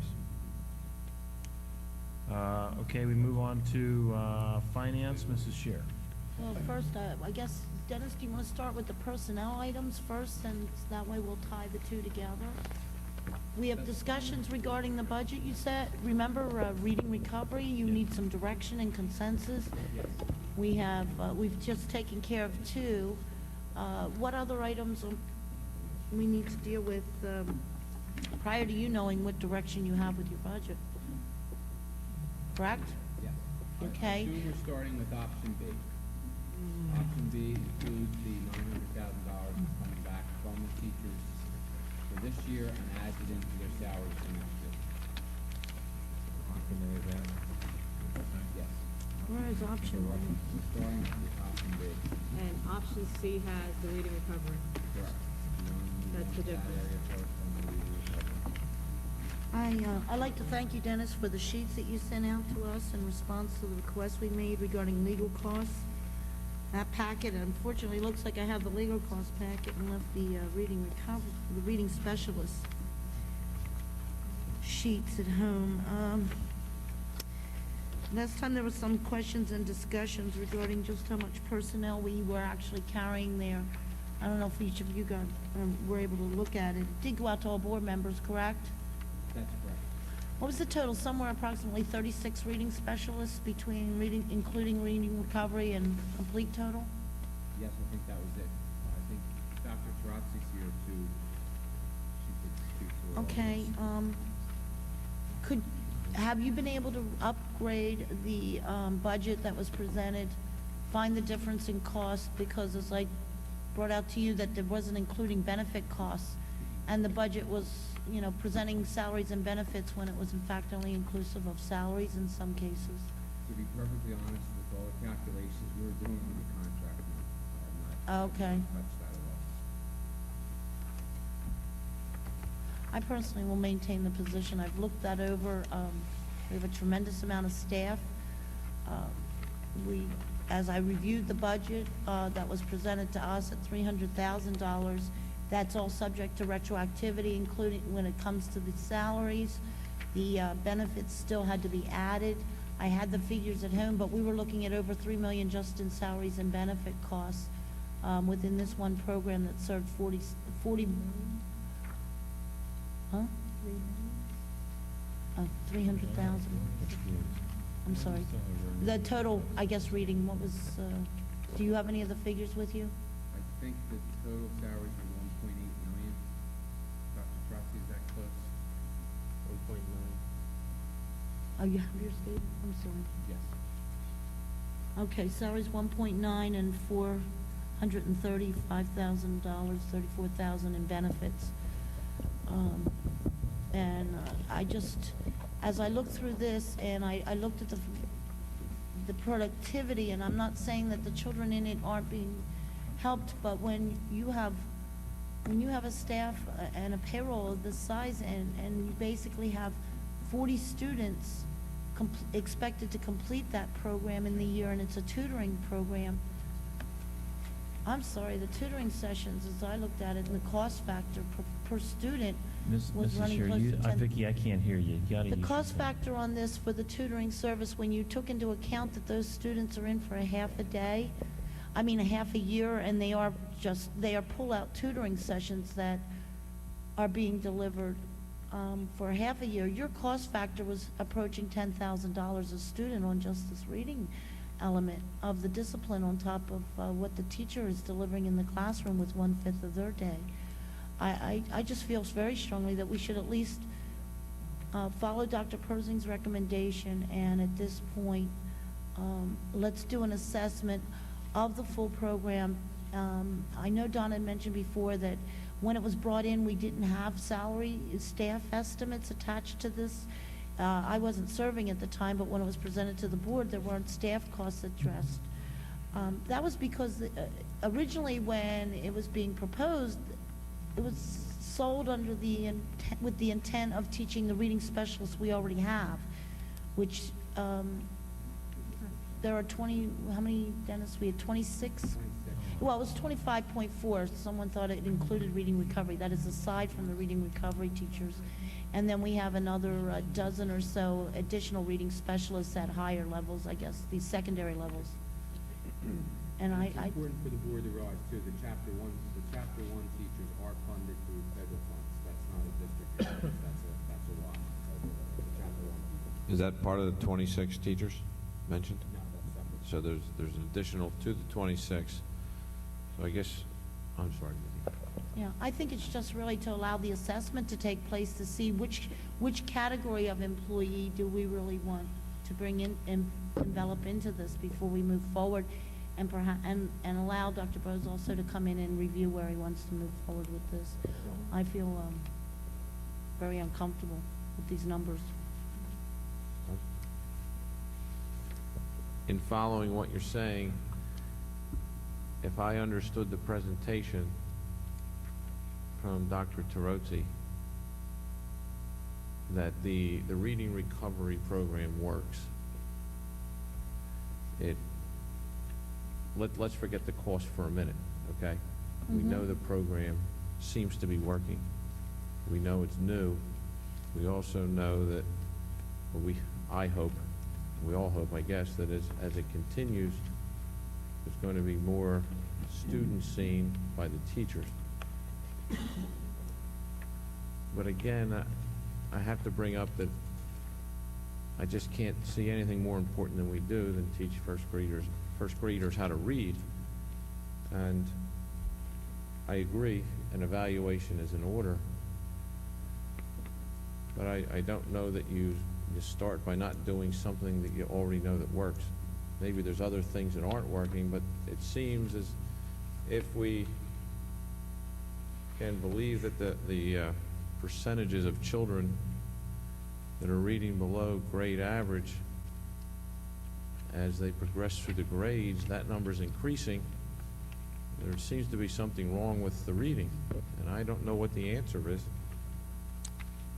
But I don't know that the answer is necessarily stopping something we know that works. Bill, it's And a all whole- I'm asking and suggesting is, if we put one in each school, which is what I thought before, if something is so successful, I don't want to be the one that tells some school that you don't get it this year. If there's something else that we don't know that works or we think doesn't work as well, maybe we make a trade. But if you're bringing kids up to grade level, let's find something else. I see in this option C, we're trading some equipment for reading recovery teachers. We always say we want to put the money in the classroom. That's the classroom to me. Bill, And I'm not saying it's something to be kept. It's just something that seems to work. Let's put it in. Let's evaluate the chapter 1 and the reading specialists, because I think it has to be done. I agree with you, Vicki. We have to evaluate it. But to slight kids from something that seems to be working very well, I don't think is the way to do it. So I would like to go to option C, and I don't even know what the equipment is that they're taking out, but if they felt it could be taken out, let's take it out and put some money into the first grade reading. Thank you. I'd like a point of clarification. First of all, we were given all the salaries because I voted against the reading recovery, and I specifically asked what the total cost would be, including salaries and benefits. So we were given that figure that night. Trust me, we were given that figure because I have it. The other point was that when it was presented that if we send people to train in New York, that we would then be able to train trainers and we would get money from that. And I don't see any of that. What has happened with that proposal? When Charlie Keffer first proposed it, it was that we would get money back from the reading recovery in order to do that. How many? We're getting money back from what they have been doing. And if we expand this, will we be getting more money back? And does that reflect in the 78,000?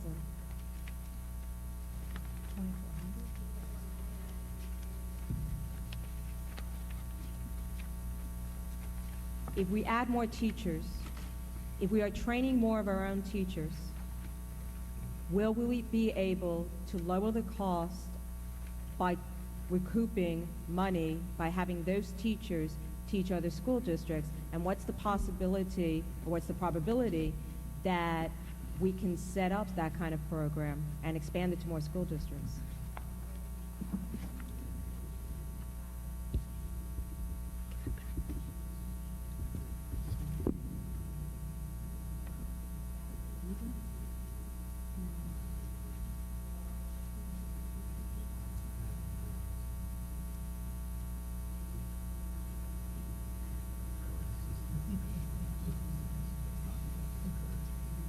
So you are estimating that, in this budget, you're estimating that you'll be able to train some more teachers, but in the long run, you have an estimation or proposal that you will increase the number of teachers in other school districts that we will be able to teach in order to recoup some of this cost.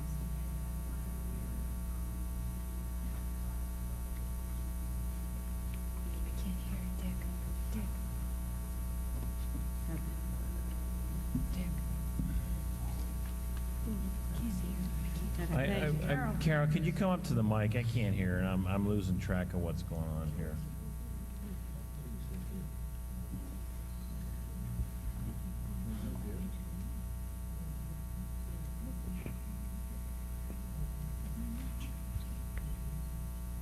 Okay. Carol, rather than, that's why she was looking like you were waiting for questions. I didn't know. Well, I was asked to come to the microphone. Couldn't hear what you said. I was done with my question, thank you. I didn't hear her answer, thank you. Okay, Carol, rather than trust Carmen, I'd have to ask, I went through this, I asked for the breakout of your employee list. Yes. The question was asked at the last board meeting, was this salary and benefits? I have compared it, including the team leader by name, and we have a breakdown of all the employees. Yes. I see that, as I look here, I see that we have salaries only in that budget and not benefits. Which you did check out. Dennis said he ran it through you before sending it out to make sure it was correct. And the salaries of the existing employees in the Yes, reading program yes, and of your benefits? 94, when you gave your 94-95 budget. My figures have that I got from Dennis have the benefits included in them. I'm not sure if we're talking about the Yes, same no, piece. I meant at the last meeting, in the June 6th meeting, I was saying this budget needed to be adjusted because while it says it was salaries and benefits, and you use this as a basis for a presentation for Yes. next year's budget, it included salaries only. It listed your team leader at $57,000 when that does not cover, there's an additional $12,000 in benefits. And I see the same thing carrying through on your 8 reading teachers. So I'd asked Dennis to see about you reevaluating your budget because I have more in just your salary and benefits than you have in your full year's budget with all your teacher training and your materials and books. In other words, it's over $300,000. $320,000 on salaries and benefits for this 94-95 payroll without the retroactivity. Those, with the exception of 4 half-time positions, Right. they are already in the budget, and they have been included in the figures that Mr. Schmidt presented tonight. So all of that is in the current budget, with the exception of the one that is going to be funded, the new position through Chapter 1, and the 3 half-time positions that we are requesting at the cost of $78,000. All of those other positions are currently in the existing budget. But you're the one who designed the budget. I'm talking the budget you passed to us when you did your Yes. review of reading recovery. Use the June mic, 6th Mrs. Shear, we edition. can't hear you. These were the 94-95 figures. I'm talking even this existing year that you presented to us. Wasn't that a part of your foundation of carrying forward your expenses? And what I'm trying to say is that in your budget, as you presented it to us, you showed a total expense for the program of $274,674. That includes your teacher training, $20,000 for books and materials. But as I see your actual 94-95 actuals, I have $320,000 in salary and benefits, not counting the retroactivity that's going to be applied to those as NPEA members. So you need to make adjustments. I asked Dennis about where is the money to close out this budget. I think that there's going to have to be some shifting on this program as it is. Is that not correct, Dennis? Is that not correct, that regarding the budgeting of this, the closeout for 94-95 estimation, given the retroactivity and the salary and benefit differentials? Yes, Mrs. Sure. That was one thing Dr. Trotzi and I have to go over. There just wasn't the time to go over that budget. I knew you had a concern about it, but there just wasn't any time. Okay, but I mean, do we also, as far as the reading recovery program, as this budget was presented to us for this actual year, how about the actual working budget for the 94-95 school year covering these funds in excess of the $275,000? I have not Has it gotten been budgeted? Right, I have not gotten a chance to review that with her yet. If I can, the budget that was presented was originally presented for 8 reading recovery teachers. We decided at the time that we were not going to increase the program, so we were essentially taking the bulk of those positions out of the proposed budget. And at the last meeting, what we decided was to put back in enough part-time positions to provide a teacher at each one of the elementary schools, which was not 8 as presented originally, but 3.5 or 4. Right. Is that where we stood at the last Yes, meeting? that was my understanding. That is how I understand it, is that we have a budget here for 8. It was the original proposal that was presented to us. We were asked to hold the line and review the program based on Mr. Allen's comments and my own. I thought it was important that we put in enough part-time teachers to provide 1 teacher to every elementary school, and I believe that is 3.5 or 4 positions. I think we had 8 initially, if we can review the bidding here. Yeah, We had 8, we have 8 now, right? We have 8 currently plus our And there teacher were- leader. Okay, and there were 2 in the budget. That's correct. So that gets us to 10.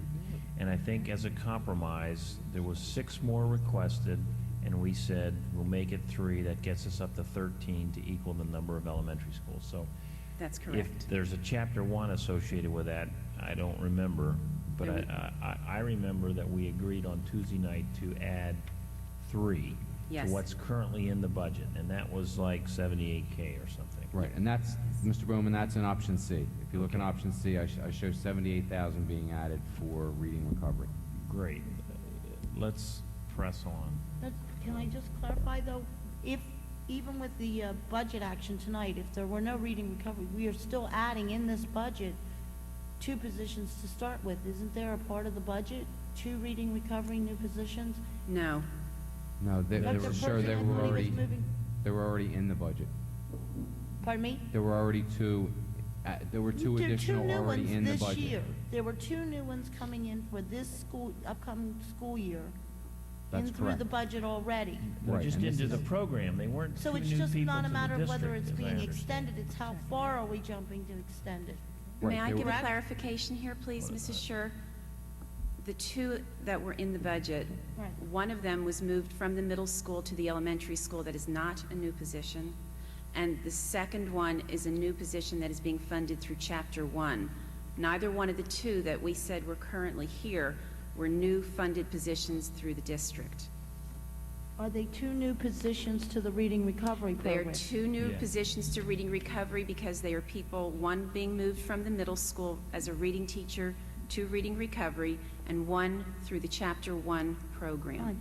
I wanted to know just really specifically, weren't we already adding 2 new positions this incoming year? So you were gaining 2 new staff members. To May reading not be staff recovery. new to Fred, but new to the program. New to reading recovery. And then with this, then you're talking about having 5 new added for this year, or a total of 8, which is it? Are you planning on adding 3 more to the 2? We're adding 5, Mrs. Scher. There's 8 currently. There were 2 in the budget, which made 10, and these 3 will make 13, 1 for each elementary school. And After several long, All I at was going to .5. get ready to call the question. All at .5, I added 3 at 26,000. In other words, there's going to be, for this school year, there will be 5 teachers in the reading recovery training program. Yes. Correct. Yes. We are going to fund for that in the budget. Mr. Kelly, in option C, has reflected that dollar amount, correct? That's correct. Great. Now, I'm a little concerned with those option C because we persist in having the earned income tax in there. That should not be in there. Well, that has to be in there, Mr. Bowman, as a deletion. That was in the preliminary budget as a Oh, revenue item, and that's okay. shown in there as a deletion. Understand, all right. It still comes out to 14.6 mils in option C. Is there a motion for option C? I would like to move option C. Second. Moved by Reckamp, second by Whites. Is there any other further, since we have a call for questions, or any further comment quickly? All those in favor of option C, say aye. Aye. Opposed? Can we have a roll call, Mr. Weir, please? Mrs. Perkowski? No. Mr. Reckamp? Yes. Mrs. Sherr? Nay. Mr. Weitz? Yes. Mr. Allen? Yes. Mr. Clemens? Nay. Joe? No. Mrs. Leahy? Ms. Mingle? No. Mr. Bowman? Yes. I have 5 voting yes. Motion carries. Okay, back to Mrs. Shear. Okay, Dennis. 782.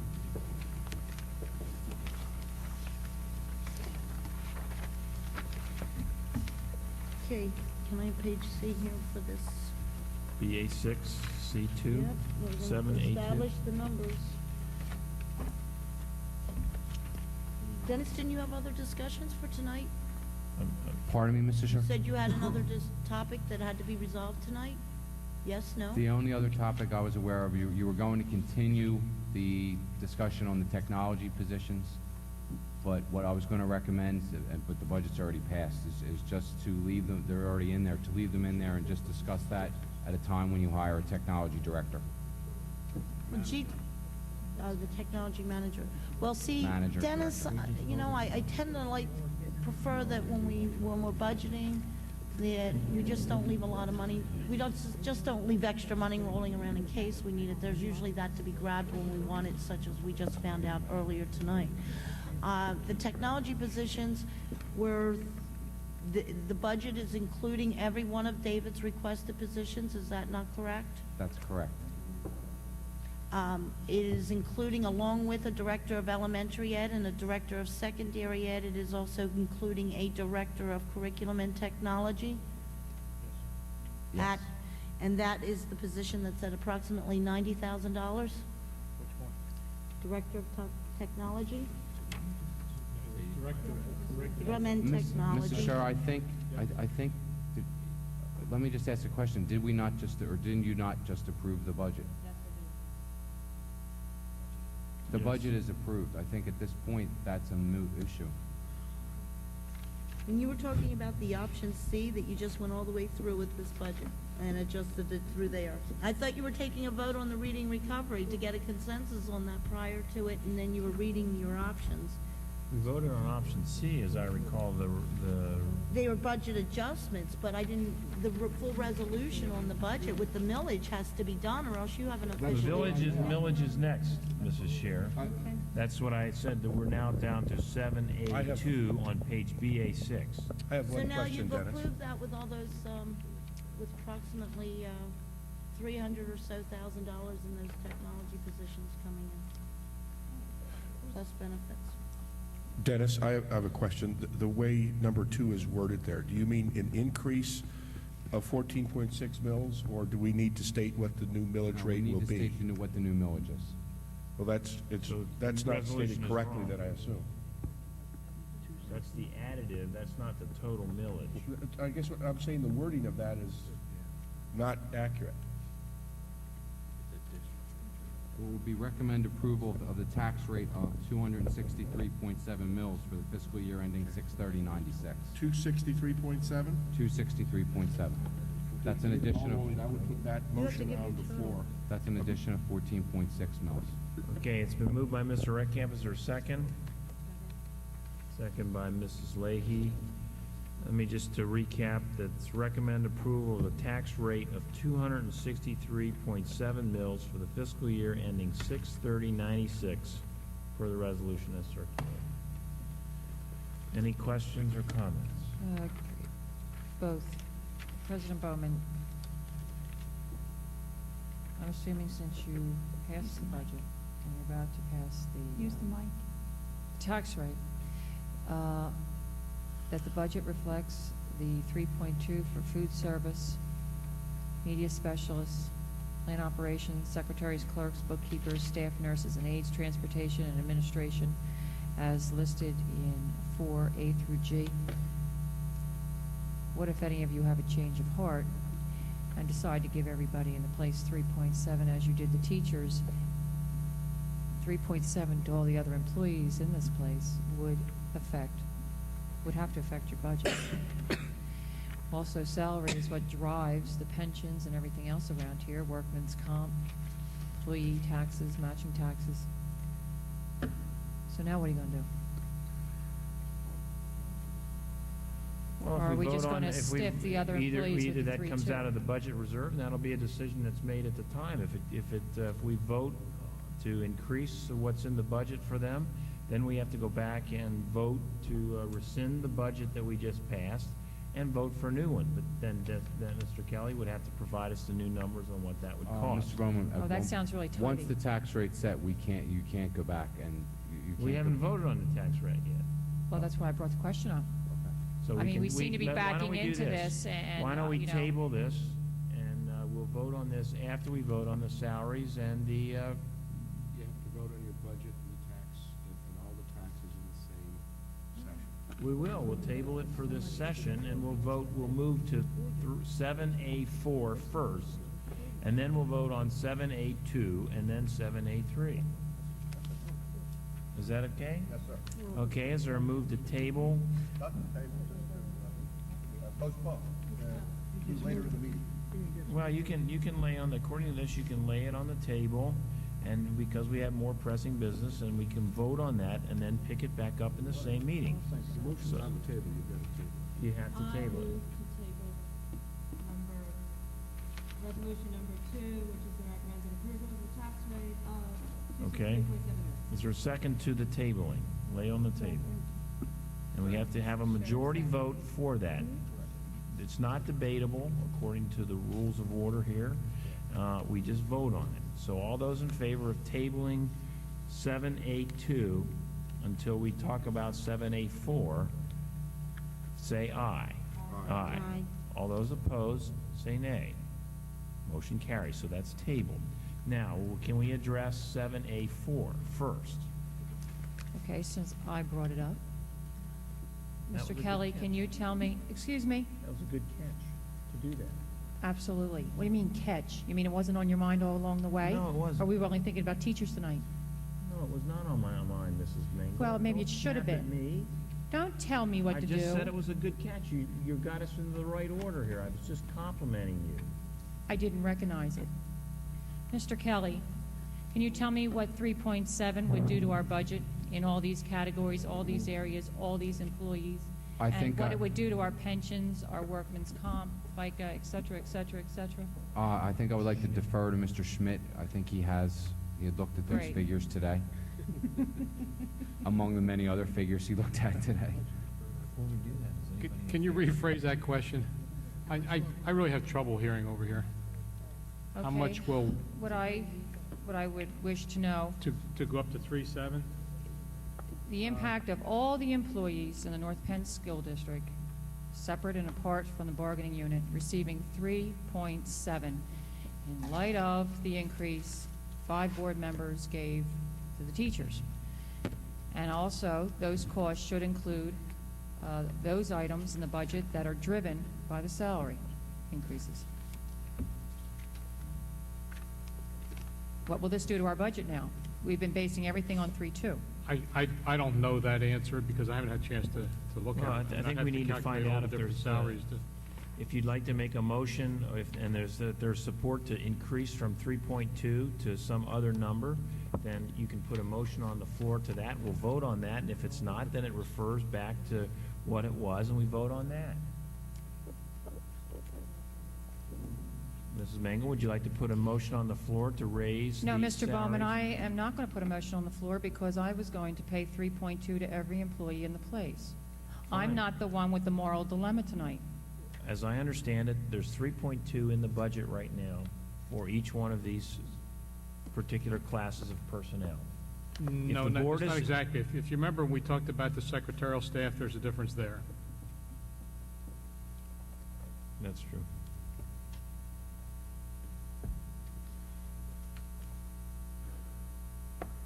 Is there a motion for the recommending approval of the salaries for the personnel in the budget in 95 that's on file in the Office of the Secretary?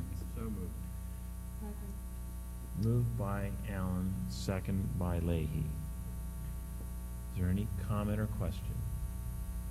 All those in favor, say aye. Aye. Opposed?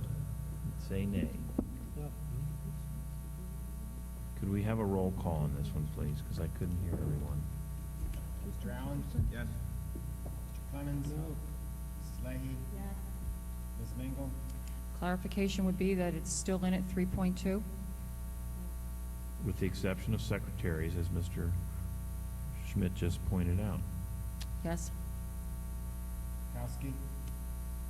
Mrs. Prokowski? Excuse me. Terry, it's your vote. Yes, Did you say yes? I'm sorry, use the mic. no, I said yes, I know. Oh, Are each of these, they're all as a group, there was no line by line?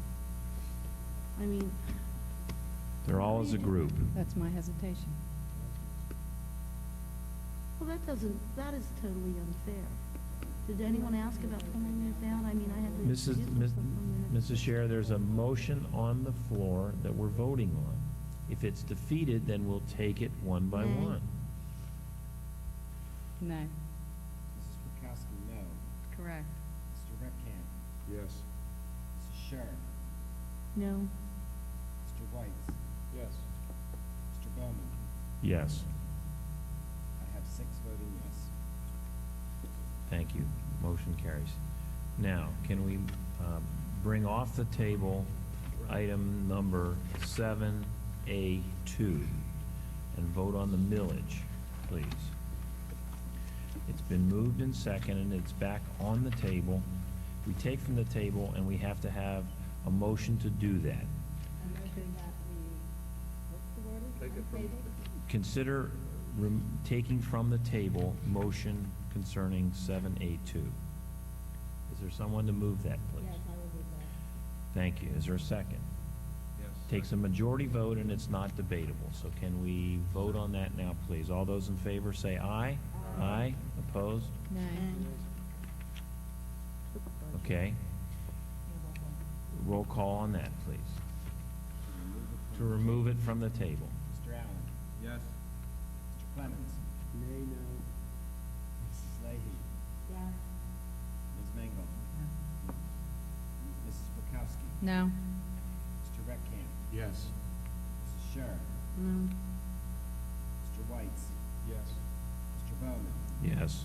I have 5 voting yes to remove it from the table. Okay, so now we'll consider that motion, which is to recap, recommend approval of the tax rate of 263.7 mils for the fiscal year ending 6/30/96.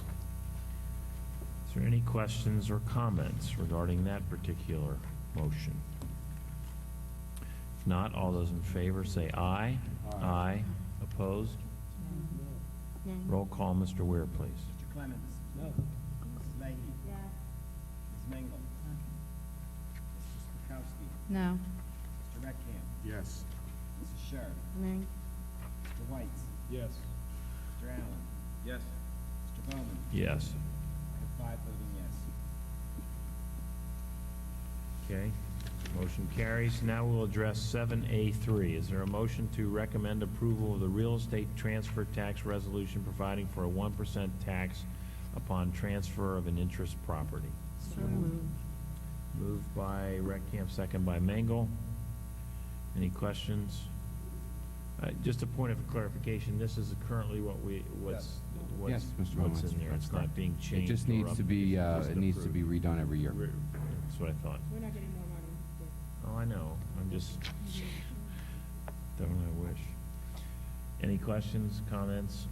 All those in favor say aye. Aye. Opposed? Motion carries.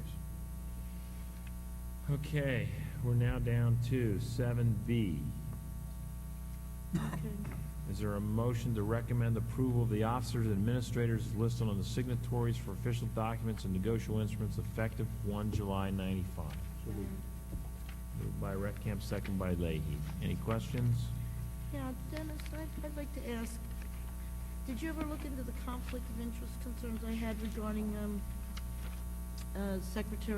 treasurer of the board being, the principal officer of the Montgomery County, what is it, the school district consortium?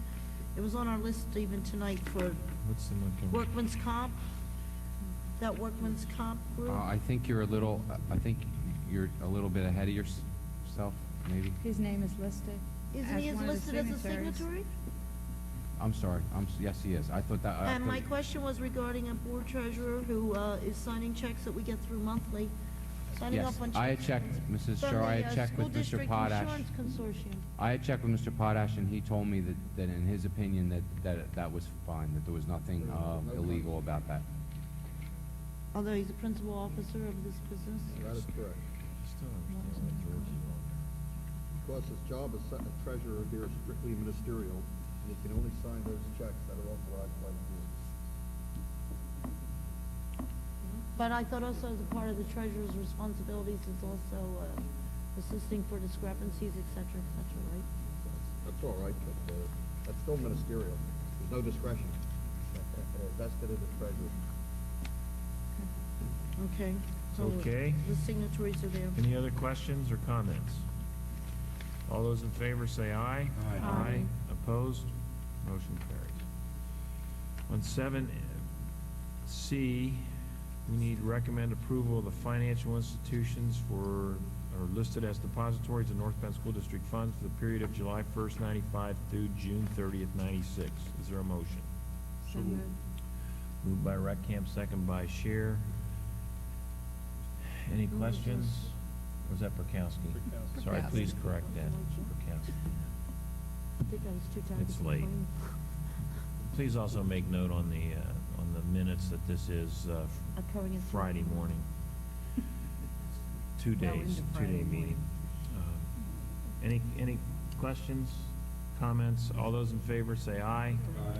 Opposed? Motion carries. We need a motion to recommend, or I recommend ratification or approval of financial institution designated as, did we already do that one? Depositories in the funds received by tax collectors of the municipalities that comprise North Penn School District. Is there a motion? Second. Moved by Leahy, second by Reckcamp. Any questions? Question, on the document that was attached to this item, you have there the late John Schmid still listed as Line Lexington's tax collector. Has there been any changes? Mrs. Mengel, I can't hear That you. replacement. Use Mrs. your, Mengel. Donna, use your We mic, can't hear you. please. No one can hear you. Line Lexington's tax collector, John Schmid, passed away just recently, and he's still listed on the attachment sheet here as the tax collector for Line Lexington. Has there been a change? That's correct, Mrs. Mengel. Well, this sheet was prepared prior to his death. He just died? at the time being, we're trying to ascertain whether his wife has made a recommendation that she be appointed, and I have not followed up on that as of yet. Well, then we probably shouldn't approve Line Lexington as it so reads on the attachment. I would agree with that. Are we approving the tax collector or the financial institution on this? We're really approving the financial institution. He'll have to use Union National, right? Either that or I would have to come back to you for further approval. If we're approving the financial institution, and the financial institution, according to the sheet, is, Union National. and that's what we're approving. But at the same time, we're obligating whoever replaces him to go to Union National. We appoint. Well, we're And- obligating them to use Union National by Well, no, this as I said, vote. Mrs. Prokowski, I could come back to you at a later date if the new appointee would decide to bank elsewhere.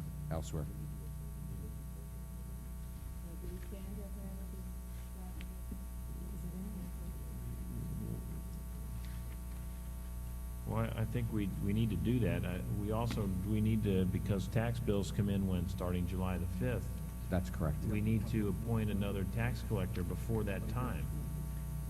Not that everybody rushes out and pays their taxes on July 5th, but nonetheless, we still need a tax collector by then. Can I suggest that since right now, the vote is really for which bank they would use, we would just, I guess, have part of a condition at this Well, we point? can We just- just have to come back and make a ratification on approving a separate institution. That's Okay. correct. We'll do that. Okay? Everybody understand what we're doing on that? No. Okay, all those in favor say aye. Aye. Aye. Opposed? Motion carries. Okay, we need a motion to elect George Starkey as a non-member treasurer of the school board, or the Board of School Directors for a one-year term effective July 1st through June 30th, 1996, and establish a bond in the amount of $5,000 of premium to be paid by the school district. So moved. Moved by Reckamp, second by Leahy. Any questions? I'd like to know what that costs us. What's the premium paid, Dennis? $75. Okay. All those in favor say aye. Aye. Opposed? Nay. Motion carries. Is there a motion to recommend election of Marilyn Canavan as the Assistant Secretary of the Board of School Directors effective July 1st, 95? She wants a job? So moved. Second. Moved by Mr. Reckamp, second by Ms. Bukowski. Any questions other than the one that Mrs. Bukowski just asked? All those in favor say aye. Aye. Opposed? Motion carries. Can we have the treasurer's report, Mr. Kelly? Yes, Mr. Bowman. For the month of May 1995, we had cash receipts in the amount of $696,354.91. Year-to-date receipts, $87,267,890.06. Disbursements for the month, $6,596,359.65. Disbursements year-to-date, $76,830,291.40. We have term investments in the amount of $11,430,370 and temporary investments in the amount of $7,266,845. Thank you, Mr. Kelly. Any questions of Dennis? Okay, budget transfers, Mr. Kelly? I recommend approval to transfer $1,500 from the general fund to the North Penn School District Authority. Moved by Leahy, Second. second by Perkowski. Any questions or comments? We do this every year at this time, right? That's operating budget. Okay. All those in favor say aye. Aye. Opposed? Motion carries. Second one? I recommend approval of budget transfers as necessary to meet state requirements for the 1994-95 fiscal year. So moved. Second. Moved by Reckamp, second by Perkowski. Any questions? All those in favor say aye. Aye. Opposed? Motion carries.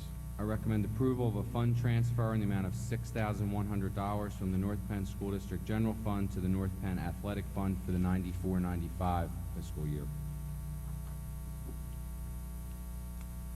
So moved. Moved by Perkowski, second by Reckamp. Thank you.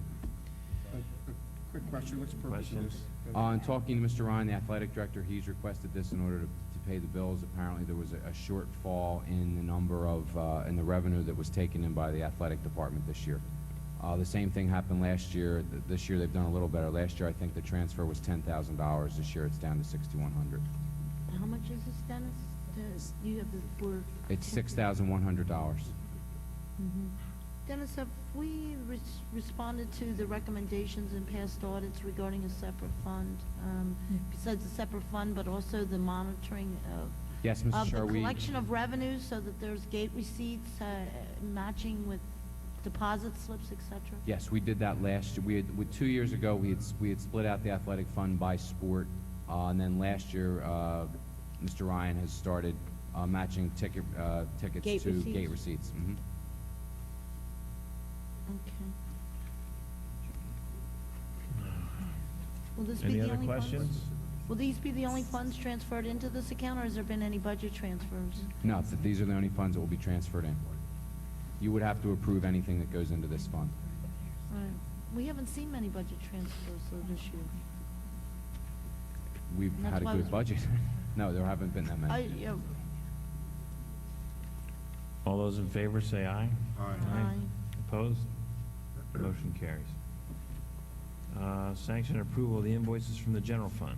I recommend approval of the disbursements for the month of May in the amount of $6,338,447.10, and approval of the disbursements for the month of June in the amount of $492,841.45.